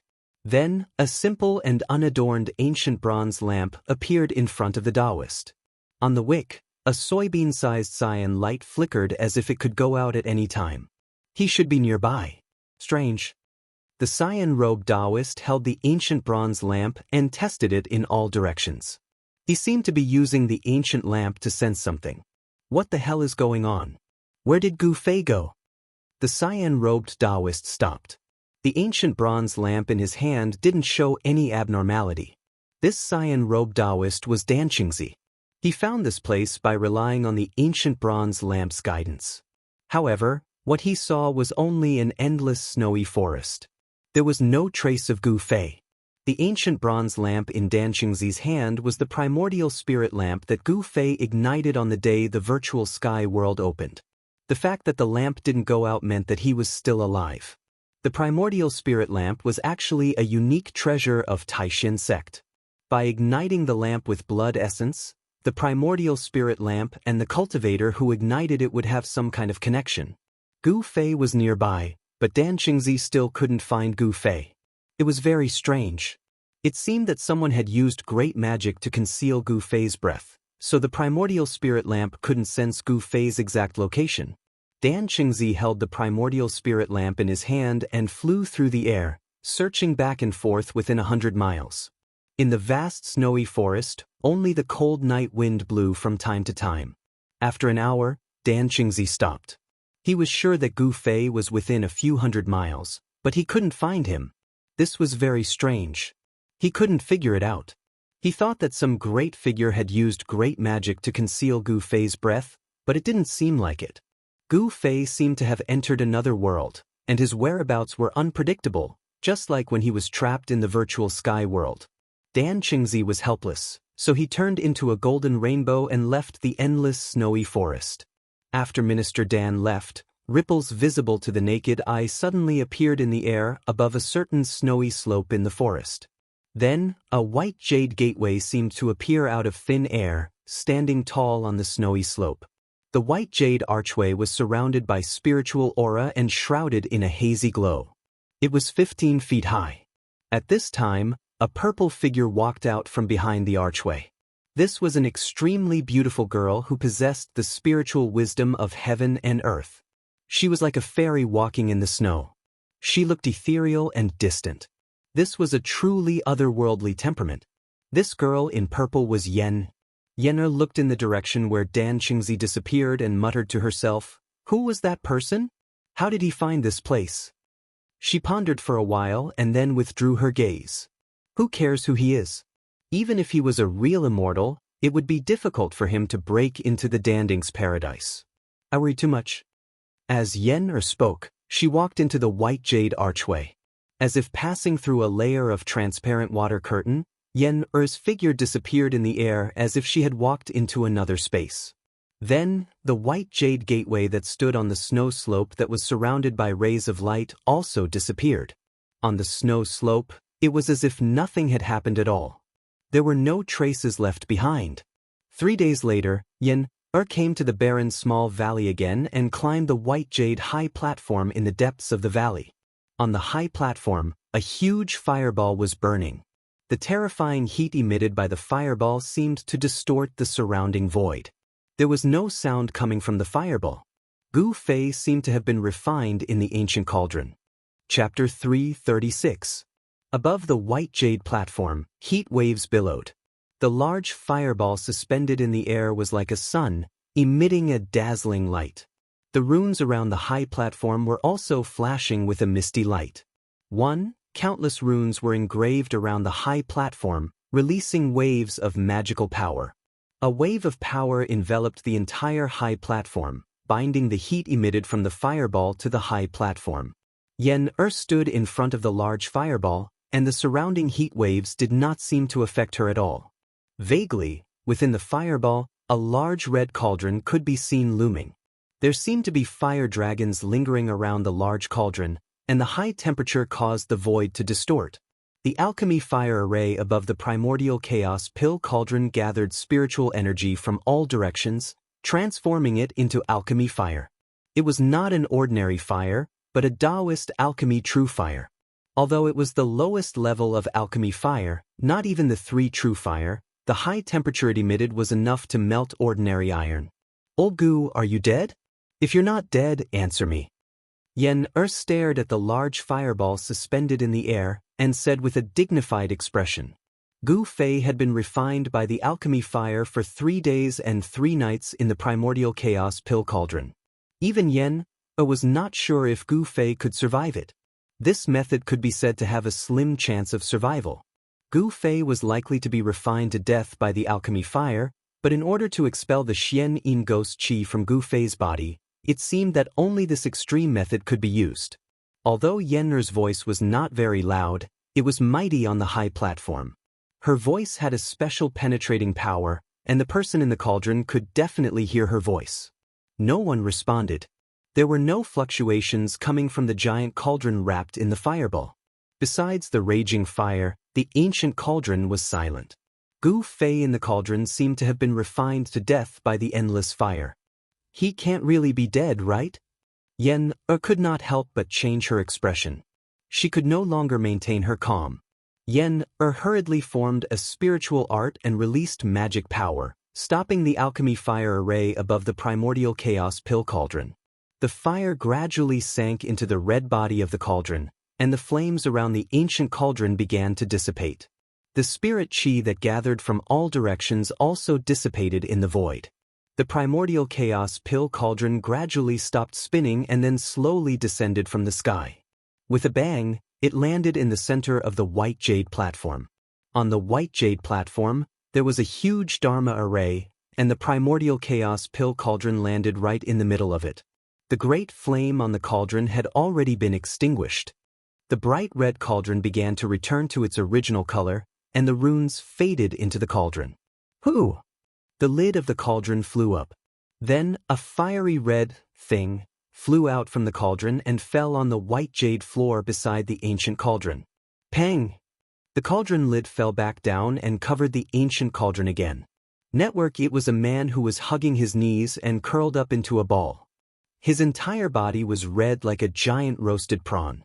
This person was Gu Fei, who had been thrown into the primordial chaos pill cauldron by Yenner and used as a pill to refine for 3 days and 3 nights.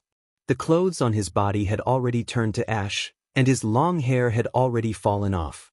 His entire body seemed to have been roasted, and some parts of his skin had even fallen off, revealing charred flesh. Gu Fei looked extremely miserable, but he was not dead yet. Yenner could sense an extremely weak life force from Gu Fei's body. It was hard to imagine what kind of terrifying torture Gu Fei had gone through in the past 3 days and 3 nights. However, there was no doubt that he had made it through. His will to live was very strong, and could even be considered abnormal. No one could be refined in the cauldron for 3 days and not collapse. Good. Yenner heaved a sigh of relief and put down a huge stone in her heart. At the same time, she could not help but look at Gu Fei in a new light. Although his life force was very weak, he had ushered in a new life. Seeing the naked Gu Fei, Yenner's face couldn't help but flush red.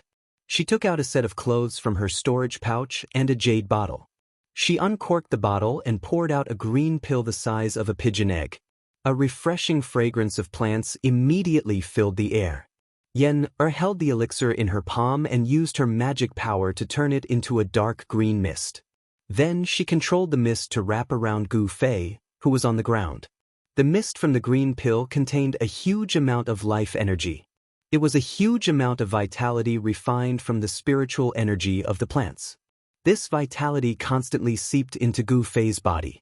Gradually, Gu Fei's body changed. His red skin began to crack and fall off. The skin that fell off was as translucent as a top-grade jade, shining with a bright luster. The green mist that enveloped Gu Fei's body gradually thinned. Gu Fei's body was like a dry land that desperately needed the nourishment of rain. For Gu Fei, spiritual energy was like rain. After absorbing the spiritual energy from the pill, the weak fluctuation of life energy in Gu Fei's body began to grow stronger. At a speed visible to the naked eye, a new head grew out. The new head was no longer snow white, but black and shiny. After injecting all the mist from the pill into Gu Fei's body, Yenner left the white jade high platform. She knew that Gu Fei would wake up soon. After Yenner left, Gu Fei's body began to twitch slightly, and his breathing became rapid. The spiritual energy from the pill had filled his body with vitality. His eyelids were twitching, and his eyeballs could be seen moving under his eyelids. "I'm dying of pain," Gu Fei suddenly screamed. He opened his mouth and spat out a mouthful of turbid air, waking up. He felt a breath stuck in his chest, and it was extremely uncomfortable. He could only desperately breathe in fresh air to relieve the suffocating feeling in his chest. After a long time, he calmed down. "Are you out?" Gu Fei slowly stood up from the ground. He looked around and felt that he was standing on the white jade high platform. The ancient bronze cauldron beside him was still emitting bursts of heat. Gu Fei looked down at his hands. The skin on his arms was as smooth as white jade. It seemed to be even more delicate than a woman's skin. Gu Fei felt that his body seemed to be a little different, as if his flesh and blood had been reborn. After 3 days and 3 nights of tempering, Gu Fei felt that his body seemed to be more powerful than before, as if there was an inexhaustible amount of energy in his body. He put on the clothes that Yenner had prepared for him and then left the white jade high platform. Just as Yenner opened the mixed essence pill cauldron and released Gu Fei, a figure sitting in a pavilion in a courtyard in Bailing City woke up from his meditation. He patted the storage bag on his waist. An ancient bronze lamp immediately flew out from the storage bag and floated in front of him. The green-robed Taoist sitting on the stone stool was Minister Dan. What's going on? Gu Fei's life aura seems to be getting stronger. Minister Dan waited for a spark on the ancient bronze lamp and muttered to himself. The pea-sized lantern on the ancient lamp was emitting a dazzling green light. The lantern gradually turned into a flickering little flame. What's happening to Gu Fei? Why is his life fluctuating so erratically? Minister Dan frowned.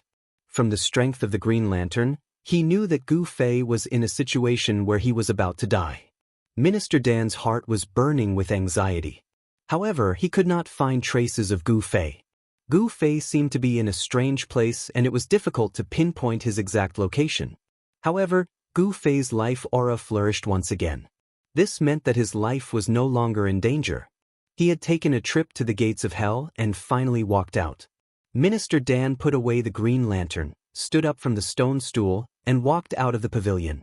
After a moment of deep thought, he soared into the sky and turned into a golden ray of light, disappearing into the horizon. It was noon and the sun was high up in the sky. Bailing City was bustling with activity. People who looked like cultivators could be seen walking on the streets and alleys. Minister Dan did not hide his tracks. Many cultivators in Bailing City saw a golden ray of light rushing out of the city and flying into the depths of the snowy forest. In the eyes of an observant person, Minister Dan's whereabouts were no secret at all. Immediately after, a streak of green light also shot out of Bailing City and disappeared into the horizon.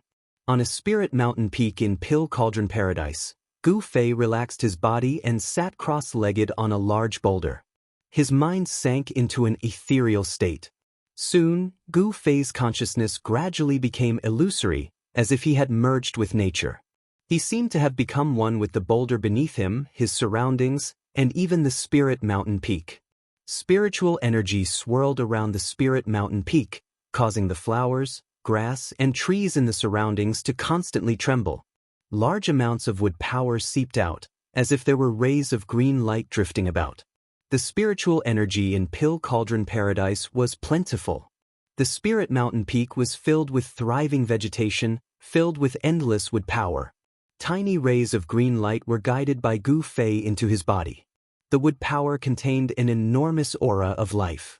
Vigorous vitality flowed inside Gu Fei's body. His flesh, internal organs, and bones seemed to be injected with endless life energy. The 18 soul-suppressing nails in Gu Fei's body had long been pulled out.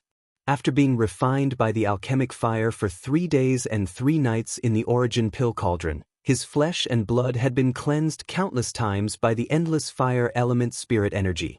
The mystic Yin ghost chi in his flesh and blood had long been expelled from his body.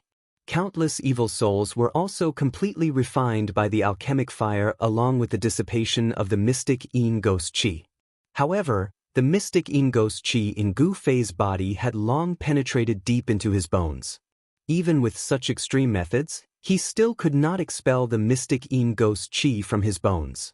According to Yen, he would have to suffer one more time before he could completely expel the mystic Yin ghost chi from his body. Right now, Gu Fei only had one goal, and that was to make his life force exuberant. As time passed, the green vitality from all directions converged towards Gu Fei. It could even be clearly seen by the naked eye. A dense green mist swirled around Gu Fei.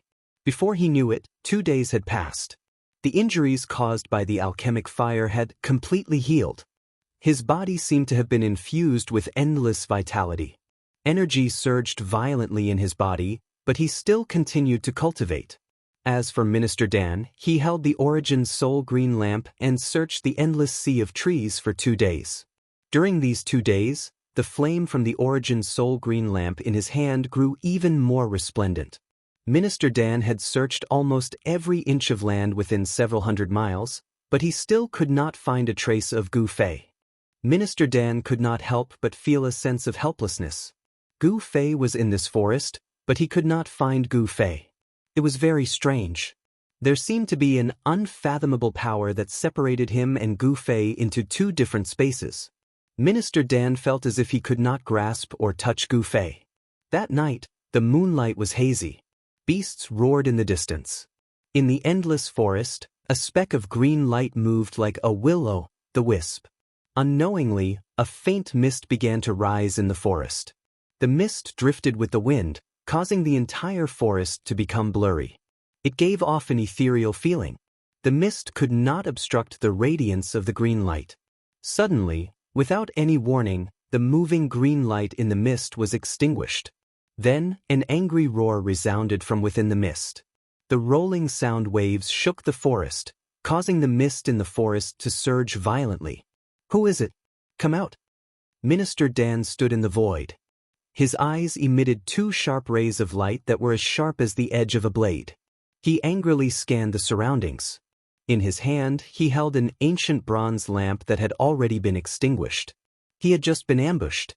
He did not know what method the person in the dark had used to extinguish his Yuan spirit lamp. Hee. A cold laugh rang out from the depths of the snowy forest. Then, a ray of green light broke through the mist below the snowy forest and charged out. "How dare you!" Minister Dan was furious. He put away the ancient bronze lamp and rose into the air, chasing after the ray of green light. He wanted to see who dared to ambush him. Once the Yuan spirit lamp was extinguished, unless Gu Fei used his own blood to reignite it, no one else could reignite Gu Fei's Yuan spirit lamp. Swoosh, swoosh. Two rays of light, one green and one gold, disappeared into the night sky in the blink of an eye like lightning. The fog that lingered in the snow forest gradually dispersed. The mist in the forest seemed to be a trick of the mysterious expert who had secretly extinguished Minister Dan's Yuan spirit lamp. There was a lot of mist in the forest. Minister Dan did not think there was anything wrong with it. Because of this, the person's sneak attack was successful. The extinguishing of the Yuan spirit lamp made Minister Dan furious. He chased closely behind that person, and from time to time, he would shoot out beams of light that bombarded that person. However, the hazy figure wrapped in the green light did not plan to fight Minister Dan. He repeatedly dodged the golden streaks that Minister Dan shot out and continuously fled forward. "Who are you, scoundrel? If you have the guts, stop and fight!" Minister Dan shouted. His voice reverberated in the air and traveled far. The person in front of him did not reply. He did not care about Minister Dan at all. The speed at which an unparalleled expert flew through the air was incomparably fast. In a short while, two rays of light rushed out of the forest and into the depths of the mountain. This book. Chapter 337. Under the moonlight, the depths of the snow-capped mountains were no longer peaceful. Beams of strong light shot out and terrifying energy waves spread out, causing all the nearby snow-capped peaks to experience avalanches. The birds and beasts that lived in the snow-capped mountains fled in shock. Peerless masters were fighting in the depths of the snow-capped mountains. One of them was the enraged Minister Dan. The battle did not last long before the depths of the snow-capped mountains gradually calmed down. A golden ray of light shot out from the depths of the snow-capped mountains and flew towards Biling City. One of the peerless masters did not come out from the snow-capped mountains. No one knew where he went. At dawn, a white figure walked into a courtyard at the back of the Yunlai Inn in Biling City. It was a handsome young man dressed in white. "Come in." The young man went straight to a room in the courtyard. Just as he was about to knock on the door, an old but calm voice came from inside. The young man respectfully pushed the door open and carefully closed it. The young man entered the room and saw that it was decorated in an antique style. A screen separated the room into two parts. The front was the living room, and behind the screen was the bedroom. The room was not gorgeous. The young man stood in front of the screen with his head down. He did not go into the back. He seemed to be very respectful to the owner of the room and did not dare to act presumptuously. "I know why you are here. Don't worry, the light has been extinguished."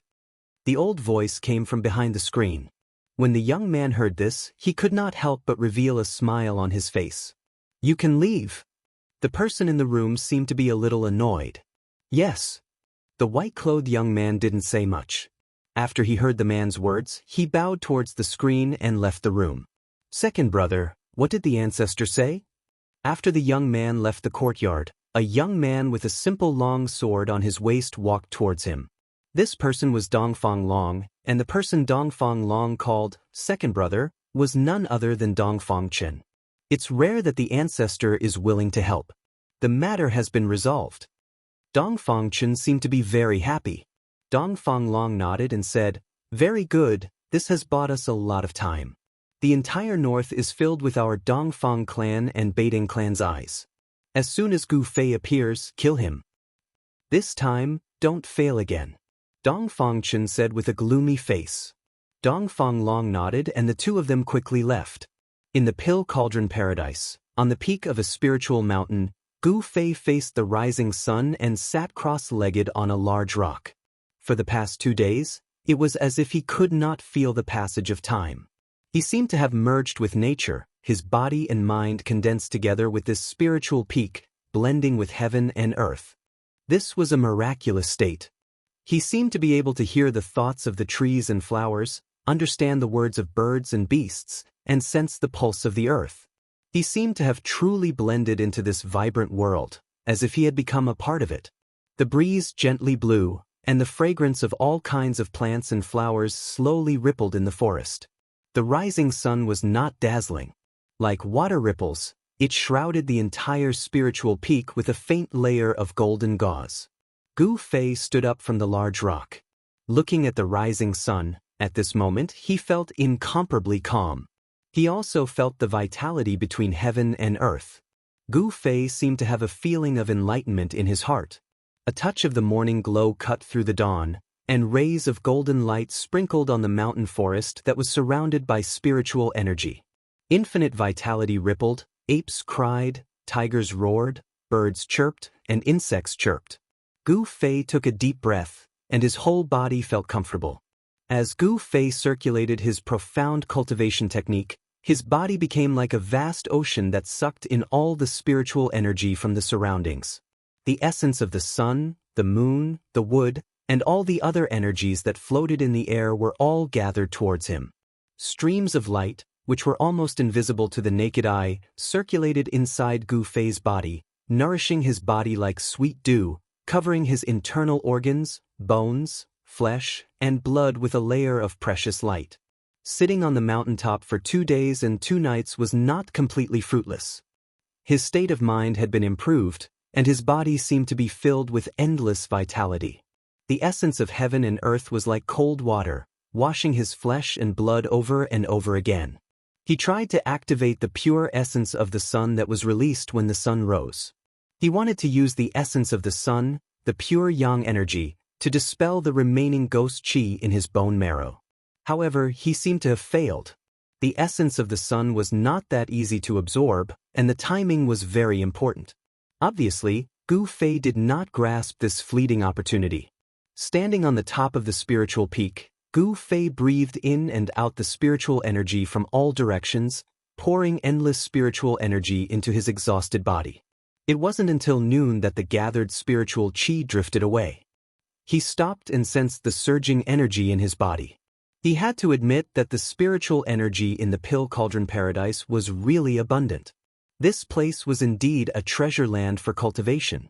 When Gu Fei stopped operating the mysterious technique, a bone-piercing coldness came from the depths of his body, making him shiver involuntarily.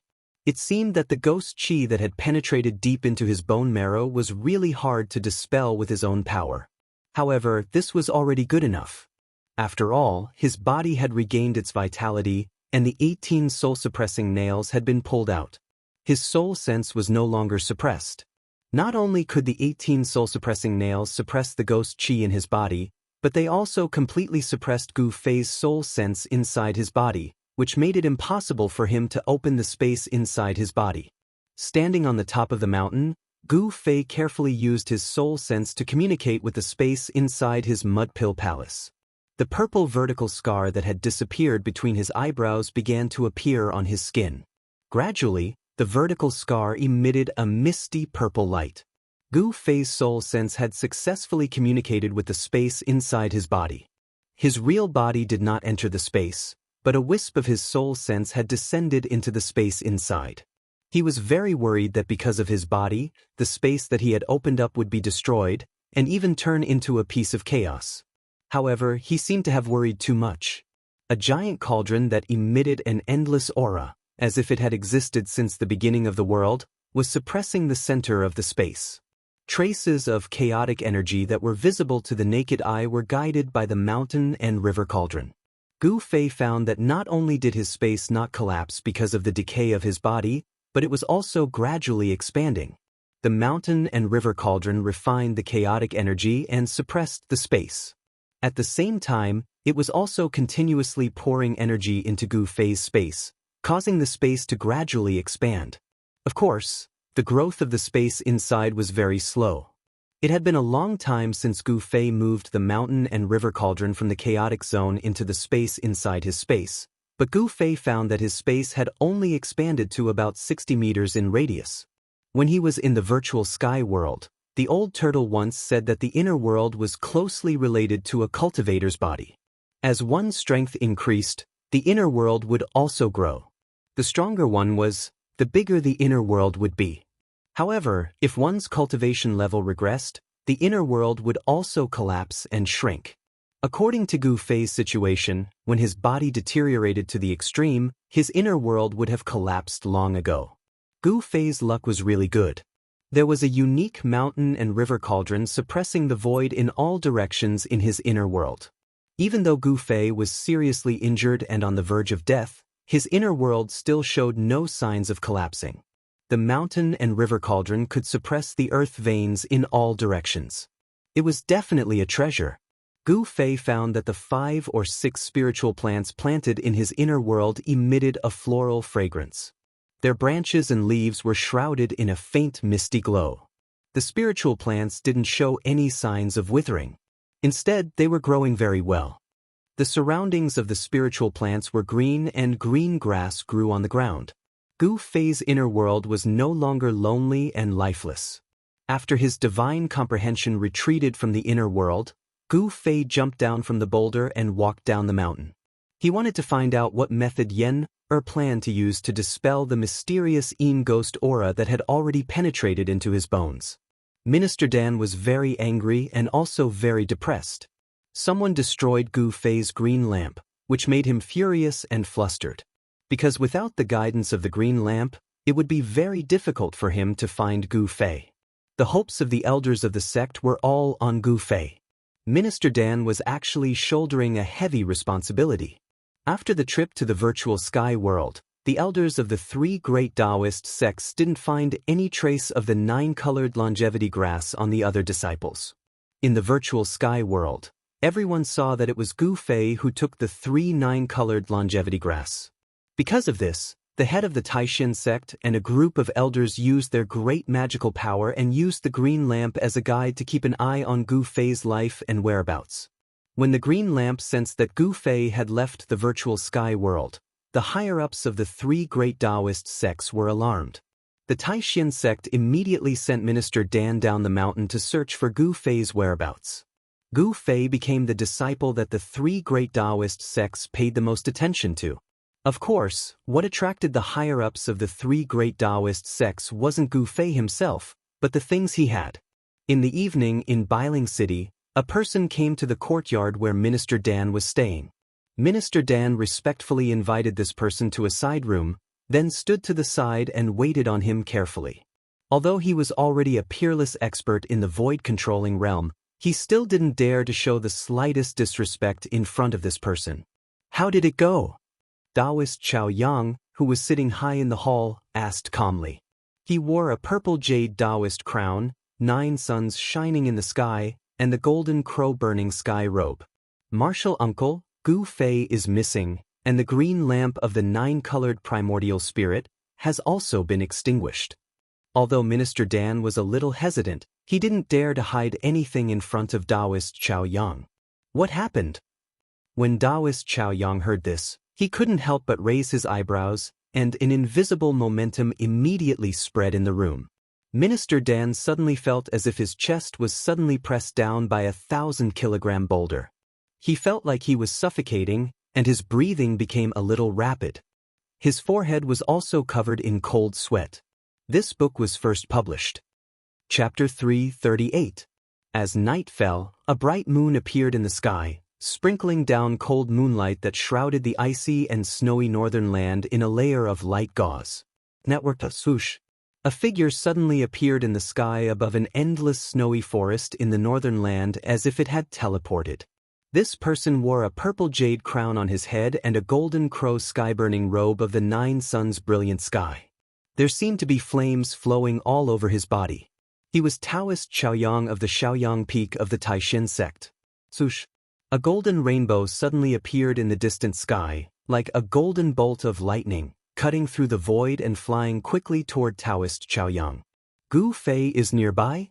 Taoist Xiaoyang's eyes seemed to have no spirit, but it was as if he had a magical power that could penetrate the void, as if he could see anything he wanted to see. He glanced around but did not feel anything strange. What he saw in front of him was just a common snowy forest in the northern land. At this time, the golden light that appeared in the distant sky had already flown in front of him, and a powerful wave of spiritual power immediately spread out.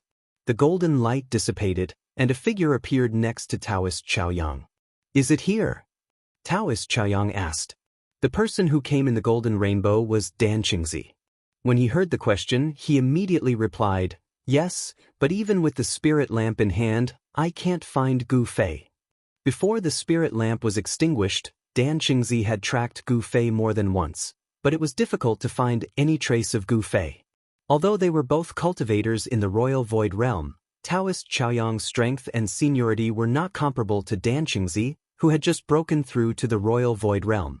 Even among cultivators in the same realm, there were strong and weak ones. With Taoist Xiaoyang's cultivation, it could be said that it was easy to kill a peerless cultivator like Dan Qingzi. Strange. Taoist Xiaoyang stood in the void, and there was a trace of doubt on his face. He could not feel any human aura nearby, which meant that Gu Fei had not appeared nearby. Taoist Xiaoyang's divine will was extremely powerful. Once it was spread out, he could see everything within a radius of tens of miles like the back of his hand. It was even clearer than using his eyes to see. As long as someone was hiding nearby, they would definitely not be able to escape the detection of his spiritual force. The surroundings were very quiet. Only the occasional roars of beasts could be heard from the depths of the snowy forest. Other than the birds and beasts that resided in the forest, there were no other signs of life. Taoist Xiaoyang was very proud of his own cultivation. Apart from demigods, there were only a few people in the world who could beat him. If there was something strange about this place, it would not escape Taoist Xiaoyang's eyes. If someone had really hidden Gu Fei with great magical power, and even Taoist Xiaoyang had been deceived, then this person was definitely not someone he could provoke. Thus, looks like it's time to meet some old friends in Biling City.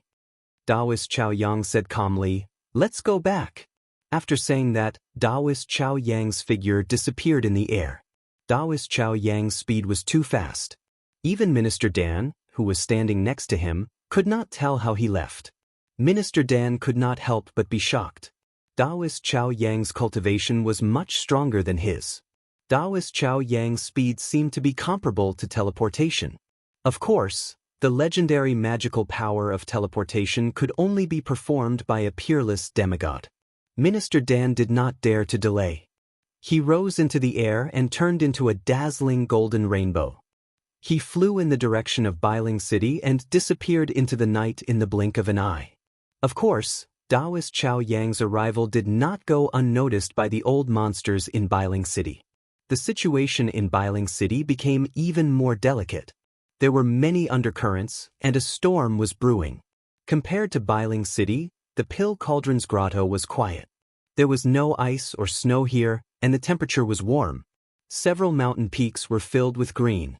There was a small bridge that spanned over the flowing water, and flowers bloomed beside the stream. Cranes flew across the sky from time to time. A herd of spiritual deer chased each other on the grassland between the mountains. All sorts of spiritual herbs were planted on the cultivated slopes. The Pill Cauldron's grotto was definitely a blessed land for immortals. It was hard to imagine that there would be such a grotto in the snowy northern lands. This place was isolated from the rest of the world and was filled with spiritual energy. It was no wonder that even the old monsters who had not come out for a long time were alarmed. Unfortunately, This spiritual land already had an owner. The ancestors of the Pill Cauldron Gate had spent a lot of effort to set up a peerless formation to isolate this spiritual land from the rest of the world, forming a grotto. This grotto was independent from the world, but it was also closely connected to the world. The spiritual veins of the earth were the foundation of this small world. It was hard to imagine that with this grotto as the foundation, the Pill Cauldron's grotto still declined. Unless the peerless formation outside the Pill Cauldron's grotto was broken, the Pill Cauldron's grotto would never be revealed to the world. Even a powerhouse like Taoist Chao Yang could not sense the existence of the grotto. In order to help Gu Fei get rid of the Xianin ghost qi that was entangled in his bone marrow, Yen had been busy with something for the past few days. She seemed to be making something. Gu Fei asked a few times, but Yen pretended to be mysterious and ran away. Network, Gu Fei had no choice but to find a place to circulate his mystic art and breathe in and out spiritual energy. He wanted to use the endless spiritual energy to temper his muscles and bones, using this method to get rid of the Xianin ghost qi deep in his bone marrow bit by bit. But soon, Gu Fei felt that his method did not seem to work at all. The uncomfortable feeling of coldness coming out from his bone marrow still happened a few times a day. Every time he did it, his body would feel cold and his blood and qi seemed to be condensing. This was like a bone-deep gangrene. With his ability, there was no way he could get rid of the Xianin ghost qi deep in his bone marrow. One morning 3 days later, Yen found Gu Fei at the peak of a spiritual mountain. "Follow me." Yen aroused Gu Fei from his deep meditation. This was the first sentence she said to Gu Fei. She seemed to be a little excited. "Where to?" Gu Fei asked. "Just follow me. Of course, if you don't want to get better, you can continue to meditate here." Yen revealed a sly smile and walked straight down the mountain.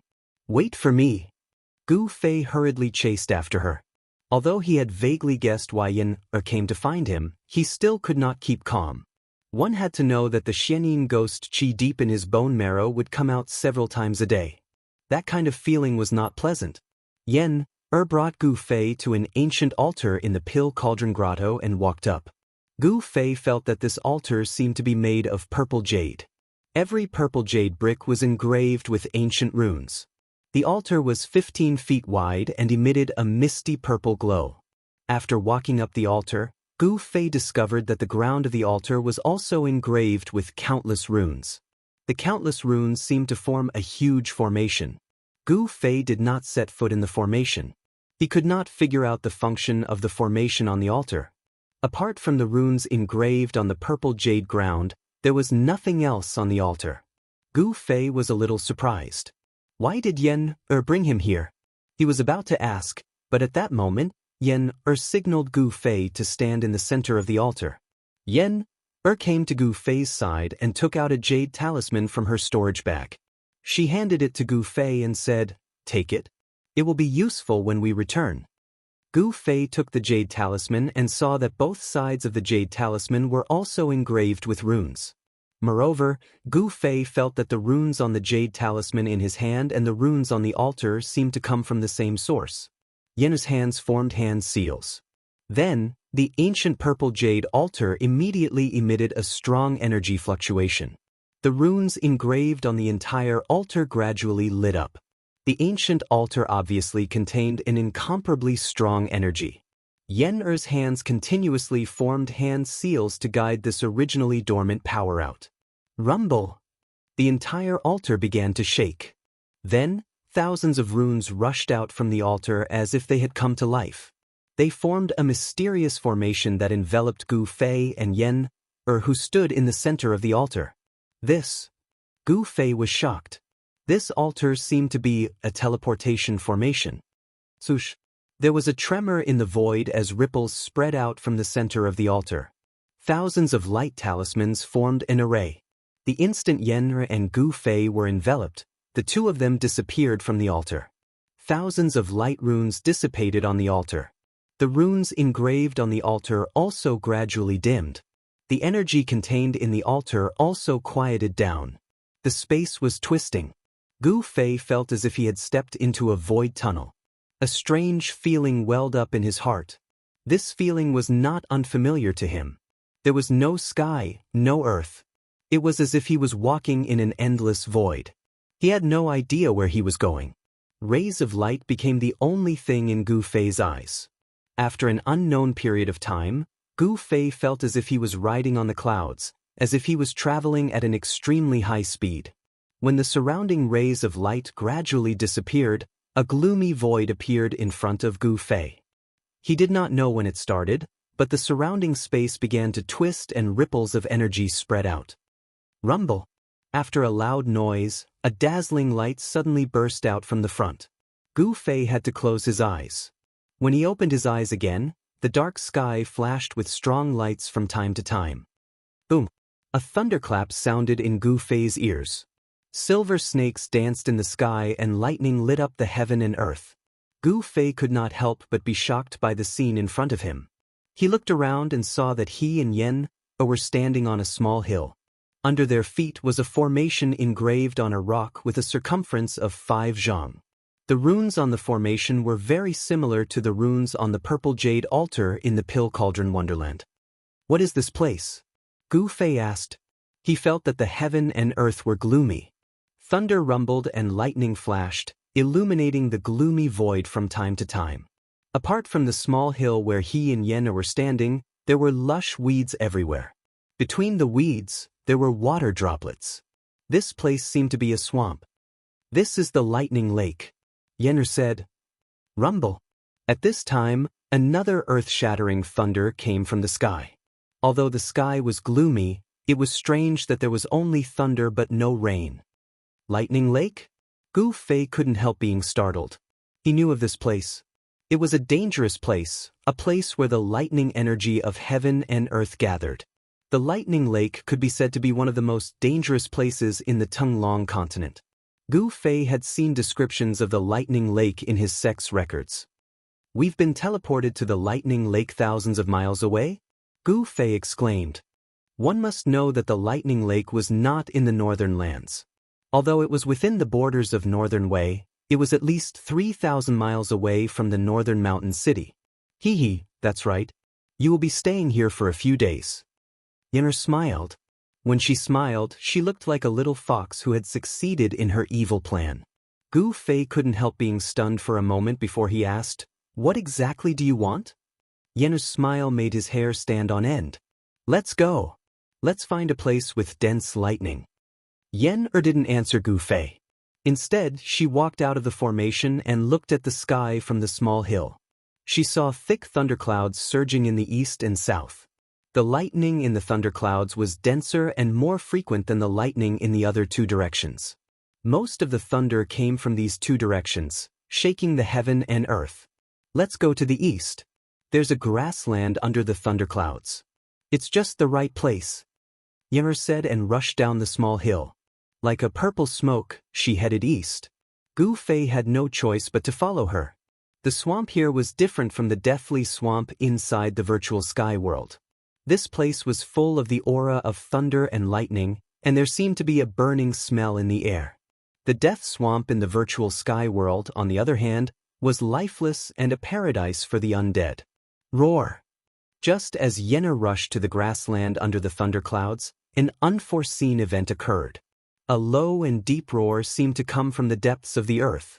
Then, the grassland under Yenner's feet began to tremble, as if something was about to rush out from the ground. Yenner quickly retreated. Pang! Bang! The grassland suddenly exploded. Soil splashed in all directions, and an unusual beast rushed out of the ground. What's that? Gu Fei, who was following closely behind Yen, hurriedly came to a halt. He stared at the exotic beast that had rushed out from the ground in shock. The exotic beast was 4 to 5 meters long and had the appearance of a huge green lion. However, there was a single silver horn on its ferocious head. Roar! The unusual beast looked up to the sky and roared. Its voice shook the sky.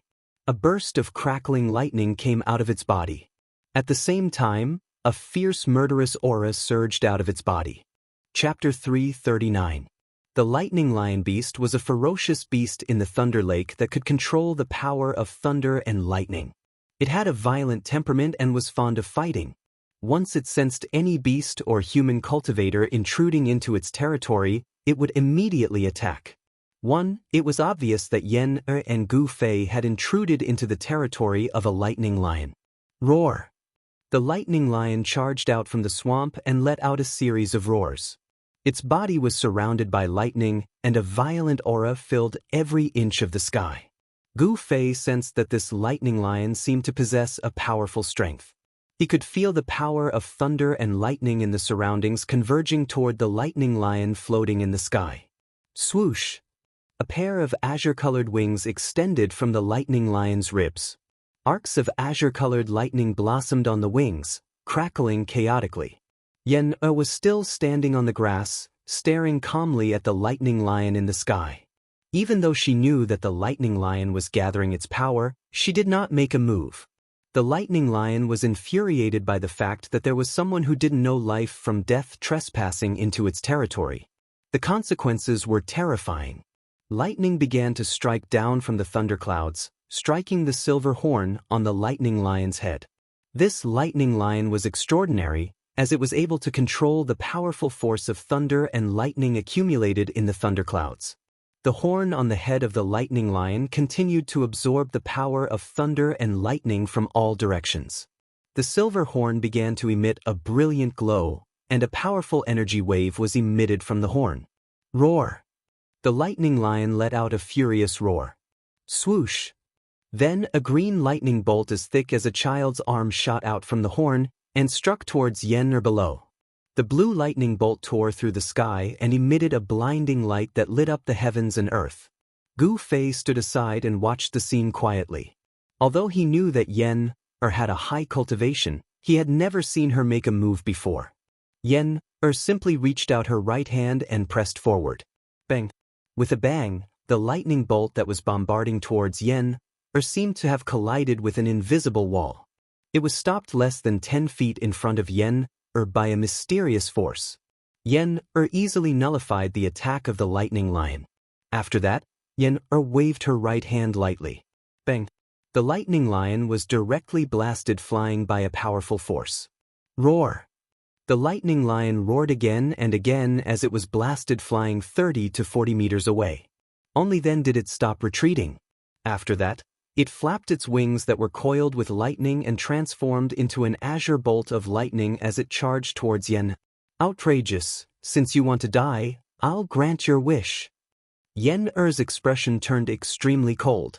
She had only sent the lightning lion flying just now, hoping that the lightning lion would know how powerful it was and leave. However, the violent lion did not seem to appreciate her kindness and charged forward in an instant. Of lightning. Crackle, crackle, crackle. Endless lightning flashed in the void around the lightning lion, interweaving into a net of lightning power that enveloped Yen. Gu Fei quickly retreated and looked at Yen with interest. He wanted to see what kind of tricks she had up her sleeves. A powerful wave of magic power surged out from Yen's body, and her hair started to flutter even though there was no wind. Then, dark green vines started to grow under her feet, and they started to twine around the lightning lion in the sky. At the same time, Yen pressed her right hand upward, and the thousands of lightning bolts that shrouded the lightning lion immediately dispersed and dissipated in the sky. At this moment, the lightning lion seemed to have sensed danger and tried to escape.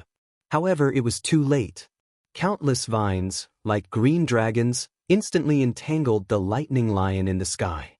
2 vines entangled the wings of the lightning lion and tore them off. The lightning lion immediately let out an earth-shattering roar.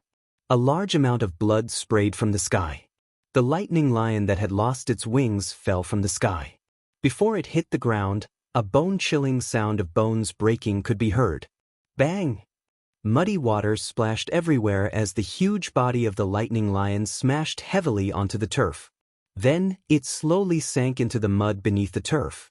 The powerful and violent lightning lion had been strangled to death by Yen. After the vines strangled the lightning lion to death, they seemed to have lost their vitality and quickly withered. Then, they turned into dust and drifted into the sky. Wood elemental techniques? Gu Fei was a little surprised. He could feel that Yen's body was exuding a vigorous aura. It was as if she was the embodiment of the spirit of vegetation. Gu Fei was no stranger to the fluctuation of qi that was full of vitality. In the Taishan sect, there were many people who cultivated wood elemental techniques. In the Taishan sect, Ziyu, a disciple of the sect leader, was one of the best. Impressive, impressive. Gu Fei clapped his hands and walked slowly toward Yan. Are you praising me or insulting me? Yen smiled sweetly. Her beautiful face bloomed with infinite brilliance, and Gu Fei's eyes suddenly lit up. Of course I'm praising you. How would I dare to insult you? Gu Fei rubbed his nose and said awkwardly. He had to admit that Yen smile was very lethal. I don't think you would dare. Yen waved her fist at Gu Fei and said fiercely. She was like an innocent girl, but compared to the vicious methods she had used just now, she felt a little out of place. The sky was still gloomy. In the sky, lightning flashed and thunder roared. The dark thunderclouds seemed to be hanging down to the ground, and bolts of lightning danced wildly in the thunderclouds. The sound of thunder was endless, and from time to time, there would be terrifying lightnings striking down from the sky. Gu Fei and Yen stopped joking. They came to a grassy area covered by thunderclouds, and Yen took out a big thing from her storage bag. It was a huge lamp, its four sides were covered with white cloth, and the top was also tightly sealed with white cloth. The bottom was empty, and on the iron frame at the bottom, there was an iron bucket filled with lamp oil, with a wick as thick as a child's arm immersed in it. There were talismans drawn on the white cloth around the huge lamp. Each talisman was emitting a faint spiritual energy. What's the use of this? Gu Fei asked. He didn't know what Yen wanted to use this huge lamp for. This huge lamp has a name. It's called the Kong Ming lamp. As Yen spoke, she took out a metal chain from her storage bag. This metal chain was at least 100 meters long. Kong Ming lamp. Gu Fei said. Yes. Legend has it that in ancient times, there was an almighty expert who was proficient in formations. His name was Zhuge Kong Ming. The Kong Ming lamp was created by him. Yen said. I've never heard of him. Gu Fei said with some embarrassment. I also read about the Kong Ming lamp in the sect's book collection. The Kong Ming lamp can fly into the sky without using any spells or external forces, Yen said to Gu Fei as she tied one end of the metal chain to the lamp frame below the Kong Ming lamp. Could it be? Gu Fei's expression suddenly changed. He had already vaguely guessed what Yen wanted to do. That's right. I'm going to release this Kong Ming lamp into the sky and draw the power of thunder and lightning from the thunderclouds. Yen said proudly. As she spoke, she lit up the huge Kong Ming lamp. The flame of the lamp burned fiercely, and the huge lamp slowly rose from the ground in front of Gu Fei and Yen. All right, you can enjoy the baptism of thunder and lightning here. Yen smiled slyly and suddenly used the fixed body technique on Gu Fei. Gu Fei suddenly felt his body stiffen, and he was fixed on the spot. Yen tied the other end of the metal chain to Gu Fei's waist. Then, she took out a large stone from her storage bag and another metal chain from her storage bag. She tied Gu Fei firmly to the large stone like a dumpling. Gu Fei could not speak. His eyes darted around and his face turned green. The power of sky thunder was not something that anyone could withstand. It was extremely dangerous to attract sky thunder to one's body. Legend had it that when a great cultivator who had stepped into the immortal realm ascended, heaven and earth would send down a lightning tribulation. Only those who could survive the lightning tribulation could finally ascend to the immortal realm. Those who could not survive the lightning tribulation would be destroyed by the sky thunder and turned into ashes. Gu Fei did not think that with his current cultivation, he could resist the power of thunder and lightning that came from heaven and earth. Oh, I almost forgot. Yen was about to leave when she suddenly thought of something. Then, she pointed with her finger and Gu Fei's right hand, which was holding the jade talisman, was immediately able to move. Alright, if you really can't withstand it, crush the jade talisman. The power in the jade talisman can teleport you back to the pill cauldron paradise. After saying that, Yen quickly left. At this time, the slowly rising Kong Ming lantern was about to touch the thick thunderclouds that were pressing down from the sky. Dark clouds pressed down, lightning flashed, and thunder rumbled. With a strong flash, lightning swam through the thunderclouds like silver snakes. Suddenly, a deafening thunder exploded above Gu Fei's head. The power of the thunder was earth-shattering. A bolt of lightning struck down from the thunderclouds and hit the flying Kong Ming lantern. A bright electric current immediately flowed down the metal chain at the bottom of the lantern. Gu Fei felt a dangerous aura and wanted to crush the jade talisman, but in the end, he did not do so. Perhaps only the baptism of sky thunder could expel the Xian Yin ghost qi from his body. Wow! The power of thunder and lightning flowed along the chains and entered Gu Fei's body. In an instant, it broke the fixed body technique on Gu Fei's body. A miserable howl immediately escaped his mouth. Gu Fei opened his mouth and spat out a mouthful of white smoke. He raised his head to look at the rolling thunderclouds in the sky and roared, "How refreshing! Let's make it more violent." Boom! Another clap of thunder boomed overhead, and another bolt of lightning struck the sky lantern in the sky. Oh, damned heavens!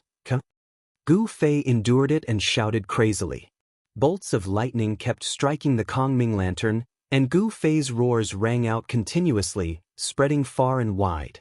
This book, Chapter 340. There was no lack of ferocious beasts in the Thunder Lake. However, none of them dared to approach a certain place. Lightning flashed and thunder roared. The grass within a radius of a few hundred feet was scorched. There was an extremely crazy man who was attracting the power of lightning from the heavens and earth under the rumbling thunderclouds. His cries of agony were incessant and could even be heard louder than the sound of the thunder.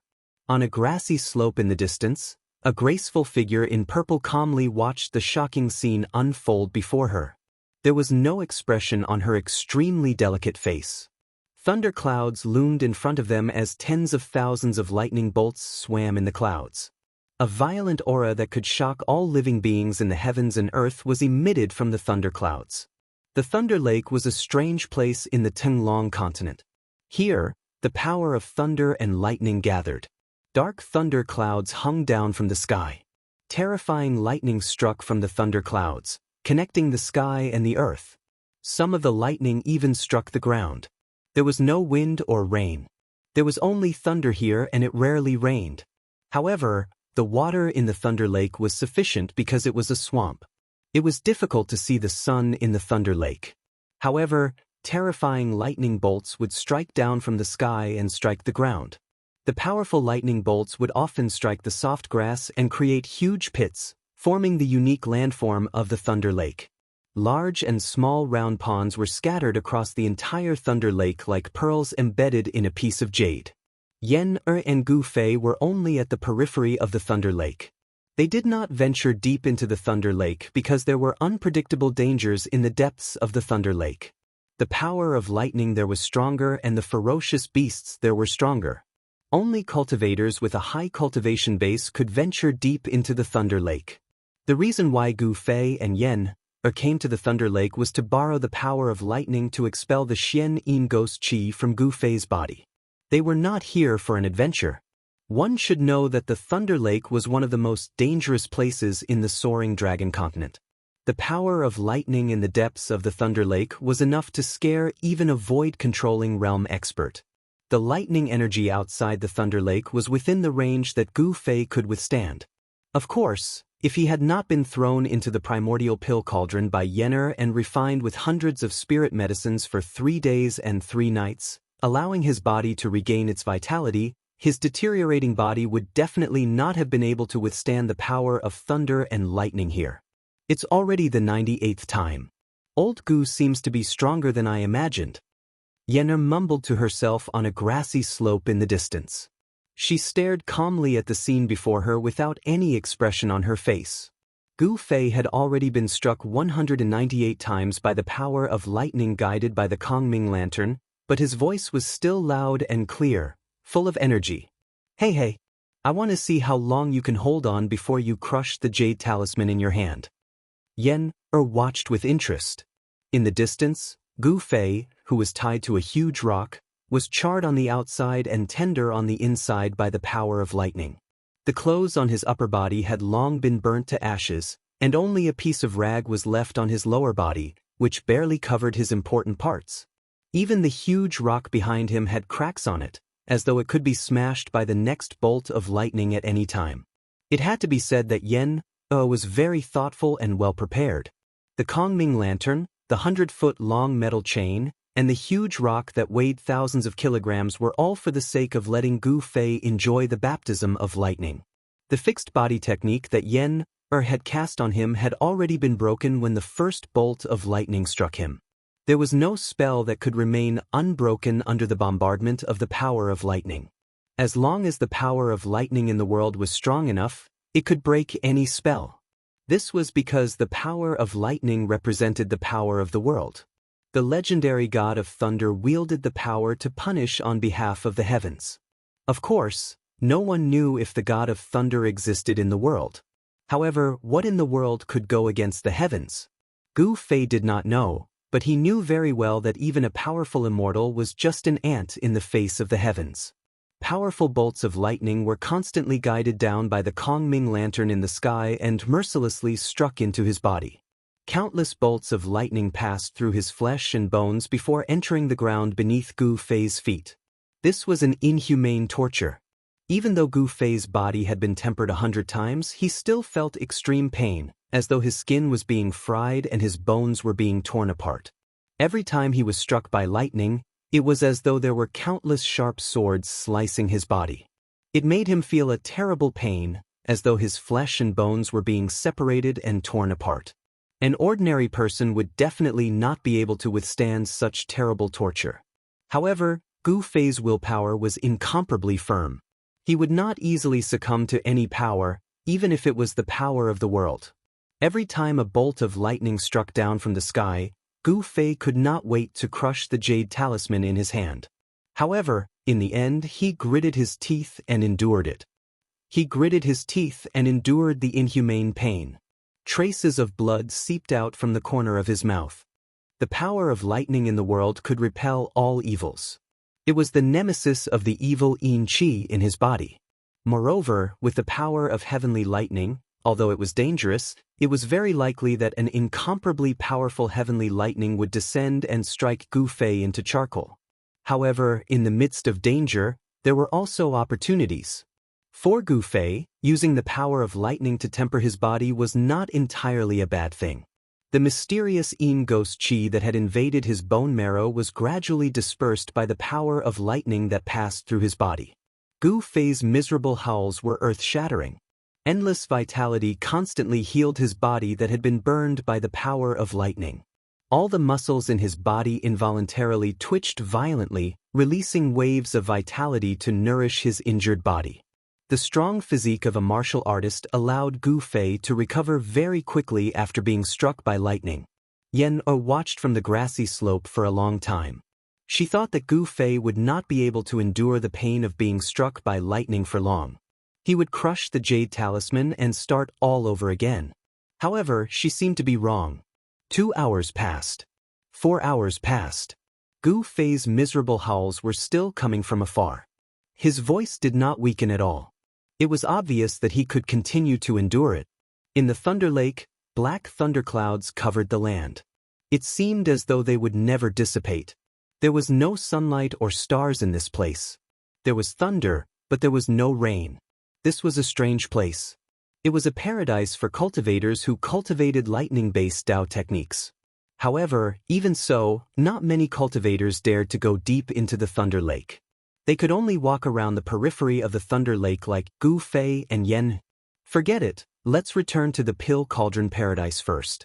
I wonder when he will crush the Jade Talisman. The Lightning Lake was filled with a heavy pressure that came from the heaven and earth, making Yen a little uncomfortable. Yen crushed the Jade Talisman in her hand. A ball of green light immediately spread out from her hand, enveloping her within. Shwa! The void that was enveloped by the green light trembled, and ripples spread out like water waves. The light dimmed and then disappeared completely. Yenner's figure had already disappeared along with the light. It was as though she had broken through the void. It was difficult to teleport out of the Pill Cauldron Paradise. However, One only needed to crush a jade talisman to return to the pill cauldron paradise. Yen was not worried that Gu Fei would be in danger. This was because even if he was in danger, Gu Fei would not be so foolish as to not crush the jade talisman. It could be said that the jade talisman was actually a talisman. The jade talisman of the pill cauldron sect was very special.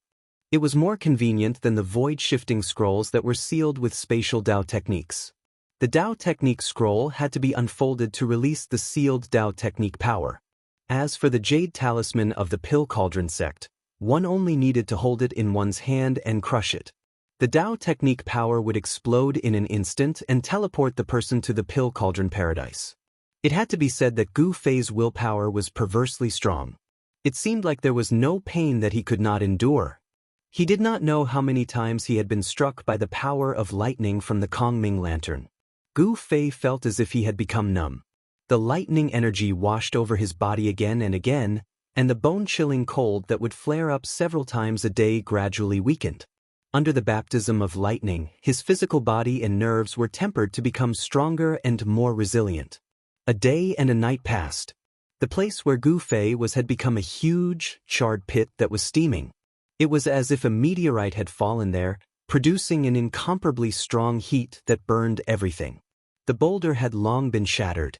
The area within a radius of several dozen zhang had become scorched earth. Only a metal chain that seemed to connect heaven and earth remained intact. Even after being struck by the power of lightning countless times, it seemed like it would not leave a single mark on this metal chain. He did not know when it started, but Gu Fei felt that the cold in his body had stopped acting up. Therefore, he subconsciously began to accumulate the power of lightning. Although the power of lightning between heaven and earth was an incomparably tyrannical and destructive power, it was also one of the powers of heaven and earth. It could also be refined. Gu Fei began to circulate his mysterious art to refine the power of lightning. This was definitely an incomparably crazy action because the power of lightning was extremely hard to tame. If he was not careful, the powerful power of lightning could burn him into ashes. However, Gu Fei did not care so much. His cultivation had already reached the bottleneck of the third heavenly layer of the ascended realm. He wanted to borrow the power of lightning to break through his current bottleneck. He felt that this was an opportunity to break through his current bottleneck. He could not let it go. As he circulated his mysterious art, bolts of lightning began to surround Gu Fei's body. These bolts of lightning did not dissipate. Instead, they were emitted from within his body. Under the baptism of lightning, his tendons, bones, and flesh gradually transformed and became stronger. Gu Fei's physical body gradually improved under the destruction of the lightning. Bolts of lightning continuously struck down from the thunderclouds above his head. The power of lightning was gradually guided by Gu Fei to every part of his body. Tiny snake-like currents flowed through his skin. Gu Fei seemed to have turned into a spirit of lightning. His body emitted strong rays of light and thick arcs of lightning shot out from his orifices. As time passed, Gu Fei's figure was gradually covered by the lightning that shot out from his body. Then, a huge ball of lightning with a radius of 1 zhang appeared in the huge pit, flickering with strong light. Shwa! The teleportation array on the hill emitted a dazzling light. Strong waves of spiritual energy shook the void and ripples that could be seen by the naked eye spread out. When the light dissipated, a purple figure appeared in the teleportation array. Yen had come to the Thunder Lake from the Pill Cauldron Cave world.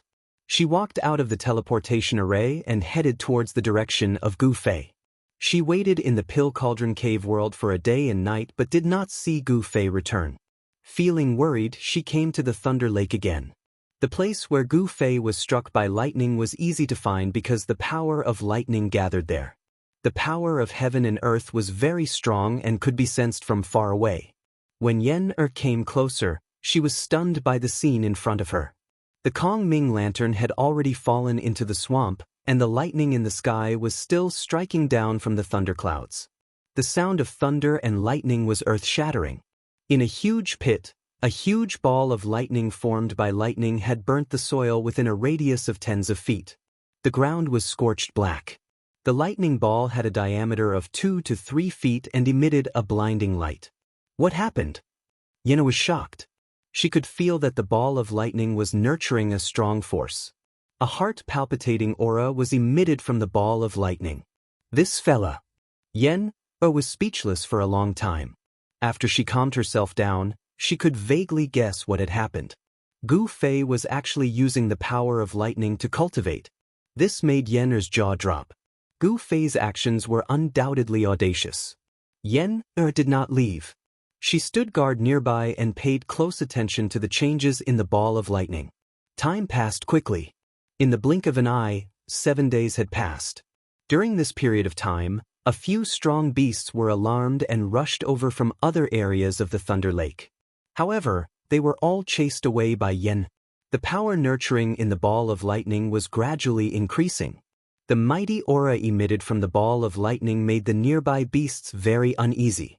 As for Gu Fei, he was sitting in the ball of lightning with his legs crossed, enduring inhuman pain.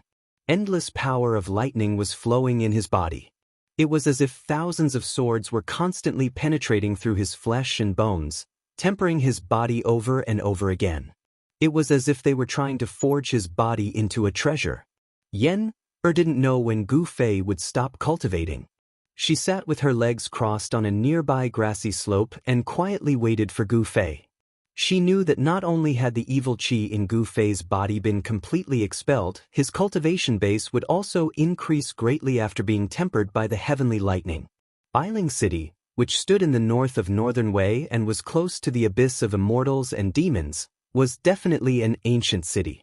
No one knew when Northern Mountain City was built. No one even knew how it appeared in the northern lands. There were many unimaginable myths and legends here. Such an ancient city standing in the border between the extreme northern demon region and the central plains would definitely arouse people's imagination. Although Bailing City wasn't as grand as the Dragon Emperor City in the southern wasteland, it was still a famous city in the northern region. In the evening, 2 young cultivators in white clothes appeared outside the city gate of Bailing City. With a cultivator's keen sense, they could sense an ancient and vicissitude aura. Bailing City was like an indomitable giant that stood in the snowy north, guarding the land of the north. Senior brother, isn't it a bit rash for us to choose this place as our first stop for training? A handsome young cultivator with the appearance of a peerlessly beautiful woman asked. This young cultivator was like a beautiful woman dressed in men's clothing. His skin was so delicate that even women would be jealous of him. He was a young cultivator with the appearance of a girl. The other cultivator standing beside the young cultivator had an ordinary appearance. He was thin and had tan skin. He looked like a farmer in the countryside who went to work at sunrise and returned home at sunset. When the 2 of them walked together, one was so handsome that even women would be jealous of him, while the other had an ordinary appearance. This combination was a bit strange. What's there to be rash about? I heard that junior brother Dongfang Chen also came to the northern lands? The unassuming young cultivator said disapprovingly. Junior brother Dongfang? The handsome young cultivator couldn't help but reveal a strange smile. At this moment, 2 young cultivators in white clothes walked out of the city gate. The 2 of them looked similar. They both had sword-like eyebrows and starry eyes. They were definitely rare handsome men. However, the 2 of them had a masculine aura that was unique to men, while the young man with the unassuming young cultivator had a feminine aura. Speak of the devil and he will arrive. The handsome young cultivator couldn't help but be surprised when he saw the 2 young cultivators coming out of the city. Senior brother Li, senior brother Ziyu, please forgive me for being late to welcome you. 2 young cultivators came out of the city. One of them walked up to the 2 cultivators outside the city gate. Hey, junior brother Dongfang, your cultivation? The dark-skinned young cultivator with an ordinary appearance looked at the young cultivator who came to greet him. His eyes flashed with a strange light. Little brother is stupid. It's been more than a year since I returned to the Dongfang family, but I still haven't broken through my current bottleneck. Dongfang Chen's expression was a bit depressed and lost. The 2 cultivators in white outside the city gate were Li Lingfeng and Ziyu, who were walking down the mountain. The 2 young men in white who came out of the city were the 2 brothers, Dongfang Chen and Dongfang Long. However, there was no sign of Beiteng Ao. Dongfang Chen had found an excuse to return to the Dongfang family more than a year ago. He did this to see if he could break through his current cultivation bottleneck with the help of the family. Secondly, he was preparing to deal with Gu Fei. In the Supreme Mystery sect, there was the existence of Wang Yuanji and other spies. What happened in the sect, Dongfang Chen knew like the palm of his hand. When he learned that the sect had sent Minister Dan with the primordial spirit lamp down the mountain to look for Gu Fei, it was difficult for Dongfang Chen to stay in the Dongfang family to cultivate. Junior brother Dongfang, you're really well informed.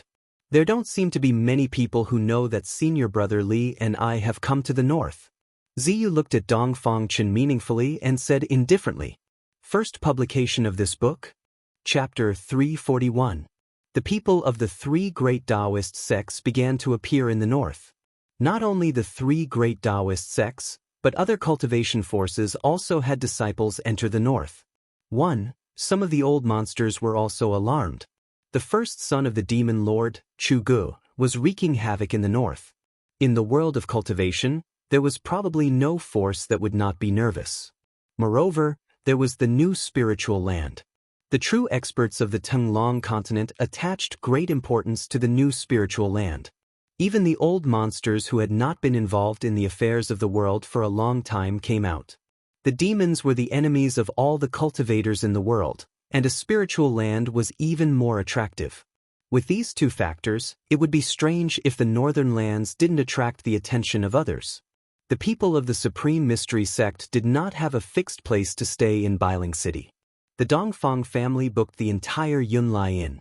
Dongfang Chen took Li Lingfeng and Ziyu to the inn and arranged 2 of the best rooms for them. Dongfang Chen and Dongfang Long, Li Lingfeng, and Ziyu only had a brief conversation in the room before the Dongfang brothers left. In Li Lingfeng's room, Li Lingfeng and Ziyu sat down at the table. Senior brother, why is junior brother Dongfang so enthusiastic about entertaining us? Is there something fishy about this? Ziyu said to Li Lingfeng. He did not hide his doubts. Li Lingfeng pondered for a moment, then said, there are not many people who know that we came down the mountain, and even fewer people who know that we came to the north. How does junior brother Dongfang know our whereabouts? In the Supreme Mystery sect, as long as a disciple broke through to the realm of transcending mortality, they were qualified to go down the mountain and walk in the world of cultivation, gaining experience in the world of mortals. Li Lingfeng and Ziyu were the best of the younger generation of the Supreme Mystery sect. In the past few years, they had successfully taken that step with the help of the core condensation pill. Cultivators who broke through to the realm of transcending mortality had a qualitative improvement in their lifespan and cultivation. Cultivators who had reached this realm could be considered to stand out among the thousands of people in the world and step onto the path of the strong. Cultivators could condense their power, form their core, and cleanse their marrow. After forming their core, cultivators would be transparent inside and out, and they would be reborn. They would communicate with heaven and earth, and use the surplus of the world to make up for their own deficiencies. They would use their strengths to make up for their weaknesses, steal the sky, and begin to derive power. Network, there seems to be something strange about junior brother Dongfang. Ziyu's expression became serious. Li Lingfeng nodded and said, let's wait and see for now. Let's see what junior brother Dongfang is planning. Li Lingfeng and Ziyu were both smart people. The other party seemed to know their whereabouts like the back of his hand. They were already on guard. However, Dongfang Chen's actions made them very puzzled. At this time, in another room in the inn, Dongfang Chen and Dongfang Long were also talking in secret. Second brother, why did you let Li Lingfeng and the others know that you were in Bailing City? Dongfang Long, who always had his saber by his side, immediately asked after he sat down.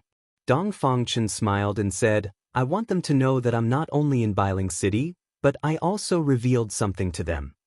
What happened? When Dongfang Long heard this, he couldn't help but be puzzled.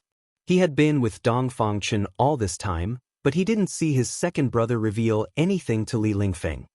Do you really think I'm just going to welcome them? Dongfang Chen paused for a moment, then said, I'm just doing this to let them know that their whereabouts are all under my control. Dongfang Long seemed to have vaguely guessed his second brother's intentions. He couldn't help but shake his head. His second brother didn't play according to common sense.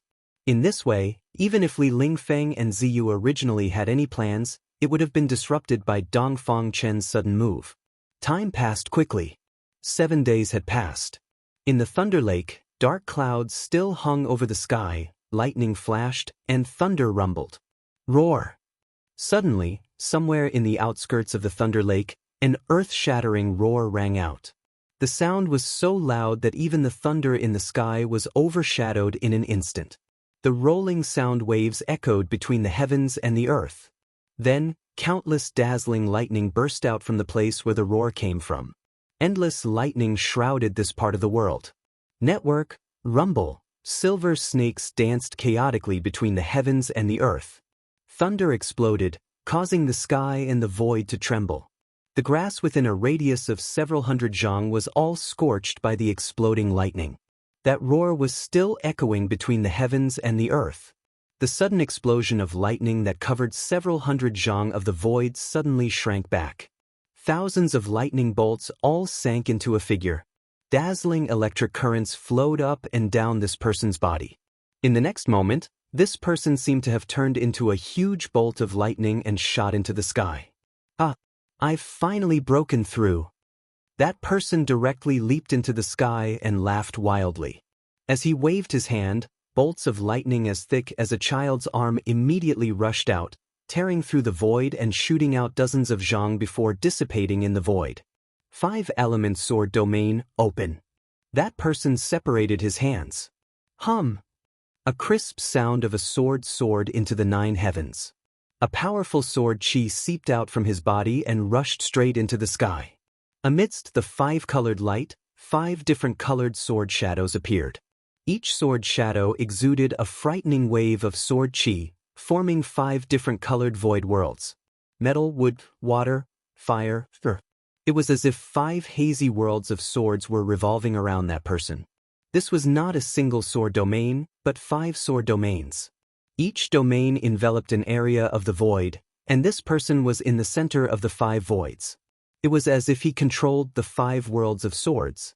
Within the 5 hazy small domains, one could see bolts of lightning flashing from time to time.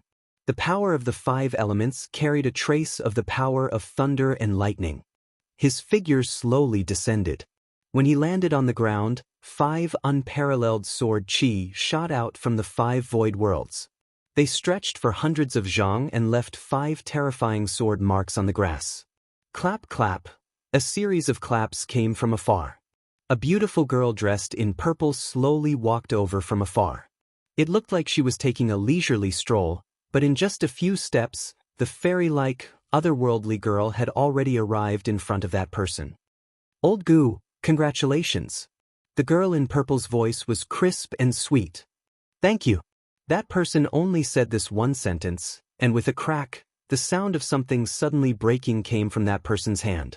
Then, a ball of green light burst out from that person's hand and instantly enveloped that person. The void cracked and shook, and the next moment, the dazzling green light instantly disappeared into the void. That person also disappeared with the dissipation of the green light.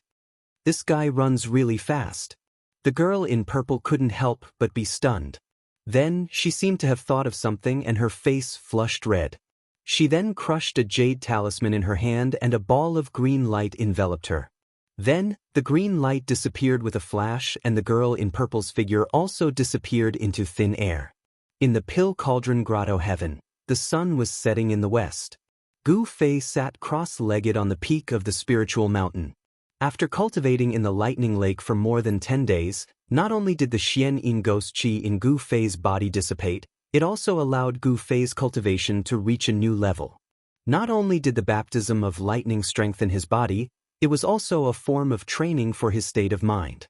His divine sense had become much more condensed and his spiritual sense had become stronger.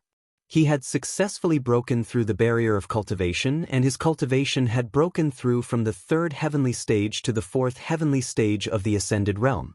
Especially the cultivation of his mental energy, it gave him a completely different feeling than before. Of course, the tempering of his body was something ordinary people couldn't imagine. The power of lightning was like a sharp blade that continuously attacked his flesh and bones. The power of lightning was destroying Gu Fei's body, but the huge amount of life energy within his body was healing Gu Fei's injuries. Destruction, rebirth, destruction, rebirth. This cycle repeated endlessly. It was like a piece of divine metal that had been tempered thousands of times, getting rid of the impurities and leaving behind the essence. His flesh, tendons, and bones became more condensed and resilient.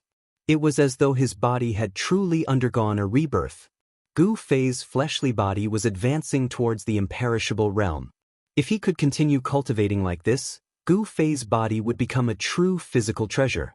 If he could cultivate it to the extreme, not to mention divine weapons, he wouldn't even be at a disadvantage against legendary divine weapons or saint weapons. This wasn't an exaggeration. The continuous transformation of his body would eventually be refined by Gu Fei into an incomparably powerful, undying warrior body. At that time, he would become an invincible cultivator. Gu Fei believed that with his current strength, he would have a high chance of winning if he met a cultivator at the 8th sky of the Ascended Realm. The baptism of lightning had elevated his mental and physical body. Even if he was at the 4th sky of the Ascended Realm, he would be able to fight against cultivators at the 8th sky of the Ascended Realm. Ordinary cultivators at the same level wouldn't be his opponent. Of course, there was no lack of geniuses in this world. Some people couldn't be measured by common sense. Yin, for example, had already reached the peak of the 9th sky of the Ascended Realm at such a young age. There were definitely many geniuses like Yen, in the cultivation world. An opponent like this would be a terrifying opponent. Gu Fei knew that he still had a long way to go. After the Ascended Realm, there was still the Void-controlling realm, Demigod realm, and entering Saint realm. If he wanted to break through the barrier of life and death, he still had to pass through many heavenly motes. The Pill Cauldron Paradise was a mysterious place. Here, there were sunrises and sunsets, day and night, stars and the moon. This wasn't a projection, nor was it an illusion. All of this was real. The grand array around the Pill Cauldron Paradise isolated this part of the world from the outside world. It was difficult for the people outside to sense the existence of the Pill Cauldron Paradise, but the people inside the Pill Cauldron Paradise could see the sunrise and sunset. One had to admit that the methods of the ancestors of the Pill Cauldron School were too unimaginable. This was simply a divine ability that could move mountains and overturn seas. When night fell and the stars started to appear in the sky, Gu Fei stood up from the peak of the mountain and walked down the mountain, disappearing into the grass and trees. The profound Yin ghost chi in his body was expelled by the power of the heavenly lightning. Not only did his cultivation recover, it was also a blessing in disguise. He broke through to the 4th sky of the Ascended Realm. Gu Fei couldn't sit still anymore. If he didn't take revenge, then he wouldn't be a gentleman. Furthermore, Gu Fei knew that he wasn't a gentleman. He was a person who would repay kindness and vengeance without hesitation. On a morning 3 days later, Gu Fei appeared outside the gates of the northern mountain city. Of course, he didn't appear with his real face. With his current cultivation, he could control the muscles and bones in his body and change his appearance. It wasn't a piece of cake, it was as easy as flipping his palm. Chapter 342. After changing his appearance, Gu Fei had turned into a skinny, unprepossessing swordsman who wore a grayish-white robe and carried an ancient sword on his back. He had asked Yen, for this ancient sword. The style of the ancient sword was simple and unadorned, and the scabbard was engraved with ancient patterns. Although it was not a divine weapon, it was still a rare longsword. Gu Fei had suppressed his cultivation base to the 9th heavenly layer of Awakening Realm. Judging from the aura that Gu Fei exuded, it would be difficult to tell his true cultivation base if one was not a peerless expert of the void-controlling realm. After changing his appearance, Gu Fei was not afraid of being discovered by the people of the Dongfang clan. He swaggered into Bailing City. The streets of Bailing City were not deserted in the early morning. The energy of cultivators was much more vigorous than that of ordinary people. Cultivators could be seen everywhere on the streets. Gu Fei noticed that there were no truly powerful experts among the cultivators. They were all very young and seemed to be the younger generation who had left the mountain to gain experience. Although Taoism was particular about tranquility and inaction, leaving the mountain to walk the Tao and enter the world to cultivate was also indispensable. It was difficult for cultivators who had not experienced wind and rain to become truly strong. The doors of the shops on both sides of the street opened one after another. The shopkeepers and workers were busy with their work. Many of them placed their goods in front of the doors to attract customers. Gu Fei went straight to the front of a restaurant. There were already many people dining inside. Looking in from the door, he saw that most of the people dining in the lobby were ordinary people. The restaurant only had 3 floors. Gu Fei walked into the restaurant and found that although the restaurant was not big, the interior was decorated in an antique style. When Gu Fei walked into the restaurant, a worker with a towel on his shoulder immediately came to greet him. The worker quickly sized up Gu Fei. When he saw the ancient sword on Gu Fei's back, he immediately became unusually respectful. "Sir, this way please." The shop assistant seemed a little nervous. He directly led Gu Fei to the stairs. When they reached the 2nd floor, the shop assistant did not stop and continued to the 3rd floor. Although Gu Fei was surprised by the waiter's attitude and behavior, he did not think too much about it. As he passed by the 2nd floor, he glanced at the lobby and realized that there were already cultivators among the people dining on the 2nd floor. The lobby on the 1st floor was very noisy because it was a place for mortals to eat, but the 2nd floor was relatively quiet. On the 3rd floor, the waiter directly led Gu Fei to a private room. On the 3rd floor, there were no ordinary people. There were only a few cultivators eating. The food of the cultivators was usually very simple. There was no big fish or meat, not even any fishy meat. Most of the cultivators' tables were filled with fruits and tea. Cultivators were humans too. They also needed to eat and drink. Gu Fei casually ordered a few dishes and the waiter left. The private room of the restaurant was very quiet. Gu Fei had already vaguely guessed why the waiter directly brought him to the 3rd floor. Cultivators usually liked peace and quiet. It seemed that the waiter had served many cultivators before. Therefore, he knew how to treat these cultivators. Soon, the dishes were served.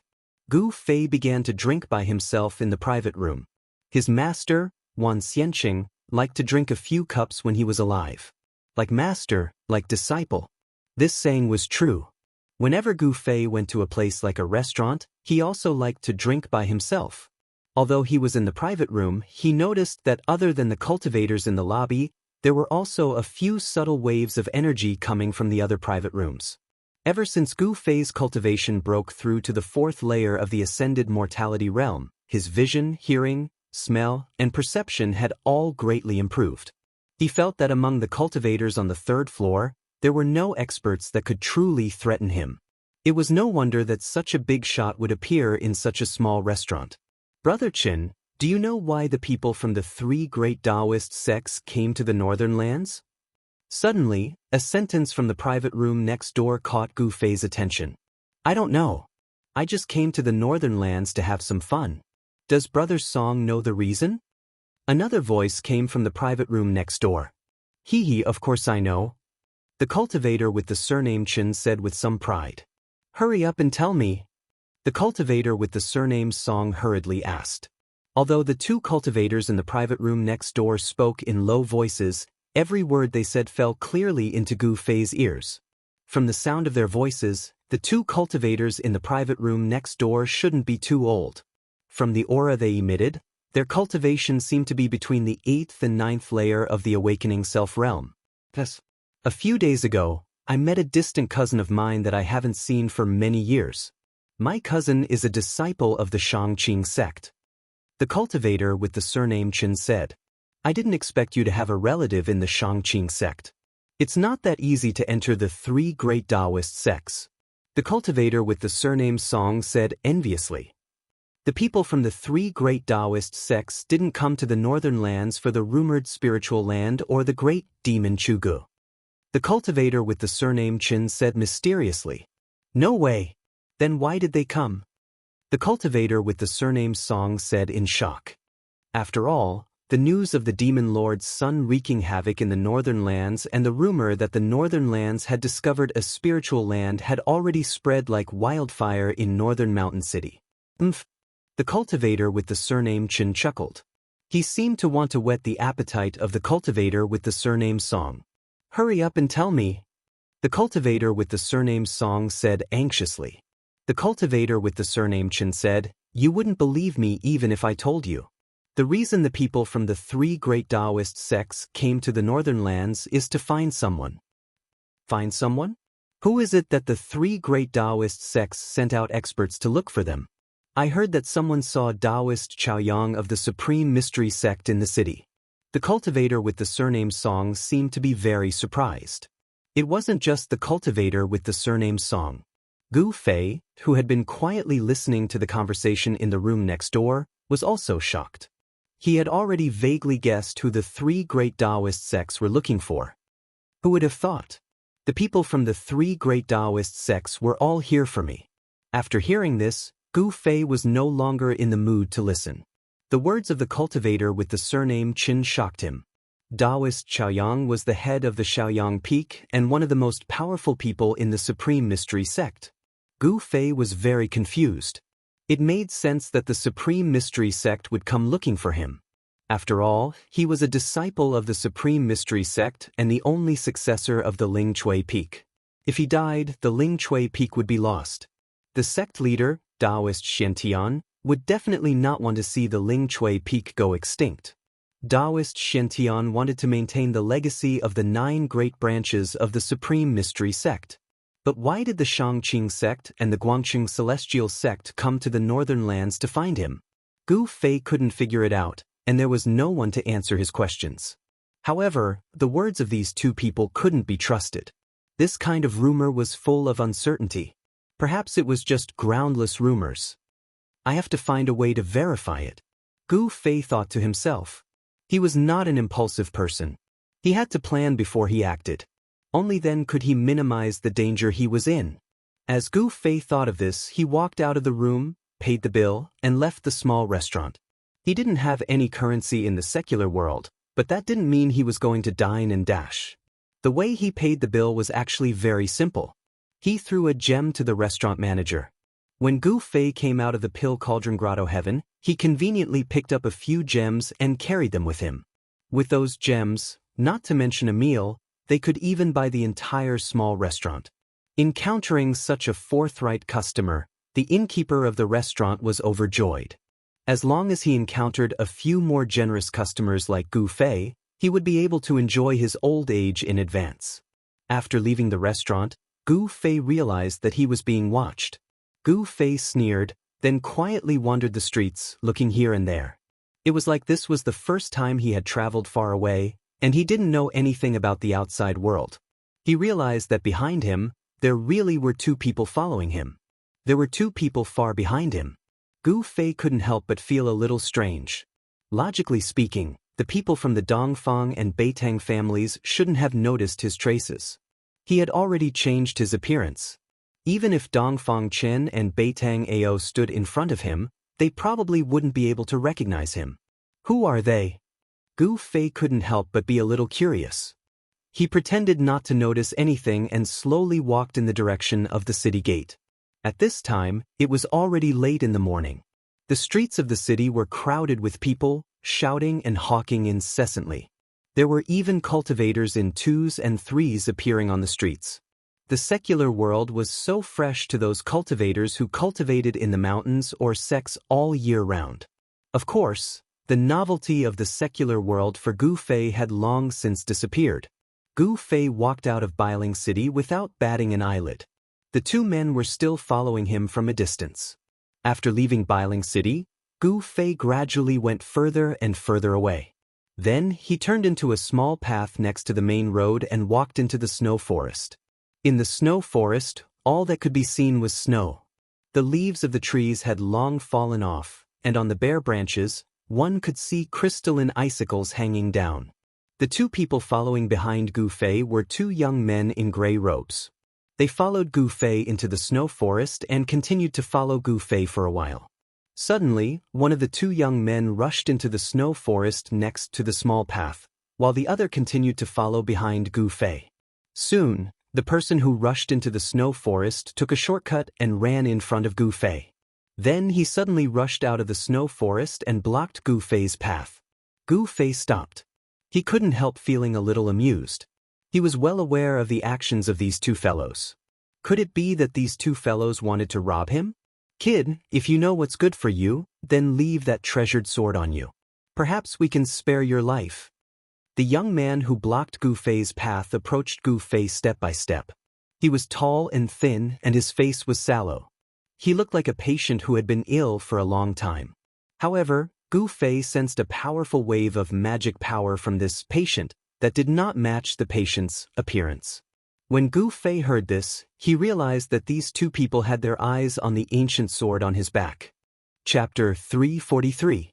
In a remote snow forest outside Bailing City, Gu Fei was blocked by two young cultivators who were tailing him on a small path in the forest.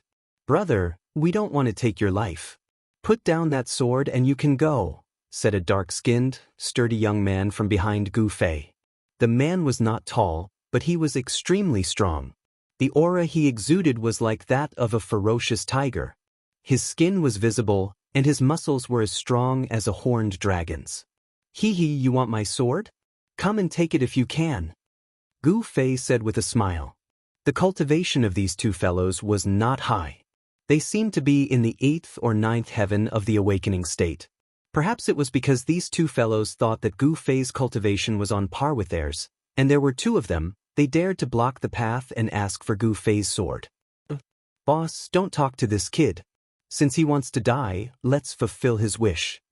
The tall, thin, and sallow young man who seemed to have just recovered from a serious illness seemed to be a little impatient. When Gu Fei heard this, he reached out and untied the ancient sword on his back. Then he stabbed it into the snow in front of him together with its scabbard and said coldly, "My sword is here." Seeing how calm Gu Fei was, the two young cultivators did not dare to act rashly. They could already tell that Gu Fei did not seem to care about them at all. It should be known that a sword cultivator's abilities were all in the sword in their hands. When Gu Fei stabbed the sword into the ground, he had already revealed a message to the two young cultivators. That was, he did not need to draw his sword to deal with them. "Kid, you're very arrogant. Let me see if you have the ability to be arrogant." As the sturdy young man behind Gu Fei spoke, his figure suddenly sank. His feet pushed against the ground, and the snow under his feet immediately exploded. At the same time, his body seemed to have turned into a ferocious tiger as he pounced at Gu Fei. A strong wind surged and swept the snow on the ground into the air. When Gu Fei saw this scene, he couldn't help but be a little surprised. This young man's pounce was very similar to the close combat technique that he had learned from Xionghu. Gu Fei did not dodge or evade. His feet were firmly nailed to the ground like the roots of an old tree. In the face of the young man's ferocious attack that was like a ferocious tiger pouncing on its prey, he only met it with a punch. It was an ordinary punch. There was no dazzling light, no powerful energy fluctuations, and no intense air waves. It was just a casual punch. However, this punch possessed the power to turn something rotten into something magical. Gu Fei's fist rapidly enlarged in the young man's eyes. Then the young man, who was like a fierce tiger, only felt his vision go black. Bang! A sharp pain came from the bridge of his nose, and he seemed to hear the sound of bones breaking. The young man was depressed to the extreme. The moment he was punched, he had a strange feeling. It was as if his face was facing the opponent's fist, and he was being punched in the face. This young cultivator came quickly, but he also left quickly. He was blown away by Gu Fei's casual punch, and a few bloody teeth flew out of his mouth. Bang! The young cultivator smashed into a big tree more than 10 feet away. His body bounced back and then smashed into the snow under the tree. Sha! A pile of snow fell on the big tree. The tall and thin young man in front of him was immediately stunned. His eyes were wide open, and his eyeballs almost popped out of their sockets. It was really hard to believe that his boss was actually blown away by a punch. A layer of sweat appeared on the tall and thin young man's forehead. It was cold sweat.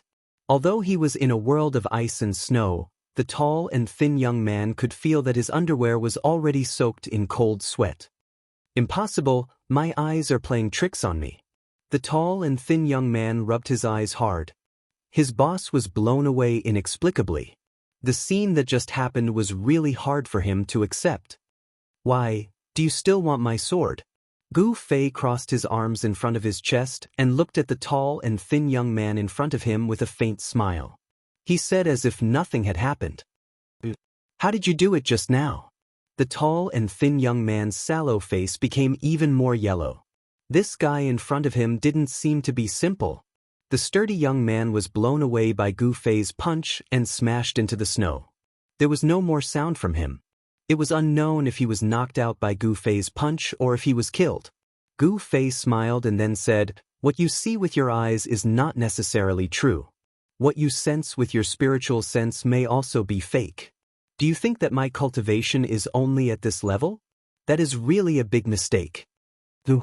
The tall and thin yellow-faced young man finally realized that this guy in front of him was a tiger pretending to be a pig. "What do you want?"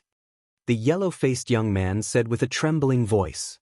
He was already ready to escape at any time. "I don't want anything, I just want to ask you a few things." Gu Fei said. With the cultivation of these two young cultivators, he disdained to take action. The tall and thin yellow-faced cultivator seemed to have a chance to turn the situation around. He immediately sighed in relief and said, "Ask away, I will tell you everything I know." "Very good." Gu Fei couldn't help but secretly nod his head. This guy was not stupid and could judge the situation. Such people often lived longer than others. "Why do you want to take my sword?" Gu Fei didn't beat around the bush and directly asked. The yellow-faced young man hesitated for a moment, but in the end he didn't dare to hide it and said the reason. We brothers recently obtained a sword scripture and wanted to cultivate it, but we lacked a good sword. So that's how it is. Gu Fei thought that these two must be vagrant cultivators or disciples of some small sect. They lacked cultivation resources and couldn't even find a good sword. "Where are the Dongfang and Beiteng families staying in the city?" Gu Fei asked again. He had changed his appearance and entered the northern mountain city to find Dongfang Qin, Baiting Ao and the others to settle the score. He was not interested in the sword scripture that the yellow-faced young man was talking about. When the sallow-faced cultivator saw that Gu Fei didn't pursue the matter of the sword manual, he inwardly let out a sigh of relief. He was very straightforward and said without thinking, "The Dongfang clan has booked a large inn in the city called Guest Cloud.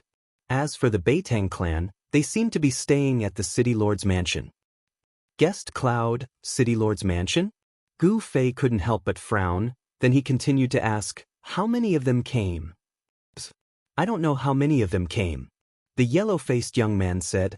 With his identity, he wasn't qualified to know the movements of the two families. Gu Fei pondered for a moment, then asked, "I know that the people of the Supreme Mystery Sect have also arrived at Bailing City. Where are they staying?"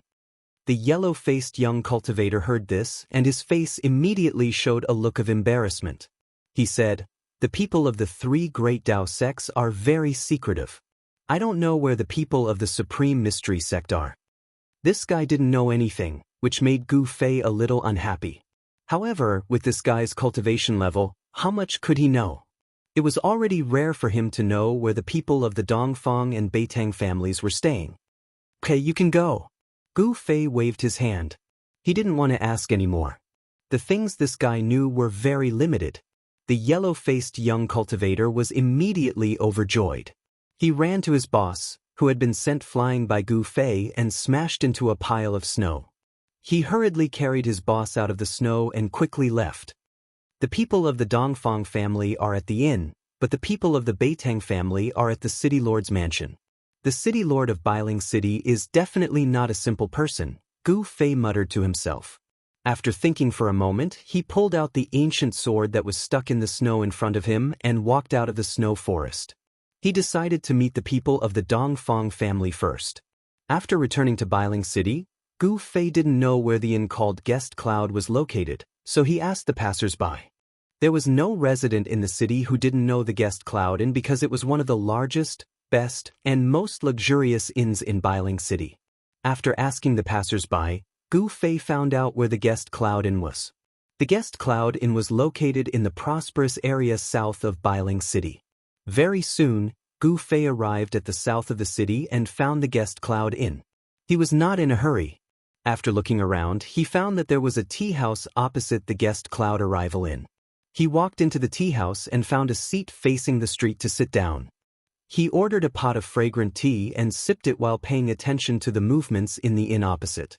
He noticed that there weren't many people going in and out of the inn. Moreover, some cultivators who wanted to enter the inn were stopped by a few young cultivators in white robes. It seemed that only the disciples of the Dongfang family could enter. The Dongfang family's display of dominance was bound to cause dissatisfaction among the other cultivators. As expected, sounds of quarreling could be heard from outside the inn opposite. 3 or 4 young cultivators in green robes were arguing with the 2 disciples of the Dongfang family outside the inn. Others might be afraid of the Dongfang family, but we of Floating City aren't. You 2 watchdogs, get out of my way. The leading cultivator in green robes shouted. He seemed to want to attract the attention of the bystanders, so he deliberately raised his voice. Sure enough, the gazes of the nearby cultivators were immediately drawn to him. Floating City? When Gu Fei heard this, he couldn't help but be startled. He knew that this floating city seemed to be a mysterious force in the Tunglong continent. Just like the ghost palace of Plentiful City, ordinary people didn't even know where Floating City was. The people of Floating City seemed to rarely move about in the world of cultivation. I didn't think that even the people of Floating City would come to the north. Gu Fei thought to himself. He watched this scene with interest. He couldn't wait for someone to cause trouble for the Dongfang family.